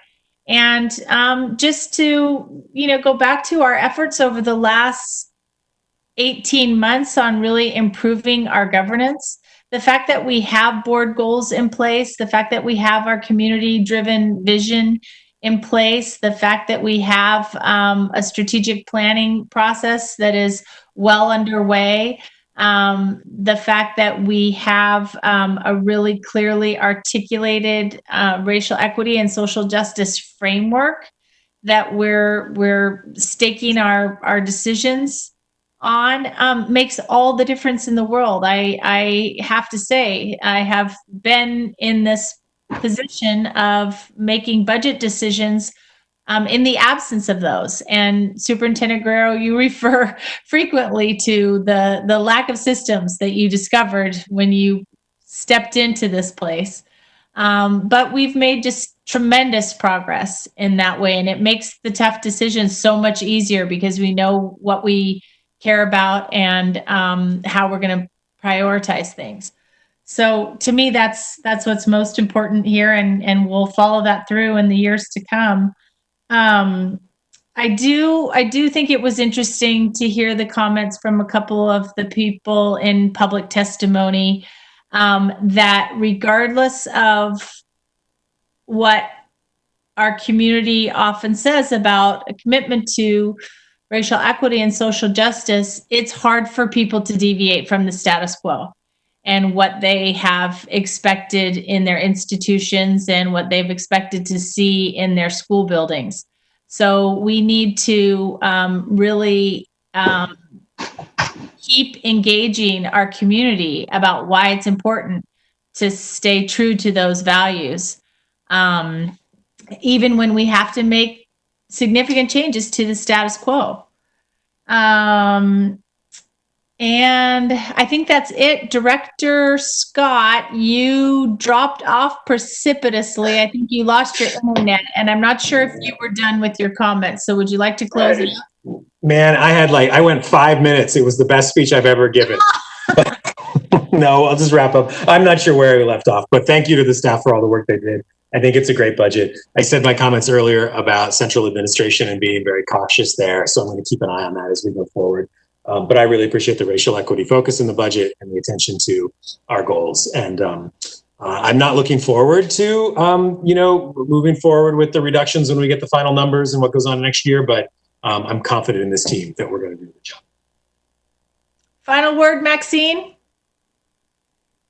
Okay. All right. Can you talk? It's so late. Let's move on. I appreciate the staff. Yay. That's my final comment. Let's vote. Let's vote. Then I can go to sleep, maybe? And the rest of us too. The board will now vote on resolution number 6129, budget committee approval of the 2020-2021 budget and the imposition of property taxes. All in favor, please indicate by saying yes. Yes. Yes. All opposed, please indicate by saying no. Any abstentions? Resolution 6129 is approved by a vote of 7-0 with Student Representative Louderell voting yes. Okay, we still have 2 more items, which I hope we can give their due in the next 9 minutes. The first is the multiple pathways to graduation master plan, which the School Improvement Bond Committee has been considering. Director Scott, would you like to introduce this item? Yes. So and hopefully the internet doesn't go out again. In June of 2019, the board approved the addition of a Lions at Meek programming to the Multiple Pathways to Graduation building on the Benson campus. And the proposed master plan for a new Multiple Pathways to Graduation high school is the culmination of approximately a year of planning and design work by district and MPG leadership, students, staff, and stakeholders. Earlier last month, I guess on May 7th, the School Improvement Bond Committee, we reviewed this as a committee, unanimously recommended the master plan be forwarded to the board for approval, and that is what you have in front of you tonight. All right, the board will now vote on resolution number 6128, authorizing multiple pathways to graduation master plan. Do I have a motion? So moved. Second.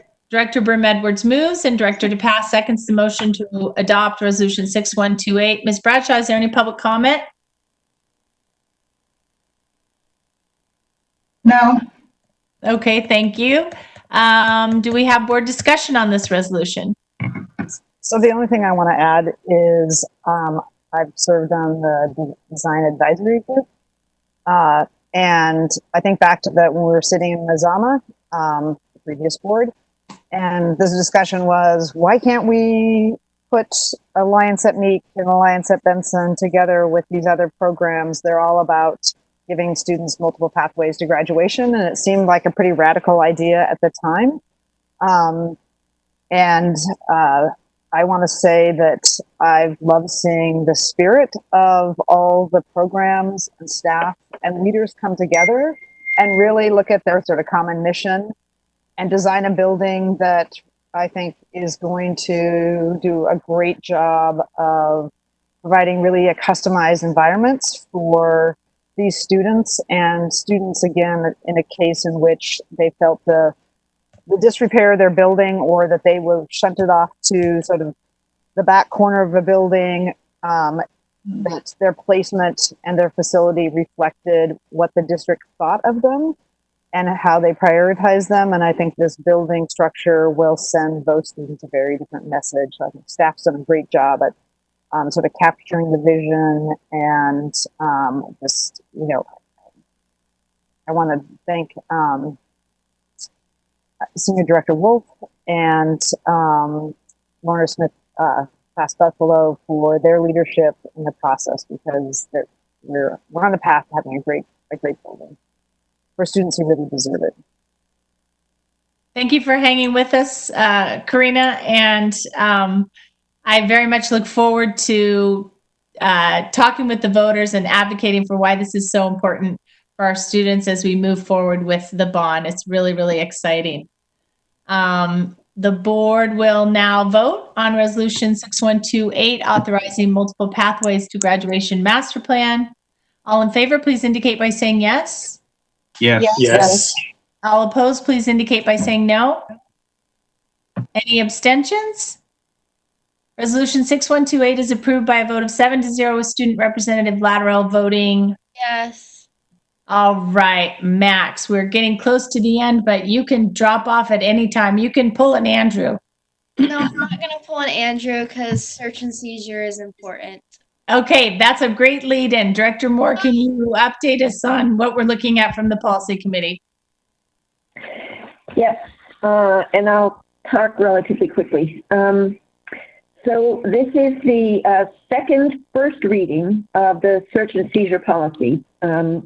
We had had a first reading in, I believe, the fall, and then and thanks to interventions from Maxine and other students, the committee took it back, and we started to do a pretty significant outreach effort to talk with students and families, stakeholders, to kind of reassess the whole search and seizure policy. The original policy had not been updated since 2002, and it didn't fully reflect the district's vision of the educational experience we want to provide to students. Embedded in this policy revision are significant protections for students, primarily in the requirement that parents and guardians must be given notice and give consent prior to student interviews by law enforcement. The policy also contains a definition section that will explain some of the legal lingo that's important in this area. And the policy now requires the district to track all searches conducted on district property. The updates continue the district's goal of protecting students' rights while also providing for the safety of all students and the General Counsel's office. I could go on, but I think I'll spare everybody. So the policy amendments will be posted on the board website, and the public comment period is 21 days, with the last date of comment being July 2nd. The board will hold a second reading at the July 14th meeting. That's it. Thank you so much. Maxine, thank you for orchestrating a lot of student input, really meaningful and important student input on this. Is there anything you'd like to add? No, I'm just really glad that I had the experience this year to work on search and seizure. It wasn't really something I was expecting to work on, but through this work on this policy, I've really enjoyed learning about policy work. Surprisingly, even though it's been really hard and long, and part of me was really hoping that this policy would be passed before I left. It's fine that it's not. Really still excited that all the work on it has been done this year, and that we've had such great student engagement and such great outreach done by the engagement team, which I'm really grateful for. So I'm just glad that we were able to not rush this process and get all of the input that we needed from students who this policy would be affecting the most. I think this was a great example of how we want to really integrate student feedback into our student direction and leadership into our policy making process moving forward. Super, super important. So we look forward to finalizing that in a few weeks. Thank you, Maxine. Thank you, Rita. Thank you, policy committee. Thank you, staff. Okay. Lastly, do we have any committee reports that anyone wants to bring forward? Nothing from the policy committee? Oh, sorry. I don't, somebody's having, I don't know whether it's you or me having internet issues.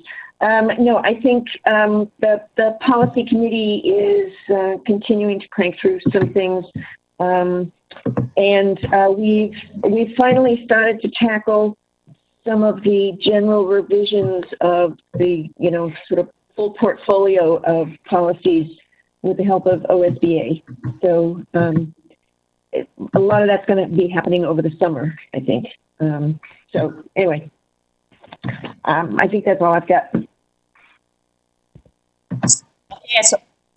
So I have, I guess I don't have to do the multiple pathways to graduation DAG because we just had a vote on the project. The other DAG that I'm serving on is the one for the New Kellogg Middle School. And I guess the short update is, on time, on budget, looks great. I'm going to circulate some photos so people can see the progress that's been made. And shortly, a boundary is going to have to be drawn so that planning can start for next year. But from a building standpoint, it's progressing within budget, and it looks like it's going to be a great learning environment and the perfect place for that newly designed middle school curriculum and program to go. That's fantastic. All right. Whoops. Dr. Bailey. Yes, so I've been writing HERD on the Benson process. The design work is moving right along. They're still dancing, and then I don't know if that, have they met with the historical landmark folks yet? Worked through that, worked through some issues, but it looks like that's having a happy ending. They've had to make some budget adjustments. So if you recall a meeting a couple of months ago, pre-COVID, it's like BC, we talked about emergency shelter as part of the plan. Due to budget considerations, some of that space had to be cut back, but I believe the gym will still be built to that maximum strength for an emergency shelter. And Dan or Marina can correct me if I missed anything. All right. Thanks, board, for keeping connected to those design advisory groups. All right. I believe we have concluded. Again, just want to recognize the superintendent for your leadership on this remarkable budget process and this budget, which is an artifact now to our vision and to your leadership and to the phenomenal senior team that you have assembled, who poured so much of their heart and soul into this effort and articulating our strategies and priorities. So thank you all. Tomorrow's Friday, so that means you get to sleep in. And with that, this meeting of the Board of Education is adjourned. Take care, everybody.